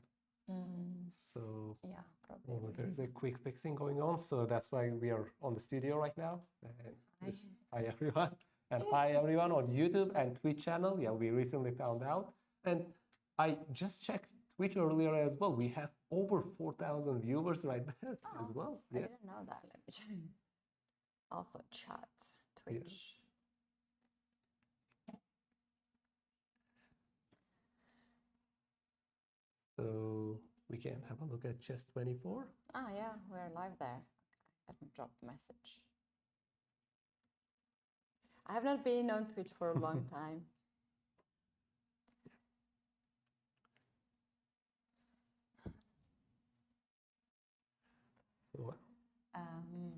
Yeah, we would like to have, of course, players on the screen, but probably we're going to fix the camera in the venue, and before that we do have the board right now, so we'll be focusing on the game at this point. We do have some moves after, yeah, rook to a7 have been played. Yep, I guess you see, with rook being on b1, he took off the square of getting back, and he is planning to make that bishop f8 move soon. Yeah. I would say maybe black should make that rook e1 and rook e8 so that it doesn't happen. We can actually see some repeating moves after rook e1 move. Rook a7, rook going to e1, and going back to... Do we have a move? Yes, that's rook e1 check, and going back to e8. If white's king go forward, or white's king went forward, okay, it's not a mistake, although the computer is saying it's a mistake. It is just kind of king advancing so that it has some chances. King goes to forward, and he lets this pawn to be taken advantage of. But his king is aggressive so that he goes after g7 pawn. But at the same time, if you go rook h1, the rook can defend it for a moment. Yeah. So if you go rook f1, rook can go to f4 and protect both pawns. Yeah, and you know what I'm thinking here? If I play king to f7, I also just stop everything. Yes. King to f7, and there is no progressions. Yeah. But there is rook e4 and e7 check. But you're blocking your own bishop. You're doing that. Jakubov played really good game, but like I kind of have a feeling that he had to take that exchange when he had to. Because you know what? I don't want to say anything to bring any bad luck or anything, but I had a feeling when I saw the move, maybe there was too much to give. He played so well, and my thought process is like maybe he shouldn't have gone at this variation, you know, where he would allow opponents sacrifice the knight. Because as long as his king is not in a check, and as long as pawn would be defended, b pawn I'm talking about, he would be actually winning quite easier, because we explored this position and we said it's probably easier to win with white, yeah, rather than to defend with black. And black had an idea of going but like how to stop that? Maybe you have to let the opponent take that f3 pawn and just go and defend your b5 pawn. Don't let him take your b5 pawn. b5 pawn is a very yeah, but precious. like let's say king e2 now. I take the knight. B pawn is very precious. Don't give it away, you know. And yeah, you go into rook a7 next. Don't give it away.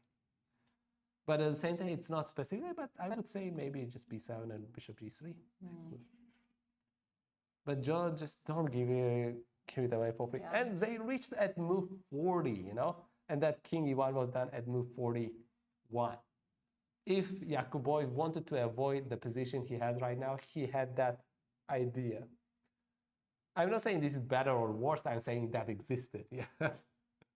And maybe it works out better, but we have to be very, very specific here. Knight on e5 coming to knight to c6. So rook to a7 and knight is still ideas as knight to c6 coming back. So it would be key move to find rook d7 from that far away. And now king is kind of coming, and then king would help out, and then pawn would just push, and king a7 and promotion. Okay, there was indeed the better chance, and now because of what we have, the game might continue. We're taking a break to bring the screen back, and see you shortly.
And we're here back in this game, final game for round 6. Two Nodirbeks playing against each other. This end game that we have on the screen. Very difficult for white to convert the extra bishop.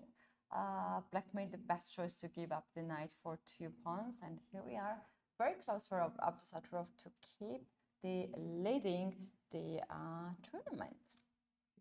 And Yakuboy is still pushing for the win. He's getting his king much forward. And I would say we can see probably king to d7 next move. But not an easy idea to convert still. Yeah. He made some progress in the game. He progressed with his king to d7, and he removed the rook from the 8th rank. But still, king d7 is on the board.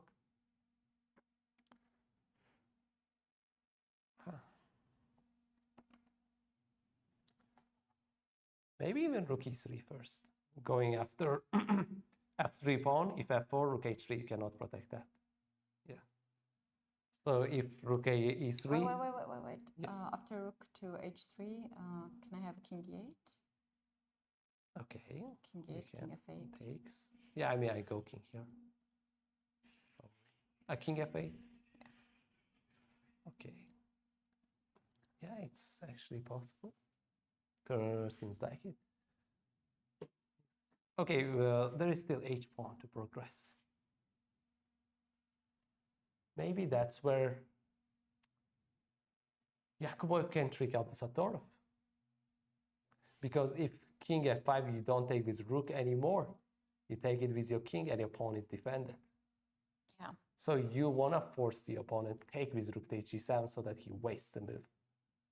You go back with rook h1, take, and then king to f5. Okay, we are in the playing hall right now. The cameras are back on, and we can see both players. This game would be more dramatic if Oh, we had and low time on the clock yes, for the players. we have seen rook e3 and rook a3 moves on the board. So they have still a lot of time on their clock. Yeah.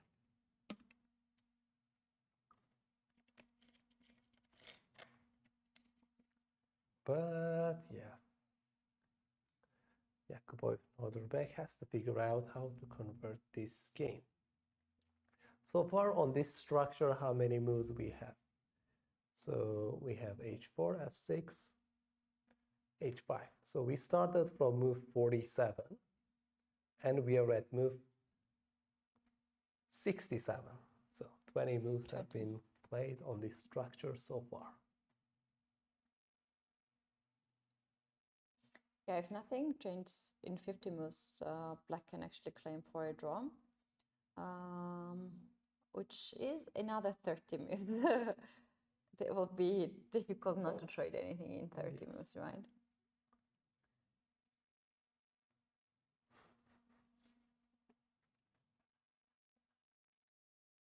He's thinking here. Well, what he's thinking, can we take a look what happens after rook to a3?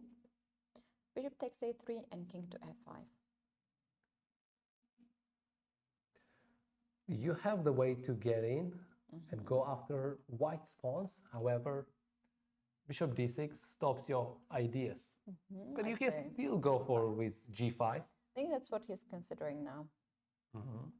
Pawn takes g5. Then takes. And you have a chance for a draw if that happens. So it's not that forced. No, but if you just leave your bishop on h2, there is no way king can get progress. And there is no way pawn can get progress. You just have to leave your bishop on h2 and let the opponent take. Wait, I don't take on h4. If g4, f4. So Yes. probably it's g4. Yeah, and g3. Yeah. King drew rook, bishop g3, king g4. Oh. You go after. Oh, you mean another line? Yeah, f4, g3. Take. Bishop g3, king g4. I mean, as long as I keep one of my pawns, I'm winning, you know? Yeah, Is it? bishop e1. Bishop e1. I think you have to keep the h pawn. Yes.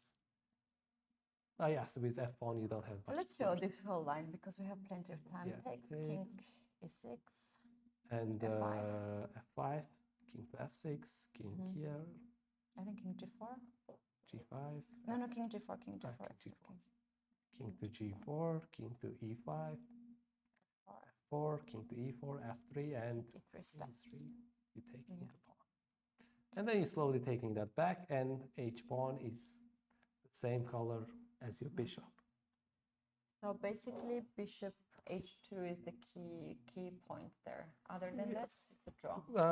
I would say maybe there are some other moves. It's as long as you don't take h takes g5. Let's have a look and let's see back. Okay, we went here, and it turns out, yeah, there is king e7 even winning, according to engine, even bishop to c7, bishop to b8, as long as you don't take, it turns out. But the thing is, you would have a struggle if you play f4. Here, it turns out the idea a lot more harsher. It's like you go back and defend that way. It takes king e7, and now you're defending f2 square. Yeah. Okay. And after calculation, Abdusatrov find it out that it's not worth it to go for the trades. Earlier we mentioned that he has to keep the rook on the board, but it was good time to just double check if it's a draw or not. Now actually, I was just thinking maybe black can even go, like there's king f7, but there's also king f5 move. Yes, but with idea g5. Yes, with the idea of pawn to g5. I would say the moment you play king to f5, there is probably rook a5. Yeah, and I go back. There's no progress from white.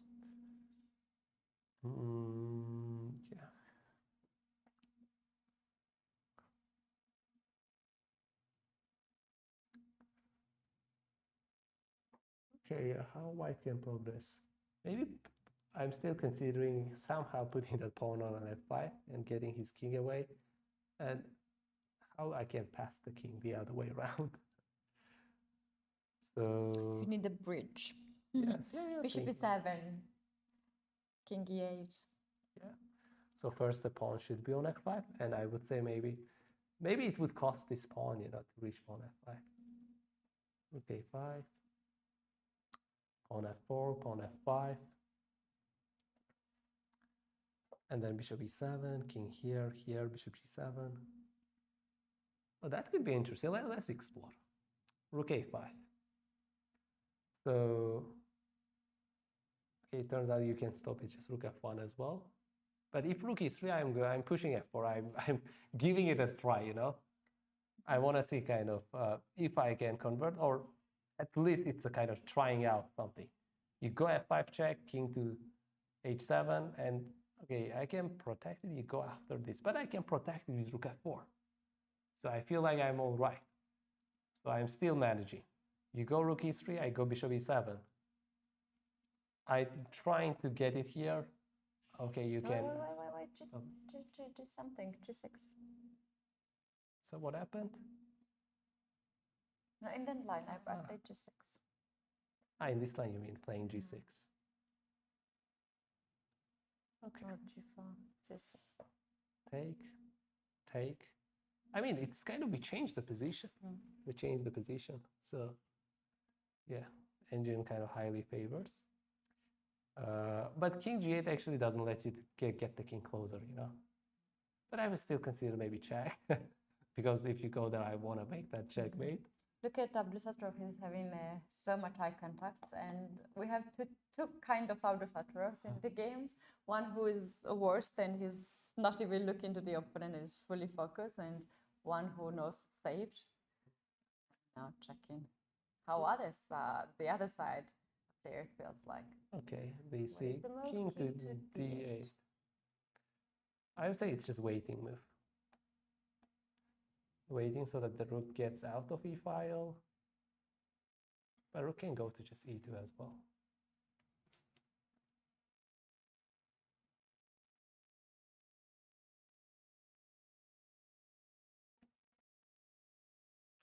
You can wait as well. And there is your idea of king pushing here. The king is a little bit slightly away. You know? Maybe now king f5 does something, but after king f5 there is not much progress. Like g5 you want to make. But yeah. Okay, we can explore that line.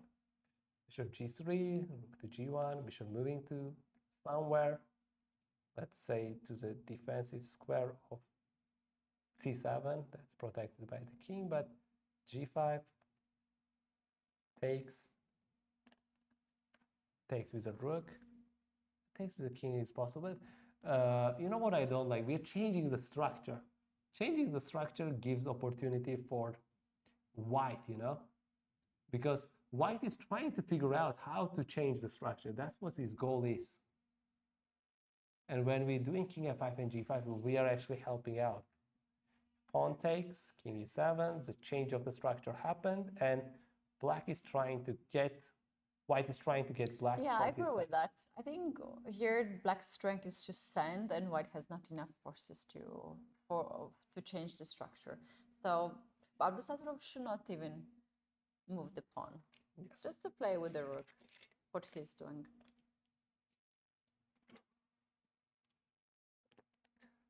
We can pretty much expect the rook a4 move, because the other way to defend pawn is just simply not ideal, because you're gonna get attacked. If you move down, you're gonna get attacked again. If you go up, you're gonna get attacked. If you really try to defend it with your rook, I guess king can make the progress. But actually you can go after this pawn. Yeah, you have to look after the pawn or this pawn or the bishop. So bishop defense would be just immediately bad. So we can pretty much expect the rook a4 move, after which I would say rook f1, rook f4, and then king f7 to the previous position where we already considered.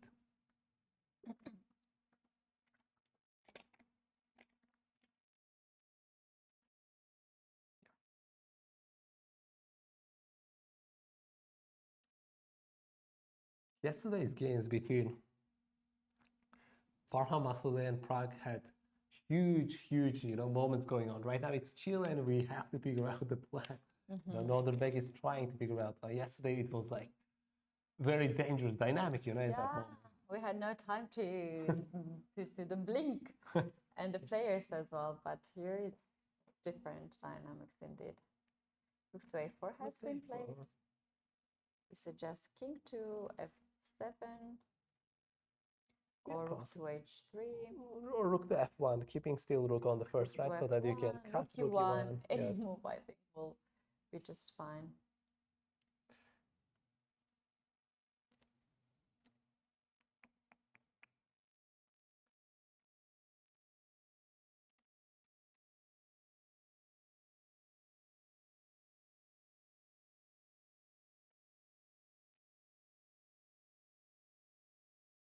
Okay, now it's Abdusator's turn. He's about to make a move, right? You see, he's Yeah. kind of getting, he's kind of moving a lot with his hands, His hands are kind of ready, Yeah. It's not like he's kind of taking that. Yeah, okay, he's okay. Look at his hands, yeah.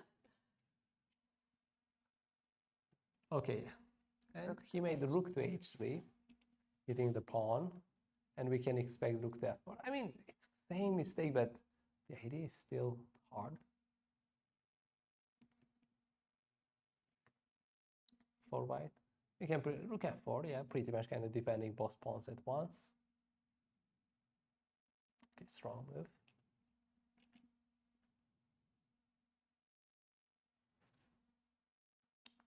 I guess rook Can go h. rook h1 or king f7. I like king f7 actually.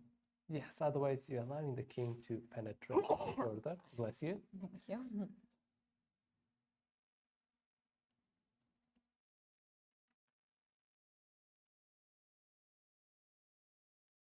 King f7, King yeah. f7. King just went f7.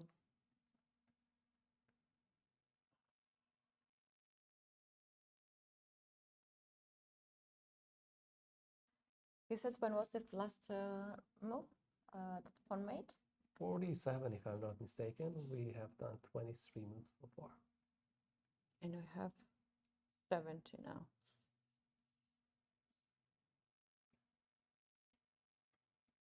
King to d7. Okay, I would say maybe Yakubov trying to make another re-maneuvering. Okay, rook to h1 we have seen on the board. 46. Now we are counting 50 moves. So the rule is following. If there's no trade or pawn structure change for 50 moves, one side can claim for a draw. If they don't claim for a draw, then our arbiter interferes after 70 moves of not changing pieces or changing the pawn structure.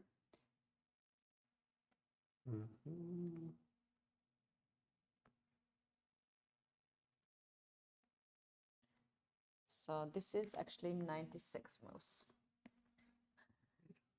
And now we're 71. So, yeah. Okay, we have also the mathematic calculation done. In 96 move, Abdusator can claim a draw. In 116 move, the arbiter can interfere.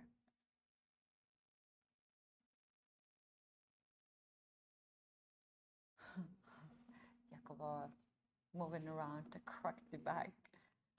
He's trying to figure out which plan wins, Although it's mentioned, you see, by computer, rook h3 was really, mentioned as a mistake, but what's a win plan? Okay, rook e4 is a mistake, but computer is... Yeah, instead of rook h3, there was this line with king f7. King just going to f7, yeah. King f7, then we had...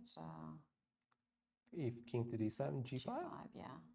And we have to be clear on that calculation. So takes. Takes. You have to stay. Rook a5, king g6. King g6, and I think you stay. You push your h pawn, but you stay with g5. Yeah, and the engine says this is 0-0. And any other move will not be liked. So that's Well, why well, rook h3 was a question mark. Well, But let's it's have a look. delightful, Let's have a look. Do we have something? No, no, we have just repetition. I guess he has to go after f3 pawn again. I look the engine, it's saying red. What's the red? You know, it's like, well, there was something happened, but yeah, it's just kind of repetition. He's just going after the pawn again. So which is good. He's making extra move, you know, which means he's coming closer and closer to 15. But he are they even halfway? Yes, they are exactly at the halfway right now. At move 25. Yeah, or 50 move. Oh yeah, 72 or 72. Yeah. 24 moves. I'm here to count. So let's explore that king f7, g5 idea. Okay, king f7, king g7, g5, takes. Although there was a change of structure, so you wouldn't consider change of structure, you know, as is black. What? Do we see what? Rook e7. Okay. Rook e7 check. Wait, this gives up the pawn, actually. Yes.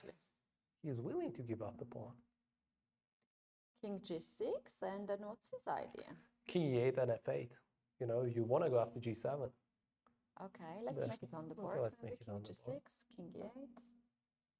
And by the way, it's like, what if king g8? Like, what if you don't? Yeah, king g8 is... whoa. Someone stepped the camera. Okay, we have another camera. So if king g8, it seems like... But I guess there is king e6 check and f7. Yeah. But still, it doesn't look that easy. But okay, let's have a look at king g6 line first, then we will have a look at king g8 line.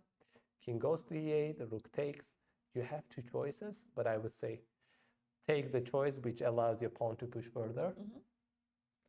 King to here, and rook take is threatening.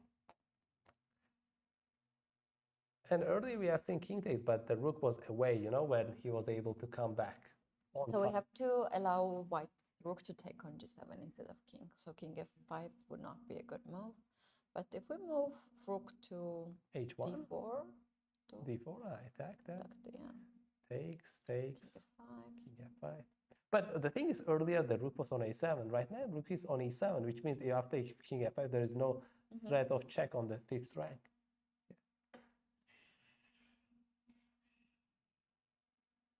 But I like king g8 more. King g8, just simply, yes, not letting.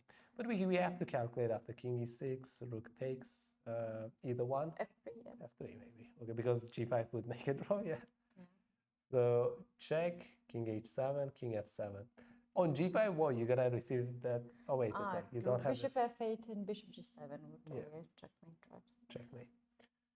So I guess the seventh rank would be your, friend to save it from there. And after bishop e7, rook b7. b7 still. Can you make some idea? Because we know with rook and a bishop, you have some checkmate on h-file. Maybe go right there. Okay, I guess g5 is possible now. Okay, so quite theoretical. But I'm wondering, like, what was so bad, earlier on with rook h3? Computer is mentioning so bad. And if you look, yeah, it's very deep. Couple of mistakes, but it's just repetition. So yeah, it will be quite a draw. King g8 maybe was simple. Okay. So Abdusator is thinking he has quite enough time.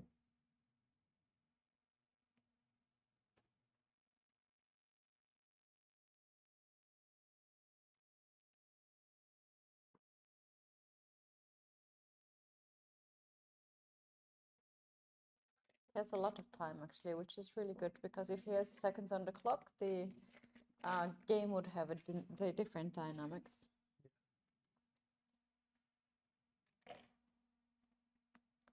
Let's have a look. Yeah, it looks very nice if you consider how you came to this position.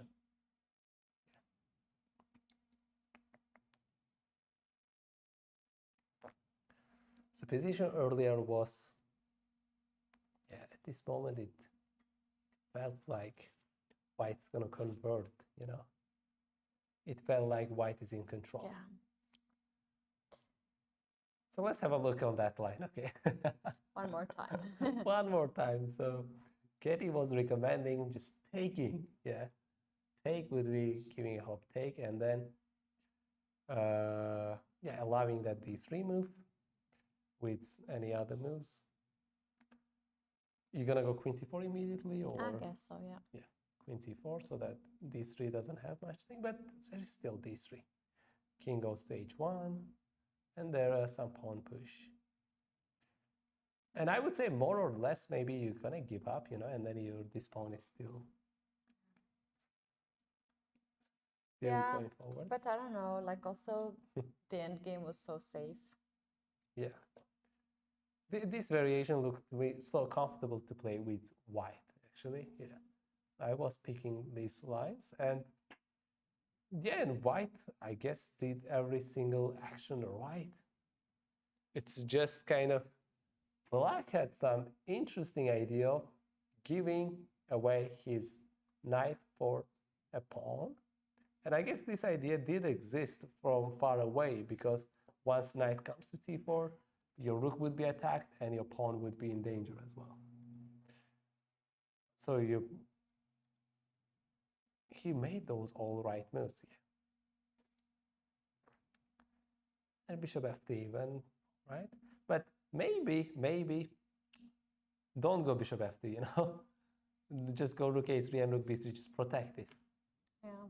Just yeah, well, probably Yakubov already regrets that, but I think he just overlooked knight f3. He didn't really expect that. Yeah. King g8 has been played by Uzbekistan. So we have so much moves, and we have king to g8. Yeah, we are expecting by Uzbekistan some rook f3 ideas and pawn to g5, but in a careful way. Yeah.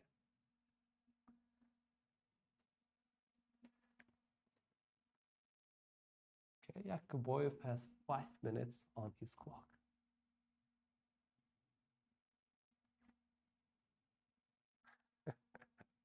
Right now, I'm linking what you said earlier. Whoever kind of feels confident about his position just gets out of his chair and walks.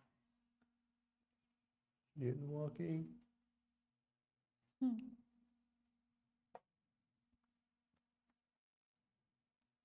King e6, yeah. He's almost touching the king, okay, and then 4 minutes for Yakubov and 16 minutes for Abdusattorov at this point. And we see that black is now going to take one of the pawns either on f3 on h4. White cannot stop that happening. White can try to enter on the f7 square with the king. That should be the most logical idea in this position. But even after that, black has a good resources to keep the position alive. King goes to not so sure.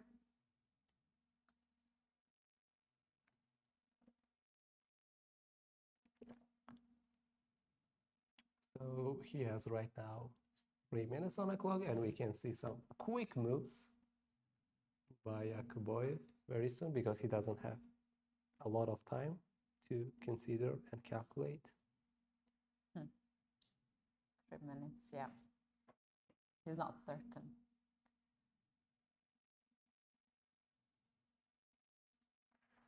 I mean, he's giving a try, you know.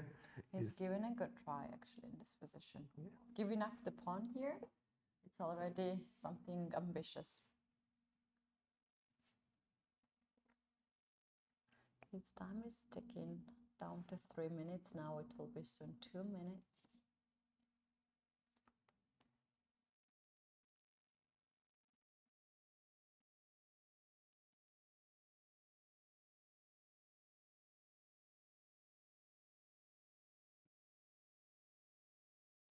Yeah, he made we have a check. Rook e8 check. Okay. king goes on h. I like how Abdusattorov is not repeating the position and he goes just rook to Yeah, h7. just to save the king to h7. He knows he's winning one of the pawns. After king e6, now you can stop that. After king e6, king g6. Yes. Can stop even king coming closer, and we have seen king to e7. So, yeah, Abdusattorov would consider, or would he make fast move? I mean, rook f3 more or less we are transforming to what we have seen earlier. Oh, I see. No, I don't see checkmate. I see Rook. checkmate. A If you rook. take rook f3, king f8. F8. Wow. But you have to play very badly, yeah? And then rook going where? I was thinking of going far away. Yeah, no, you have to play very badly to be checkmated. Let's say rook to b3. We have so much time. Actually, rook e7. And rook e7, yeah. Then you attack the rook d3. Oh, well, you just find out this bishop. And you take on g7. King h6. f4. King, and yeah, bishop king h4. Bishop f4, yeah. Yeah, it's not happening, guys. Yeah. So at the moment king f8 happens, it's gonna be rook to d3. And after which, yeah, there isn't much to go. I mean, they do, both sides have enough time to consider, but yeah, Yakubov's moves would be a lot more quicker.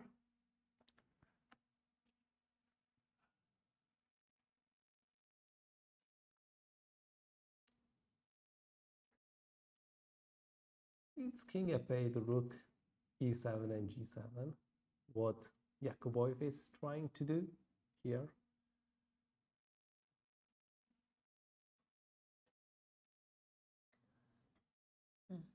Yeah. I still cannot believe how Abdusattorov survived this game, you know. Yeah. But he does that. He does it often. Also, other games. We remember how much he fought. He's doing. He's looking for the best chances. Yeah, that's very impressive, you know.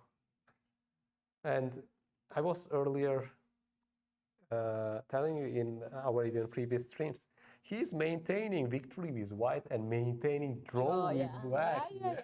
And he's doing his job, yeah. He's skipping that. He's Oh, doing tomorrow that, we're gonna have a best matchup: Abdusattorov versus Max Thotlu. Wow. That will be a very, very nice match.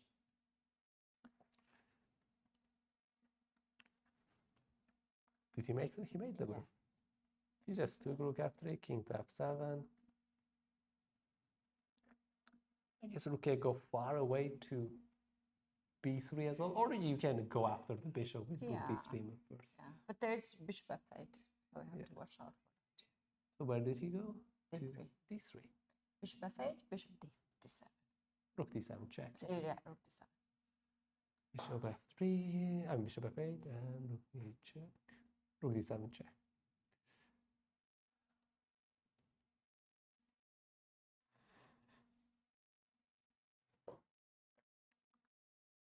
Okay, bishop moves away. Oh, well, yeah, we can see his hand on his face, and he's realizing there is not a lot of chances left.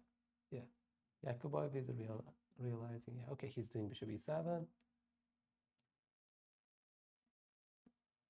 We can probably see just rook going to d7. Just freezing. Or do you say rook e3, rook e4, or just rook to d4 is the idea as well? Maybe he's just hoping Abdusattorov goes for rook d4 and goes again for h4. And after which he has rook to g8 and rook g4. It looks at the first sight savable, but you add one more and then it's threatening checkmate. So Abdusattorov has to be careful here. Yeah. So the idea is rook to g8 next move.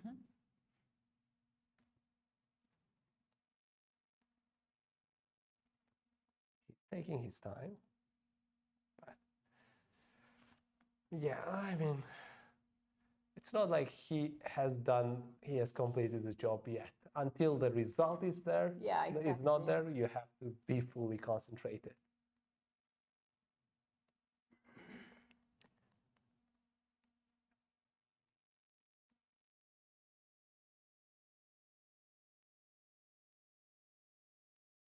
Rook d7 here makes so much sense to me because once rook g8, you're taking rook takes e7. So rook d7 looks the only move that would stop rook g8. I mean, rook e3 also kind of stops. Oh yeah, look at, let's show that. Rook d7, rook g8. Little blunder. A little blunder, and here Takes rook on takes, e7 and takes on g8. You know, after such a long day, you can do stuff like that.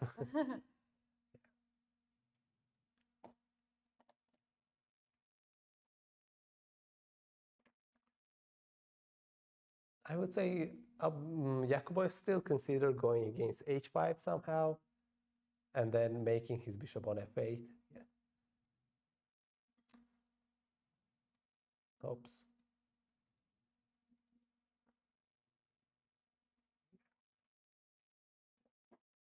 But I mean, king h6, and you are defending. If rook b8 back, you're threatening for checkmate. King h7 back.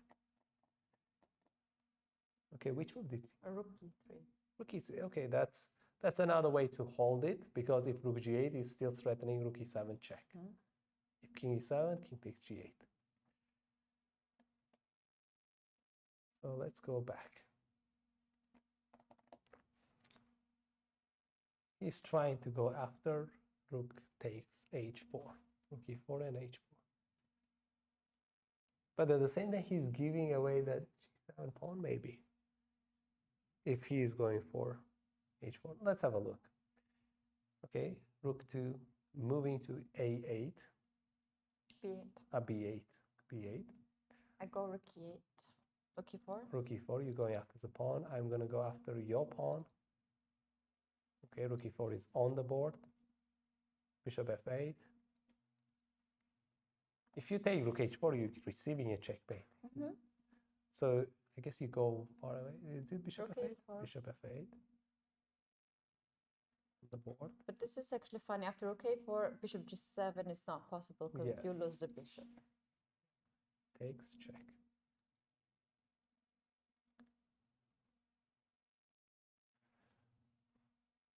So after rook a4, white has rook b7. And Yeah, I now guess you have I can play rook g4 as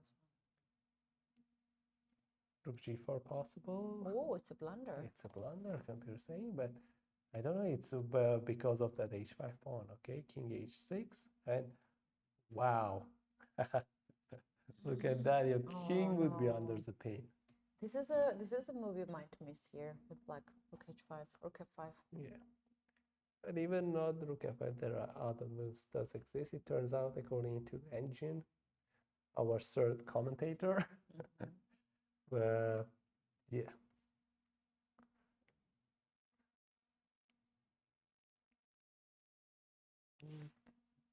Check is king f6, rook takes would be a draw wish, but of course we know Yakubov still gonna push for the win.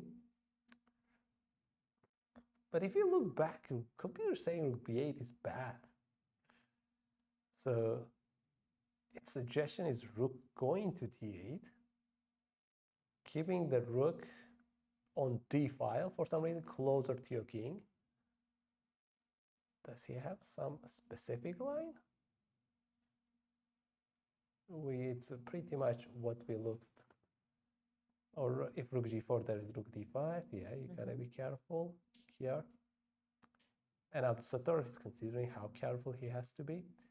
Takes, takes. Pretty much checkmate is the threat. And Arjun is saying this line is winning.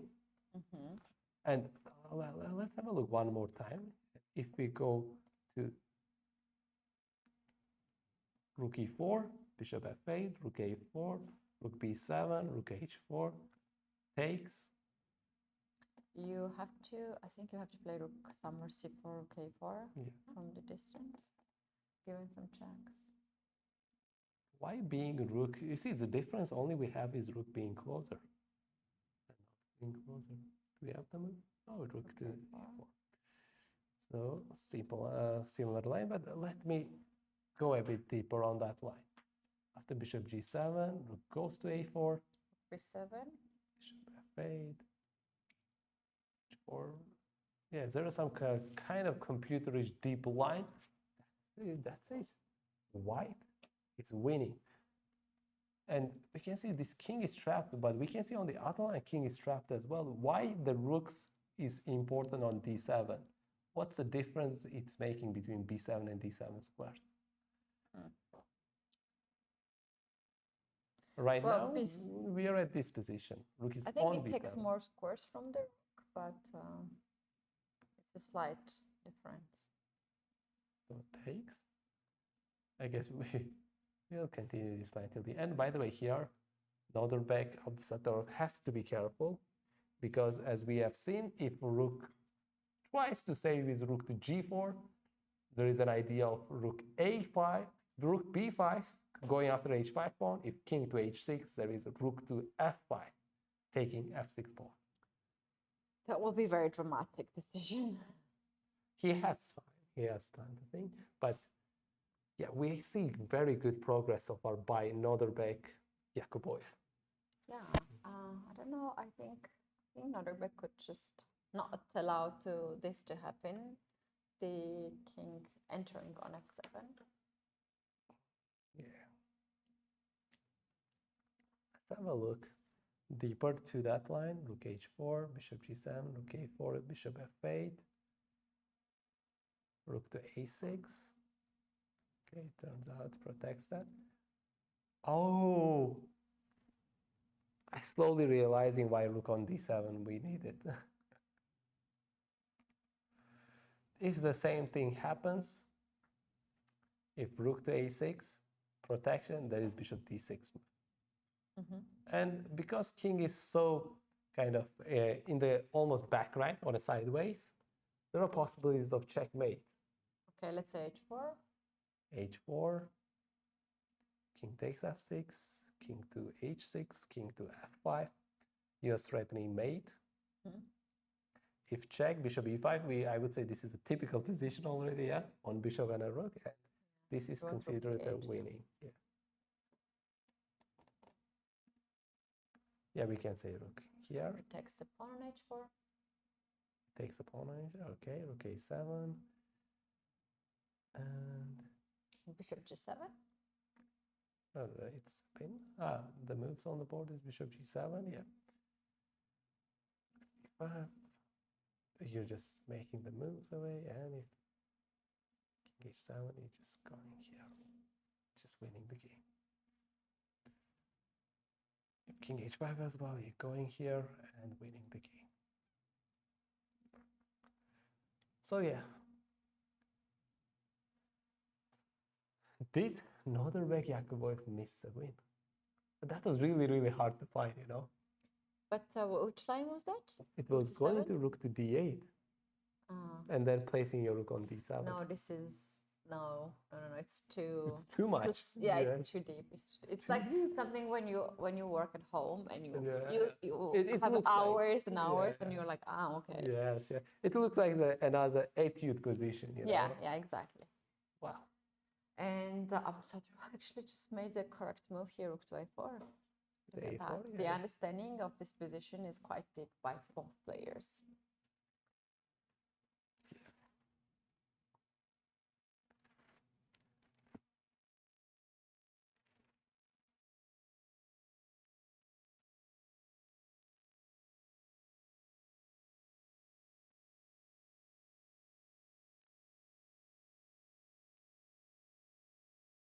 White to move.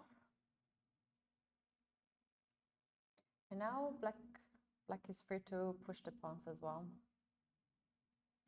He needs to get rid of the pawns. And then we're going to have rook and bishop versus rook. Another 50 moves to be counted.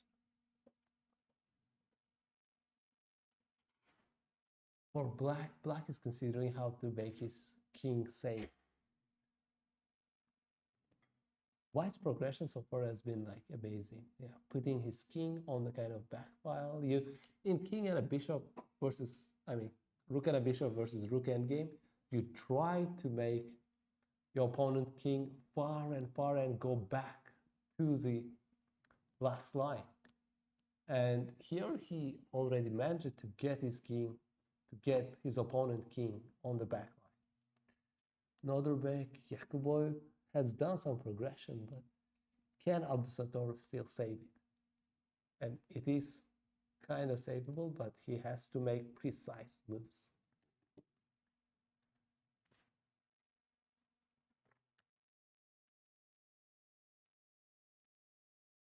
And the good thing for Abdusattorov is that he has enough time to figure it out, all these details, right? Yes. Okay. He has over 9 minutes in his clock, and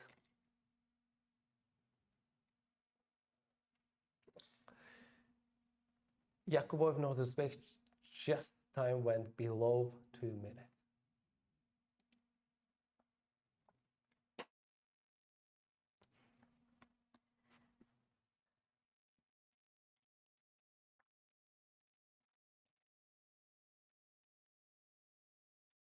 Minute and 30 seconds.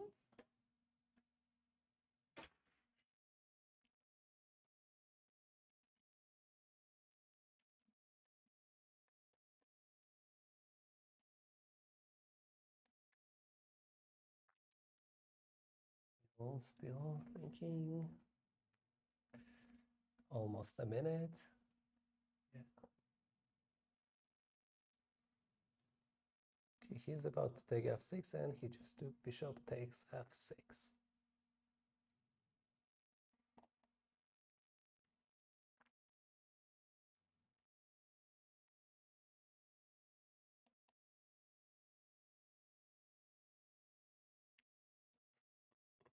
Yeah, we are very close to rook and a bishop and a rook endgame.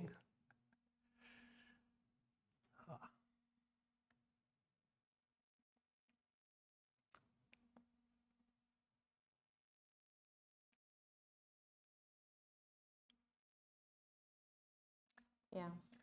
Yakubov still used some tricks on this moment. Okay, Abdusattorov has quite enough time.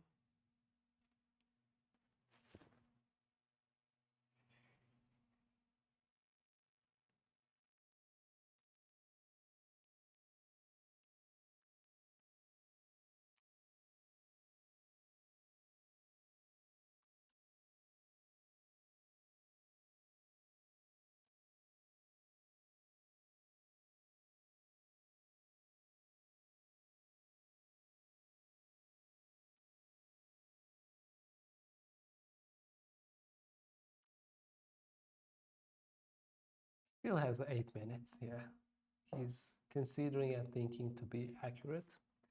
And the tournament started local time at 3 p.m. and right now it's 8 p.m., 8:13 p.m. And they have been playing over 5 hours. For 6 days in a row. Yeah. This is actually not all the games went 5 hours every day for these players for 6 rounds, but a lot of long games. Actually, Richard Rapport mentioned that not quite easy when there is a tournament without the break. These games are very long, yes, and they don't have enough time to recover from the previous game. What right now you're telling me about it? What do you consider, let's say, having 2 rounds a day? You know, how do you feel about it? Let's say. I think it should be forbidden. Forbidden? Yes.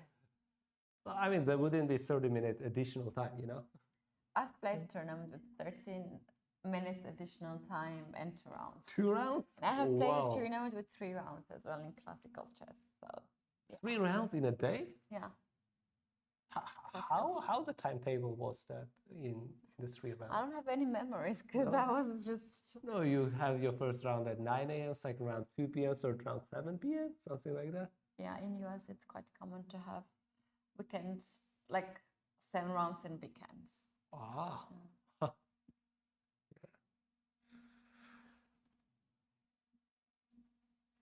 So h4 was played.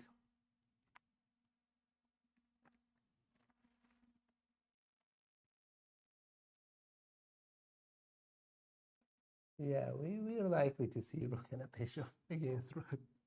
Yeah.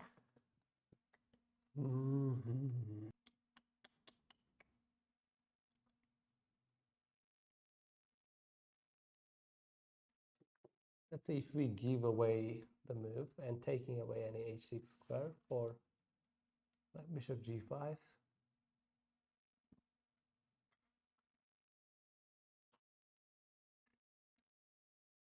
Yeah, black has to be really, really careful. Okay, then what do we see? We see the bishop g5 on the board. Okay.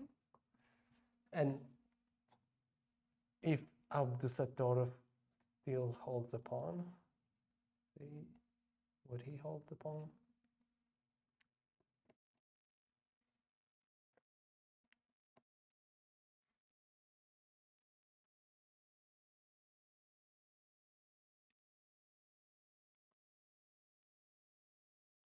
Rook to b6. Rook c7.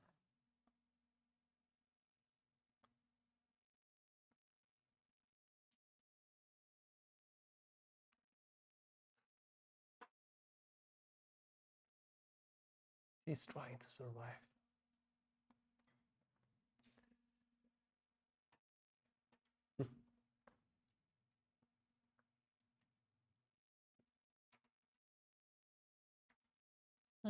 Now you understand, yeah, when I told you that it's a commentator's curse, to, like the nightmare to have the rook and the bishop. Rook versus a6. Yeah.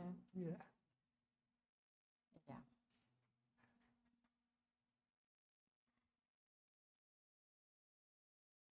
You'll take the pawn for sure. And I'll put down the number, which is 84. 84. No, he didn't take. Oh no. He went for checkmating ideas. And we saw rook to 7 check. Probably we're gonna see bishop e7. And rook to a6 back to cover up. Yes. And yeah, he would keep his rook on the h file.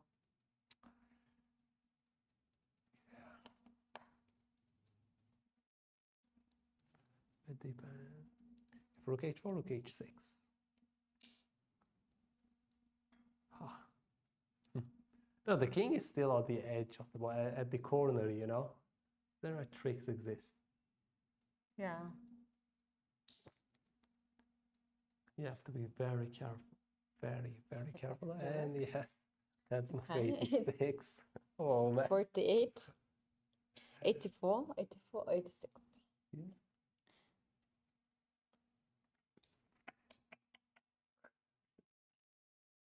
$136 moves Yeah. to claim, and 156 moves to be stopped.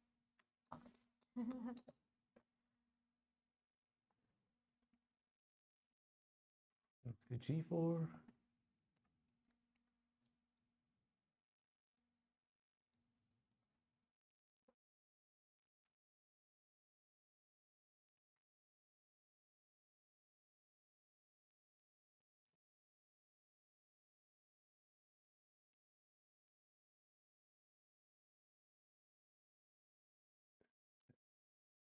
We reached that rook and a bishop and king and a rook and game.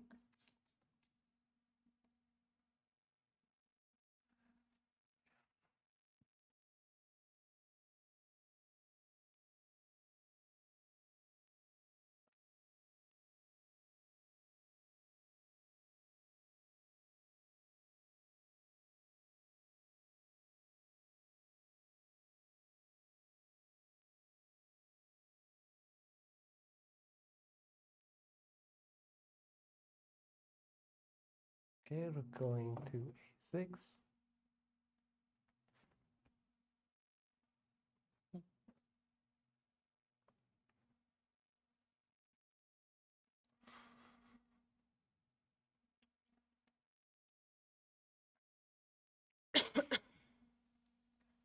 7.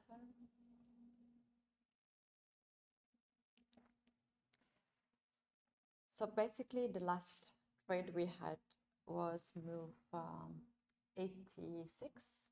It was already a very long game. So theoretically, the game can be ended in 50 moves in a draw if there is no progress. And that makes 136 moves. And if the players don't claim for that, then the arbiters can interfere at 156 moves. And if that happens, this will be officially the longest game in the tournament. You guys, we're taking a short break now, and we're gonna keep this video and the board on the screen so you can see all the updates.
And we're back. This is the final game of round 6 at UzChess Cup 2025. We do have Nodirbek Abdusattorov against Nodirbek Yakubov playing the long end game. So far, they have made already 104 moves.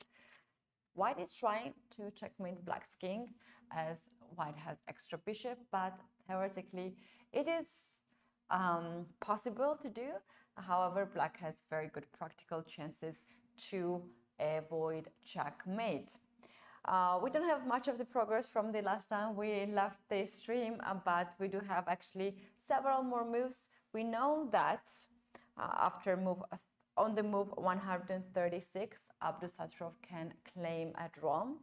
If that not happens, that on the move 156, then the arbiter has to interfere to stop the game and fix a draw. On the other hand, Yakubov's idea and the plan here is to checkmate before those that happens. So they are trying both of them their best to do it. The time control is 2 minutes for White and 5 minutes for Black. We actually will not really expect to have any time pressure on any of the side because we do have 36 seconds increment per each move. And so far, the Black's king is not in a danger. It is on the back rank, but the well-known position to set up the mating net is still not in the agenda. Rook to a6 has been played to cut the king from the 6th rank.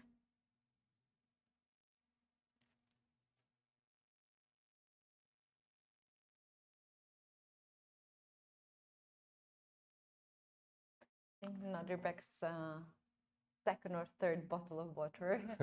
It is this one. He's consuming a lot of water.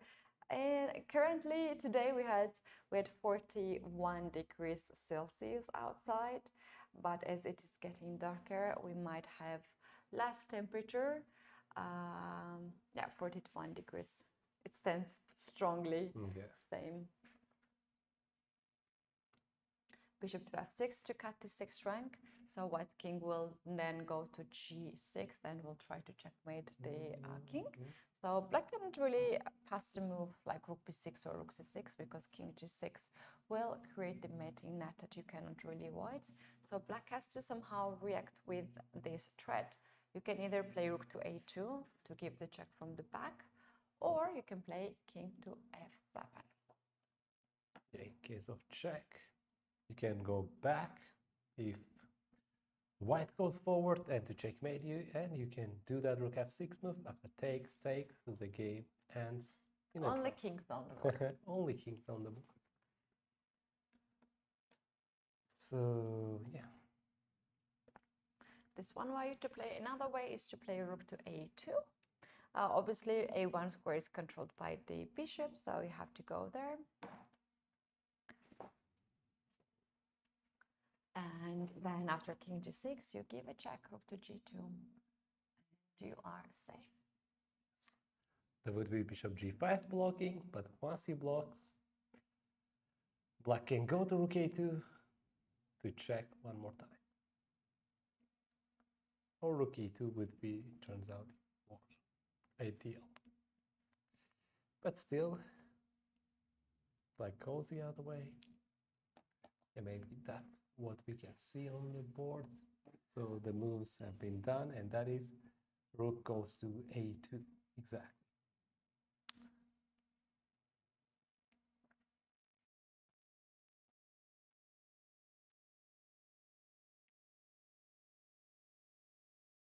Can you imagine the level of their tiredness of these people? Yeah, quite a lot, I would say. They've been playing for over 5.5 hours. Nodirbek is counting. He's doing a little bit of maths, basic maths. Look at him, he's a bit tired. Oh no. Yeah. Not easy to defend such a difficult game, but he's doing a good job. And also we have the other Nodirbek on the other side, we have to mention that he's doing a great job to press the opponent. Yes. Wow, what a transformation of the game, you know? Yeah, we did not expect this game to continue so long. Yakubov did a great job, but yeah, it was a bit inaccuracy. He just let it be in. Let the upset row be a bit tricky.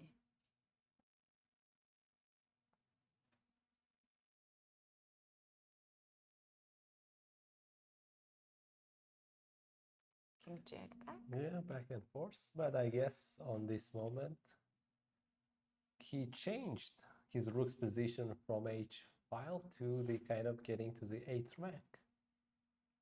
So that was some progression with the rook. Oh, here goes rook to g7 check. I don't know. King has to go on f8, obviously. F8, that's the only square.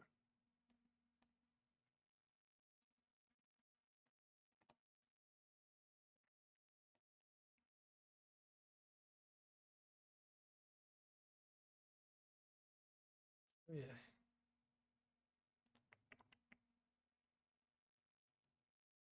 Rook to c7. 7.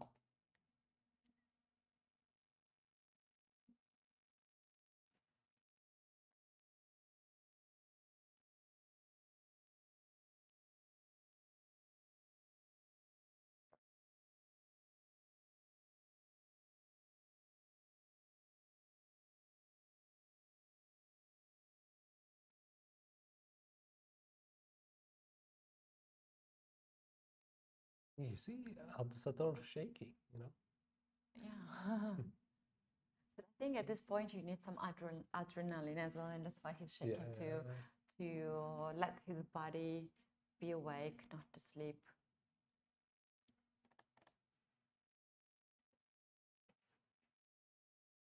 Okay, now he has to be careful still, from the beginning till the end. Because king is again on a cage, I would say. There is king here.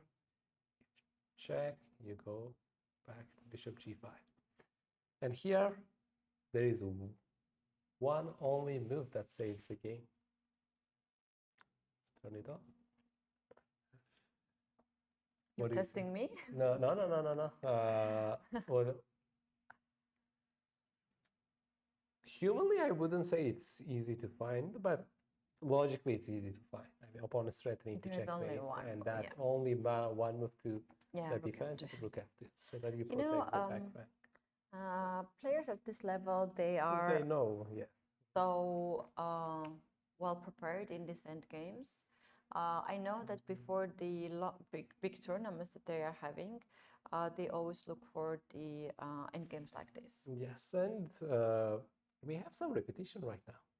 Rook b7, not quite. Okay. No, right now, if rook g7 happens after king g8, that's a 3-fold already. Yeah. Before king f8, he can claim for a draw.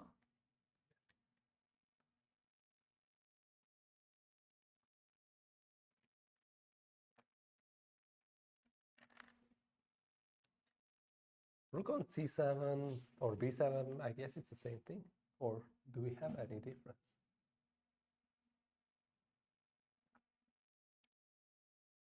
No, it's the same. Pretty much looks like it.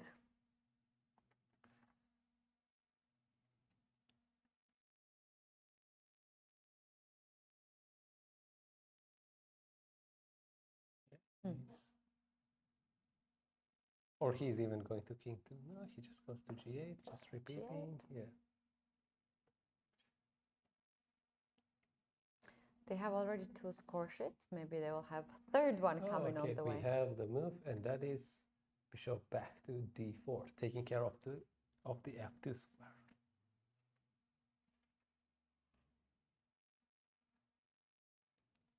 We still know Yakubov is trying to trick out Satoru.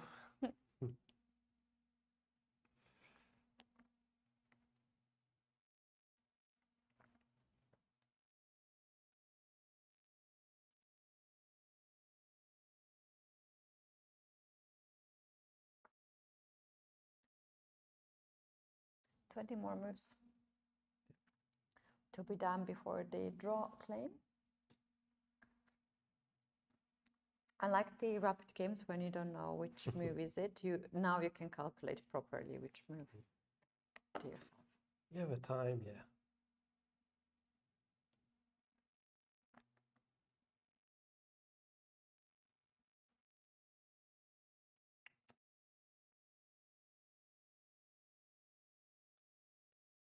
Okay, 6. We have been already here when Rook was on the 6th rank, cutting the king. It's actually a very good position for those who are watching this live and the commentary. What's the technique to defend the position? Because it's quite difficult to play.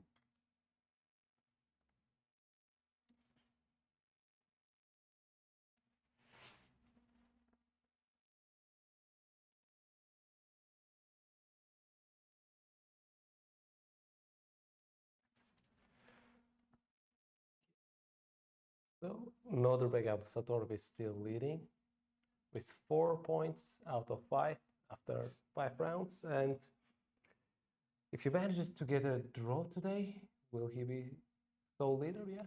If he manages to draw, he will keep the sole leading the tournament, and we're gonna have 2 players coming up next to him, and this is Parham and Arjun with 4 points. Arjun made a draw today against Sindarov, and he is co-leader together with Maxotlu and Abdusatorov.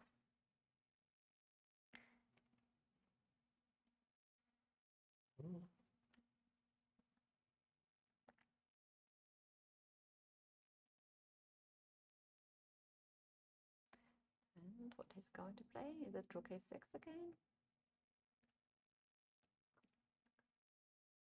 Okay, we reached move 116. So 10 more moves have been played. 10? Yes, 10. And 20 to go. I mean, if we started, yes. Overall 30 moves. I thought yes, I had a glitch for a moment in my brain. So I thought I miscalculated, which was a sad thing, because it's a basic mathematics, but it was also a happy thing, because 10 sounds better. So 20 moves to go. So we started already when 20 moves were on the board, 10 more played, and 20 to go, and yeah. Bishop C5. Yeah, he's going back and forth. You can just go back and forth.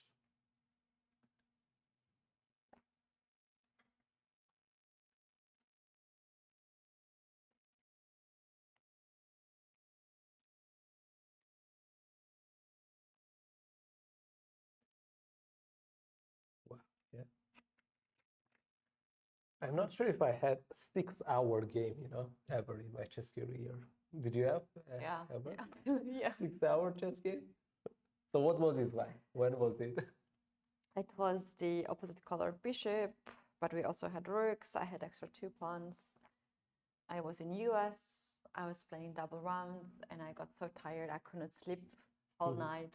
And next day I blundered the piece because I couldn't sleep. So it affected really badly, and it was more logical to make a draw, to accept a draw and make it faster and to have a proper rest. When you play double rounds, it's very important to be very smart. I see. Okay, but you went for 6 hours. Yeah. I see. And the ending was like you ended up drawing the game? Yeah. I see. I mean, my longest was, I don't know, maybe 5.5 hours. It didn't reach 6-hour threshold, but I usually play longest games. I think when I play classical chess, I'm one of the last people. Yeah. I like to play very long games. Yeah. Mostly that happens when I'm defending. So there is very often these situations like, should I just give up and like resign and have a proper sleep and the meal, or should I just keep it fighting and play until the end? Yeah, I see. There are several games actually I've played where I won even some of them, but that I'm looking at the games that I played beyond 4 hours, and usually 3 out of them or 4 out of them, maybe I would say three, not four, was a rook endgame, and on the board you see rook and a pawn against rook and a pawn, you know, and its pawns are on different sides. It's kind of placing the king properly, and of course you're transforming from one variation to that. Okay, longest is the bishop and the rook versus rook. I never had that. I was decided I had a bishop and a rook, and I ended very quickly because my opponent guarded well, and there was no point to play. While we were playing rapid games, a lot of games, it's okay to try, and then at some point just make a draw. And the third score sheet is on the table. They reached the move. 190. Yes.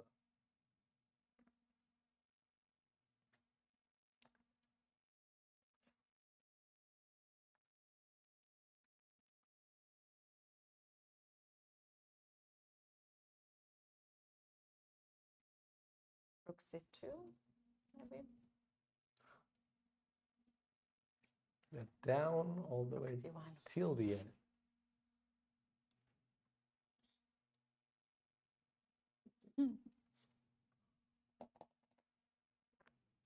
In every second move, Abdusattorov is looking in the eyes to Yakubov. Yeah, because there haven't been that much progress if you look at the last 10, 15, even 20 moves, you know, going back and forth around so far. And Abdusattorov knows this endgame very well, and he's defending like brilliantly, making the right moves, just not letting his opponent king to penetrate or do anything. Yeah, covering up again, or giving check from behind.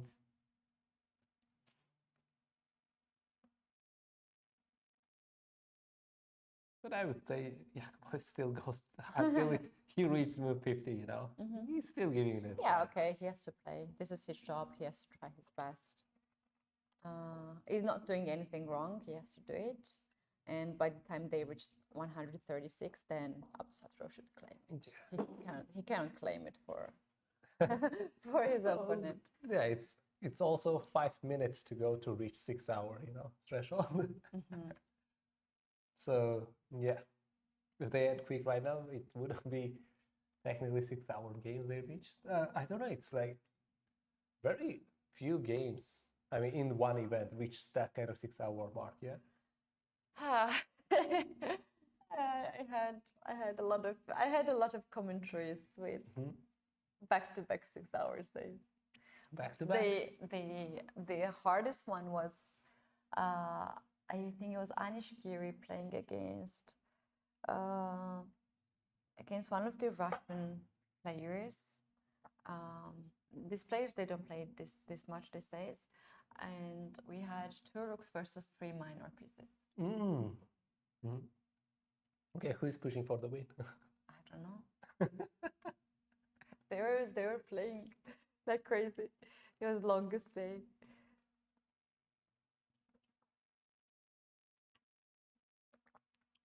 $123. Okay. 12 more moves to go. Yeah, they are making moves quite fast right now at this moment.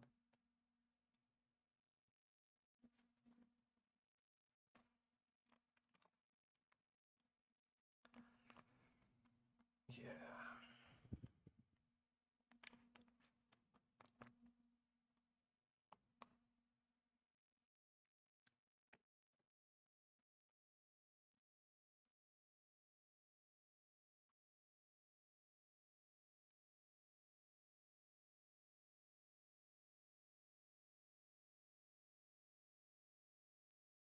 A6. Yeah, cutting the king again and again. Yakubov must be very disappointed because he had huge advantage. He did a great job at the opening as well as in the middle game to have something out of white pieces, and he did it perfectly well. It was just a slight inaccuracy in the end.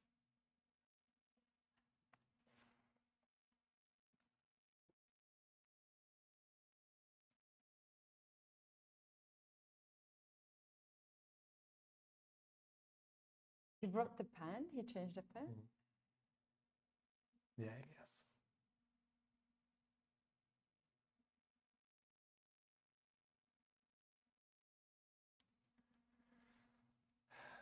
Going to a2. Okay, king going to e6. If rook e2, bishop e5. Is it already 3/4 repetition after rook takes a6 and king 5?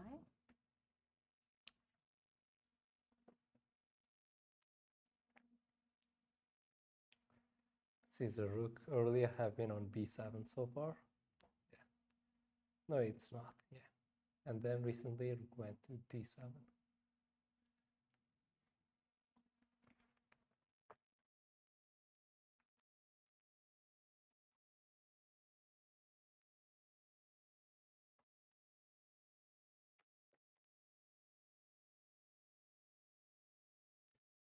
Rook a6 check. King moves even forward to e7.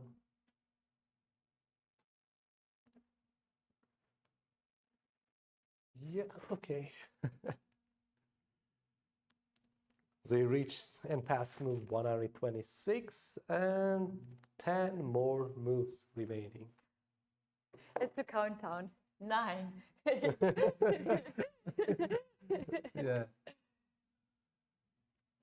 Like a new year.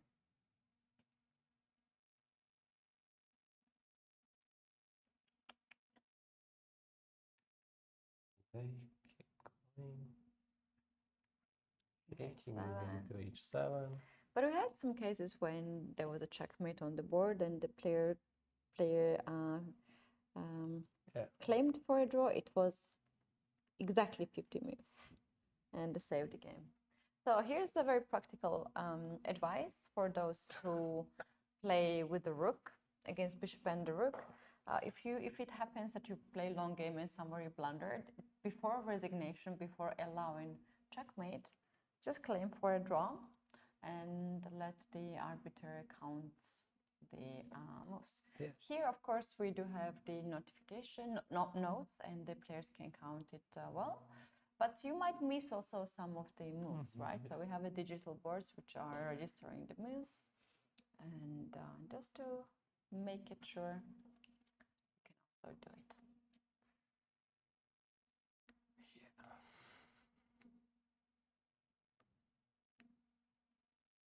So Nodirbek, Jacoboy made Abdusator's Nodirbek back to h5. Yeah, we had this background. position Yeah. already, right?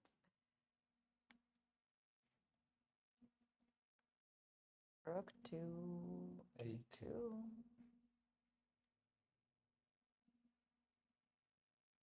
Uh-oh. He's not letting go of that rook. Okay, he let that go. It's safe.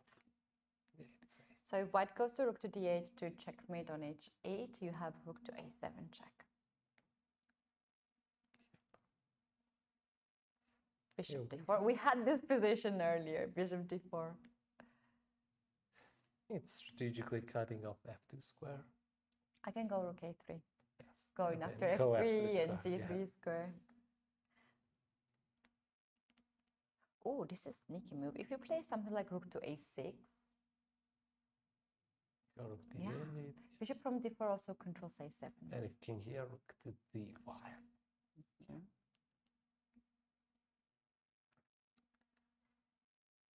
Yeah, you should be on a square where you can give a check to white's king. Oh, we do have a poll happening on our YouTube.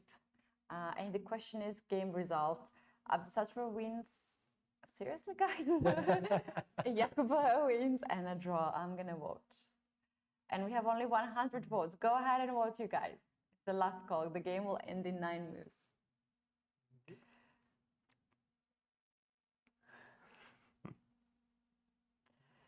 And on our Twitch, do we have a poll? No, on the Twitch we don't have a poll, so we can vote there.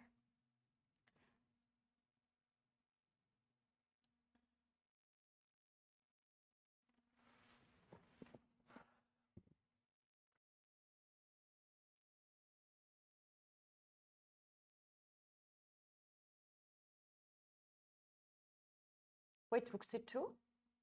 Rook c2 is a blunder. Rook c2 is a blunder. What is rook Rook c2? c2 is a blunder. Whoa. Wow. Oh my goodness, what happened? Can he survive? The way how black can checkmate in 13 moves, which is ridiculous to calculate, is king f6. Can we make it on the board? King f6 is a check. King to h6. King h6. And king moves to f5. King to f5. And then? You moving bishop e5 and f5.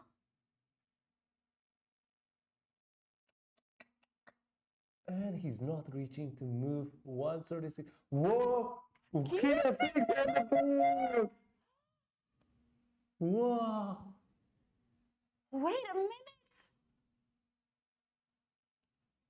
King g8. King g8. Rook d8, king h7. White has to go king to f5. Yeah, he Wait just a opens minute. up. Wait a minute. I think Yakubov knows about this trick. Yes. Ah, His bishop on d4 is taking my out. heart. Wait, there's a king f5 and did Sattorf not realize king f5? What is it? Okay, he's double checking. Okay, now. Oh my goodness. King f5. There is King no f5 check. on the board. And there Whoa! is the. Oh my Whoa, he's goodness. Where he going? It's going somewhere. Where he going? Whoa. Where he going? To play maybe 50 moves. But he has to stop the clock. He needs to make 4 more moves, and there's a checkmate in 1 move. Oh my goodness. Oh my goodness. And Resigned. oh my god, Resigned. this is a What? resign. Yeah. Abdusatorov blunders a checkmate in a draw. He played 46 moves this position. Oh my goodness. This is the biggest upset in this tournament, and he just storms out. Wow. Oh my goodness.